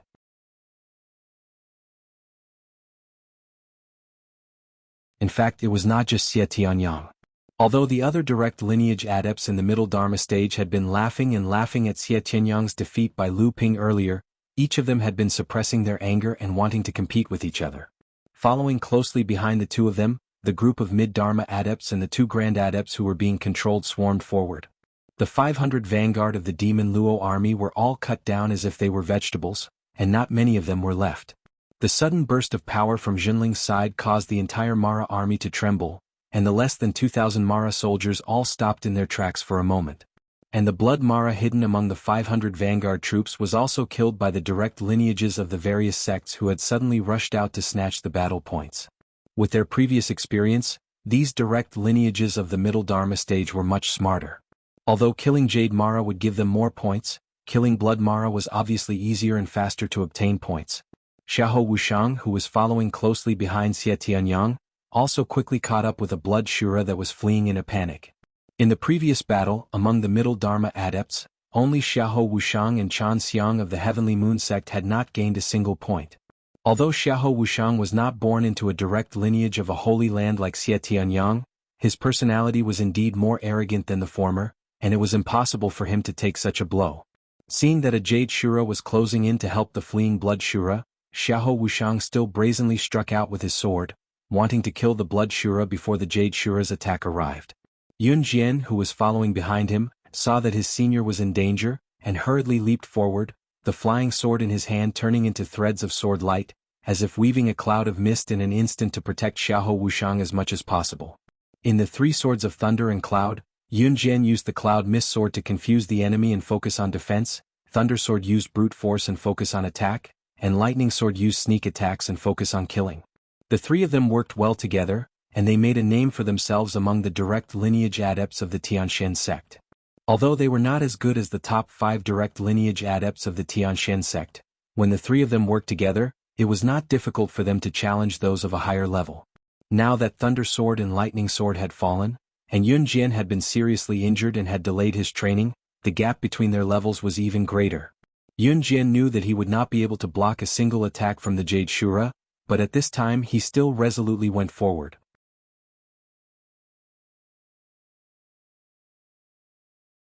The companion spiritual treasure in the Jade Shura's hand was getting closer and closer, but Yun Jian had already wove the threads of sword light into a sword cloud that was as black as ink. Yun Jian had used up all his strength and the rest was up to fate. There was a muffled sound, and for Yun Jian the fateful moment had come. The sword cloud that he had wove suddenly disappeared, and the blood in Yun Jian's body churned. In the end he still could not block it. Yun Jian had already closed his eyes and waited for death, but suddenly there was a dang sound above his head, and Xiahou Wuxiang's voice came into his ear. "You're taking too much risk, get back." When Yun Jian looked up, Xiahou Wuxiang was already fighting with the Jade Shura, and not far away, a headless blood Shura was falling into the Qingming River. Yun Jian's block had caused the Jade Shura's attack to slow down a little. After Xiahou Wuxiang had successfully killed the blood Shura, he turned around and saved Yun Jian, who was fighting with all his might. Yun Jian let out a sigh of relief, and the blood in his body churned. He was very excited. Although he had only blocked half of the Jade Shura's attack, for Yun Jian, it was a great boost to his confidence. After retreating a distance, he formed a line of defense with the early Dharma adepts on Jinling's side, and began to block the Mara army that was attacking the camp's formation. At this time, almost all the mid-Dharma adepts had engaged in battle with the Jade Mara. Lu Ping alone was holding off 3 Jade Mara, while Tian Fan and Tian Shui, the 2 Laozu, were holding off 2 Jade Shura. Xie Tianyang was surrounded by 1 Jade Shura and 2 Blood Mara. Su Jin was also fighting a Jade Shura, while Chan Yu and Chan Xiang teamed up with Lu Tianyuan to fight a Jade Shura and a Jade Demon. Laozu of Tianshan was also fighting a Jade Demon and 2 Blood Shura. Xiahou Wuxiang and Sang Yu were also fighting 2 Jade Shura, while Qinghu and the other 2 were fighting 1 Jade Demon and 2 Blood Shura together. Behind these mid-Dharma adepts, Tian, Samling, Qinyu, Qingang, Yun Jian, and the others formed a second line of defense with the protection of the camp's formation. They tried their best to stop the Blood Mara that was charging towards them, preventing them from joining the Mara army and attacking the protective walls of the formation. Behind them, the 3 talents and 5 elements formation was operating at full power. Under the protection of the cloud sails and the camp's formation, the Mara's attacks on the camp became Jinling's last line of defense. However, just as the battlefield was in a stalemate, 2 people rushed out from Jinling's camp. These 2 people immediately rushed into Lu Ping's battle with the 3 Mara. 2 whips, like snakes, took advantage of the moment when Lu Ping's full-force attack had forced the 3 Jade Mara into a panic, and wrapped around the necks of 2 Jade Shura. Just as these 2 people appeared from the camp, the roar of 3 lives came from behind Mara's army. The 3 Azuras, who had not made a move yet, were about to take the opportunity to break the stalemate, but unexpectedly, Jinling's side had taken the initiative.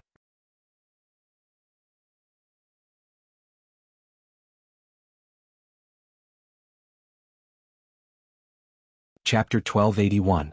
Han Wuya and Huo Wuyin, the 2 great cultivators, had interfered in the battle at just the right time. Not only did the 3 Azuras become extremely furious, but even the cultivators from the various sects who were watching from the sidelines were also muttering to themselves that this was too much of a coincidence. Just as the 2 great cultivators attacked, Lu Ping, who had been attacked by the 3-headed Jade Mara, suddenly unleashed his power. The thin water-flowing sword split into 2 green dragons that pounced towards the 2 Jade Shuras on the left and right. Following closely behind the 2 dragons was a flash of blue light from the sword, and a small person about a foot tall. At the same time, Lu Ping's divine sense turned into a raging wave of fire and rushed towards the Jade Demon behind the 2 Jade Shuras with a force that could topple mountains and overturn seas. The protective treasures like the Cloud Sail and the Sea Bell were not in his hands, so the impact of Lu Ping's divine will was not amplified. However, Lu Ping took the opportunity to reach out and grab the air. A thunderball descended from the sky. After the 7 treasures Thunder Calabash had absorbed a bit of the pure Yang Thunder Calamity, its quality had increased again, and its power had also increased. Although it could not be used by Lu Ping in front of him, this divine thunder of Inkue water was still a serious threat to the Jade Demon. The 3-headed Jade Mara's tacit cooperation was finally interrupted by Lu Ping's full-force attack. Just as the 3-headed Jade Mara was flustered, the 2 great cultivators Han Wuya and Huo Wuyin suddenly attacked before the 3 Azuras could. The wind and rain dual whip's tacit cooperation was not inferior to the wind and snow dual fans. Moreover, these two spiritual treasures were wielded by two late Dharma great cultivators who were far superior to Tian Fan and Tian Shui. The two jade shuras were unable to resist, and their heads were curled up by the two whips. The netherworld aqua sword pierced through the void, and a purplish-blue lightning was born on the blade. It pierced through the jade shura's body, and then the lightning exploded, instantly killing the jade shura. After Lu Ping combined the formless sword technique with the thunderclap sword technique, it impressively became a new type of swordsmanship divine ability that was extremely lethal to Mara. On the other side, Lu Xiaohai took advantage of the fact that the jade shura's neck was wrapped around by the wind whip. He stabbed the willow sword into the jade shura's eyeball and into her brain. In the blink of an eye, two jade shura had been killed, and he had earned another 20 points. The projection stone showed that Lu Ping now had 76 points. However, Lu Ping didn't have the time to gloat over his achievement. The three Asuras had instantly plunged Zhenling's sect into a dangerous situation. The death of two Jade Asuras was not enough to make up for the situation. Two of the enraged Asuras went for Han Wuya and Huo Wuyin, while the other went for Lu Ping. From the time that Mara's army had traveled upstream to the Qingming River, the number of Jade Mara that had fallen to Lu Ping had reached 4. Lu Ping had become a major threat to Mara's army. Huo Wuyin, who was on the left, was sent flying when he came into contact with the other Asura.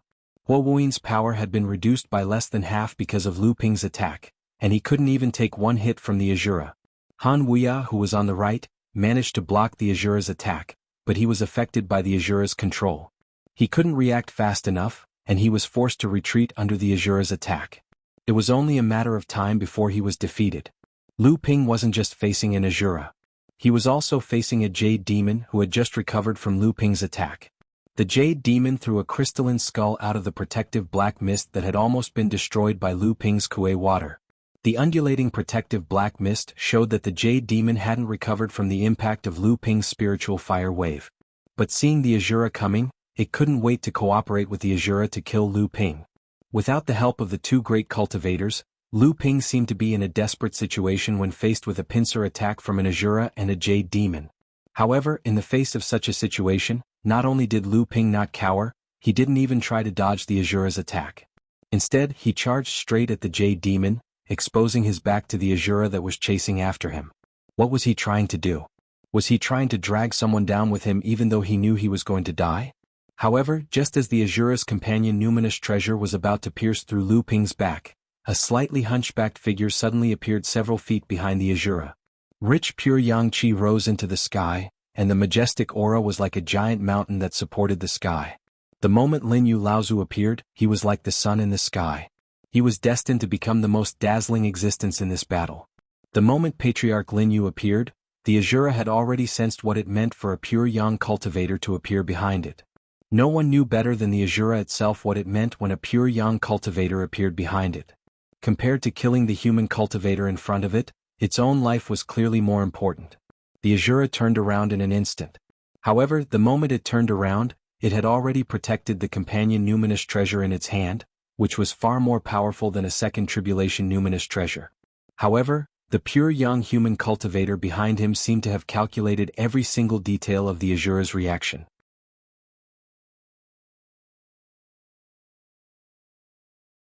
He swung the jasper wind flute in his hand, and the distance of several tens of feet was crossed in the blink of an eye.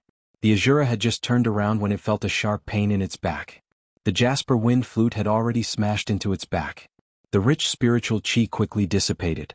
Although the Asura wouldn't vomit blood after being seriously injured, the sudden dissipation of this spiritual qi could greatly weaken Mara's combat power. It was no different from being seriously injured.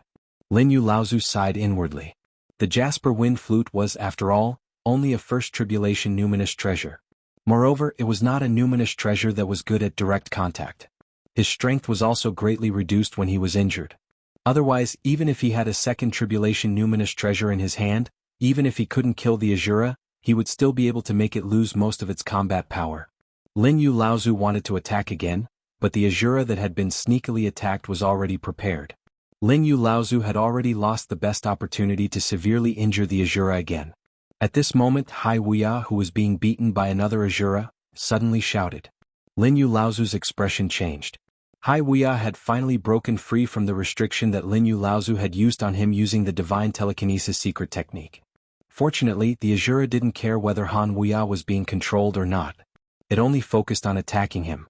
Han Wuya couldn't escape from the Azura's fierce attacks for a while. However, when the Azura had beaten Han Wuya until he couldn't fight back, it suddenly retreated and charged towards Lin Yu Laozu. Although Lin Yu Laozu's strength had been damaged, he was a pure young Laozu after all. After severely injuring the Azura with a sneak attack, he immediately followed up with a series of attacks. Although he couldn't kill the Azura immediately, he beat it until it couldn't fight back. At this moment, the other Azura gave up on Han Wuya and charged towards Lin Yu Laozu. If Lin Yu Laozu was at his peak, facing two Azuras head-on would be a piece of cake for Lin Yu Laozu. However, at this moment, although he had taken some of the pills that Lu Ping had provided to temporarily suppress his injuries, he was still unable to face two Azuras that were seriously injured. Under the pincer attack of the two Azuras, Lin Yu Laozu was forced to retreat again and again, barely holding on. On the other side, after Han Wuya, who had been abandoned by the other Azura, regained control of his body, he unexpectedly didn't leave. This was because not far away from him, Huo Wuyin, whose divine telekinesis was still sealed, was fighting desperately against the attack of the third Azura. Under the watchful eyes of the crowd, Han Wuya could not abandon his junior brother and retreat by himself.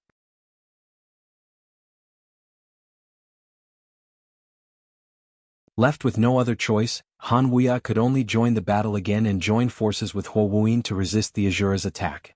At this moment, Huo Wuyin couldn't just be described as heavily injured.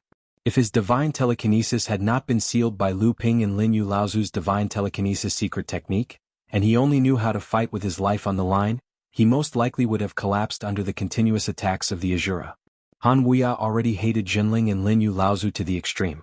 However, at this moment he had no choice but to cooperate with Huo Wuyin, who had lost his consciousness, to resist the attacks of the Azura. Fortunately, although Huo Wuyin's consciousness had been sealed, the instincts of the wind and rain dual whips, which had worked together for hundreds of years, were still there. Although the two of them still couldn't resist the Azura's attacks, they could at least protect themselves for a short period of time. Han Wuya had already made up his mind. As long as he saw the right opportunity, he would escape with Huo Wuyin. Although the Azura was fierce, it was not strong enough to stop the two of them from escaping unscathed. The only thing he had to consider was how to help Huo Wuyin break free from Lin Yu Laozu's divine telekinesis seal. Perhaps he should find the right opportunity and forcibly take Huo Wuyin away. Lin Yu Laozu was already in a difficult situation against the attacks of the two Azuras. If this continued, this itinerant pure young cultivator would probably become the first pure young Laozu to fall in the battle against Mara. At this critical moment, Lu Ping's thin stream sword finally arrived and took the injured Azura from Lin Yu Laozu's hands, relieving the pressure on Lin Yu Laozu. Not far away, the Jade Demon, whose protective black mist had been scattered by Lu Ping's divine thunderclap sword technique and Jade Phosphor soul fire, was thrown into chaos by the continuous attacks of the divine Yin water lightning and the shadowless sword technique. In the end, it still couldn't avoid Lu Xiaoping's sneak attack on the back of its head. At this moment, although its body was still floating in the air, its body was slowly dissolving into dense spirit qi and then dissipating into the world. You're tuning in to the Han Li's Wuxia Adventures YouTube channel. We're so grateful for your support, and don't forget to subscribe to join us on this incredible journey through captivating stories. Your generosity through donations truly makes a world of difference, as it's the primary source of revenue that allows me to expand and enhance this channel for you. Thank you from the bottom of my heart for being a part of this adventure.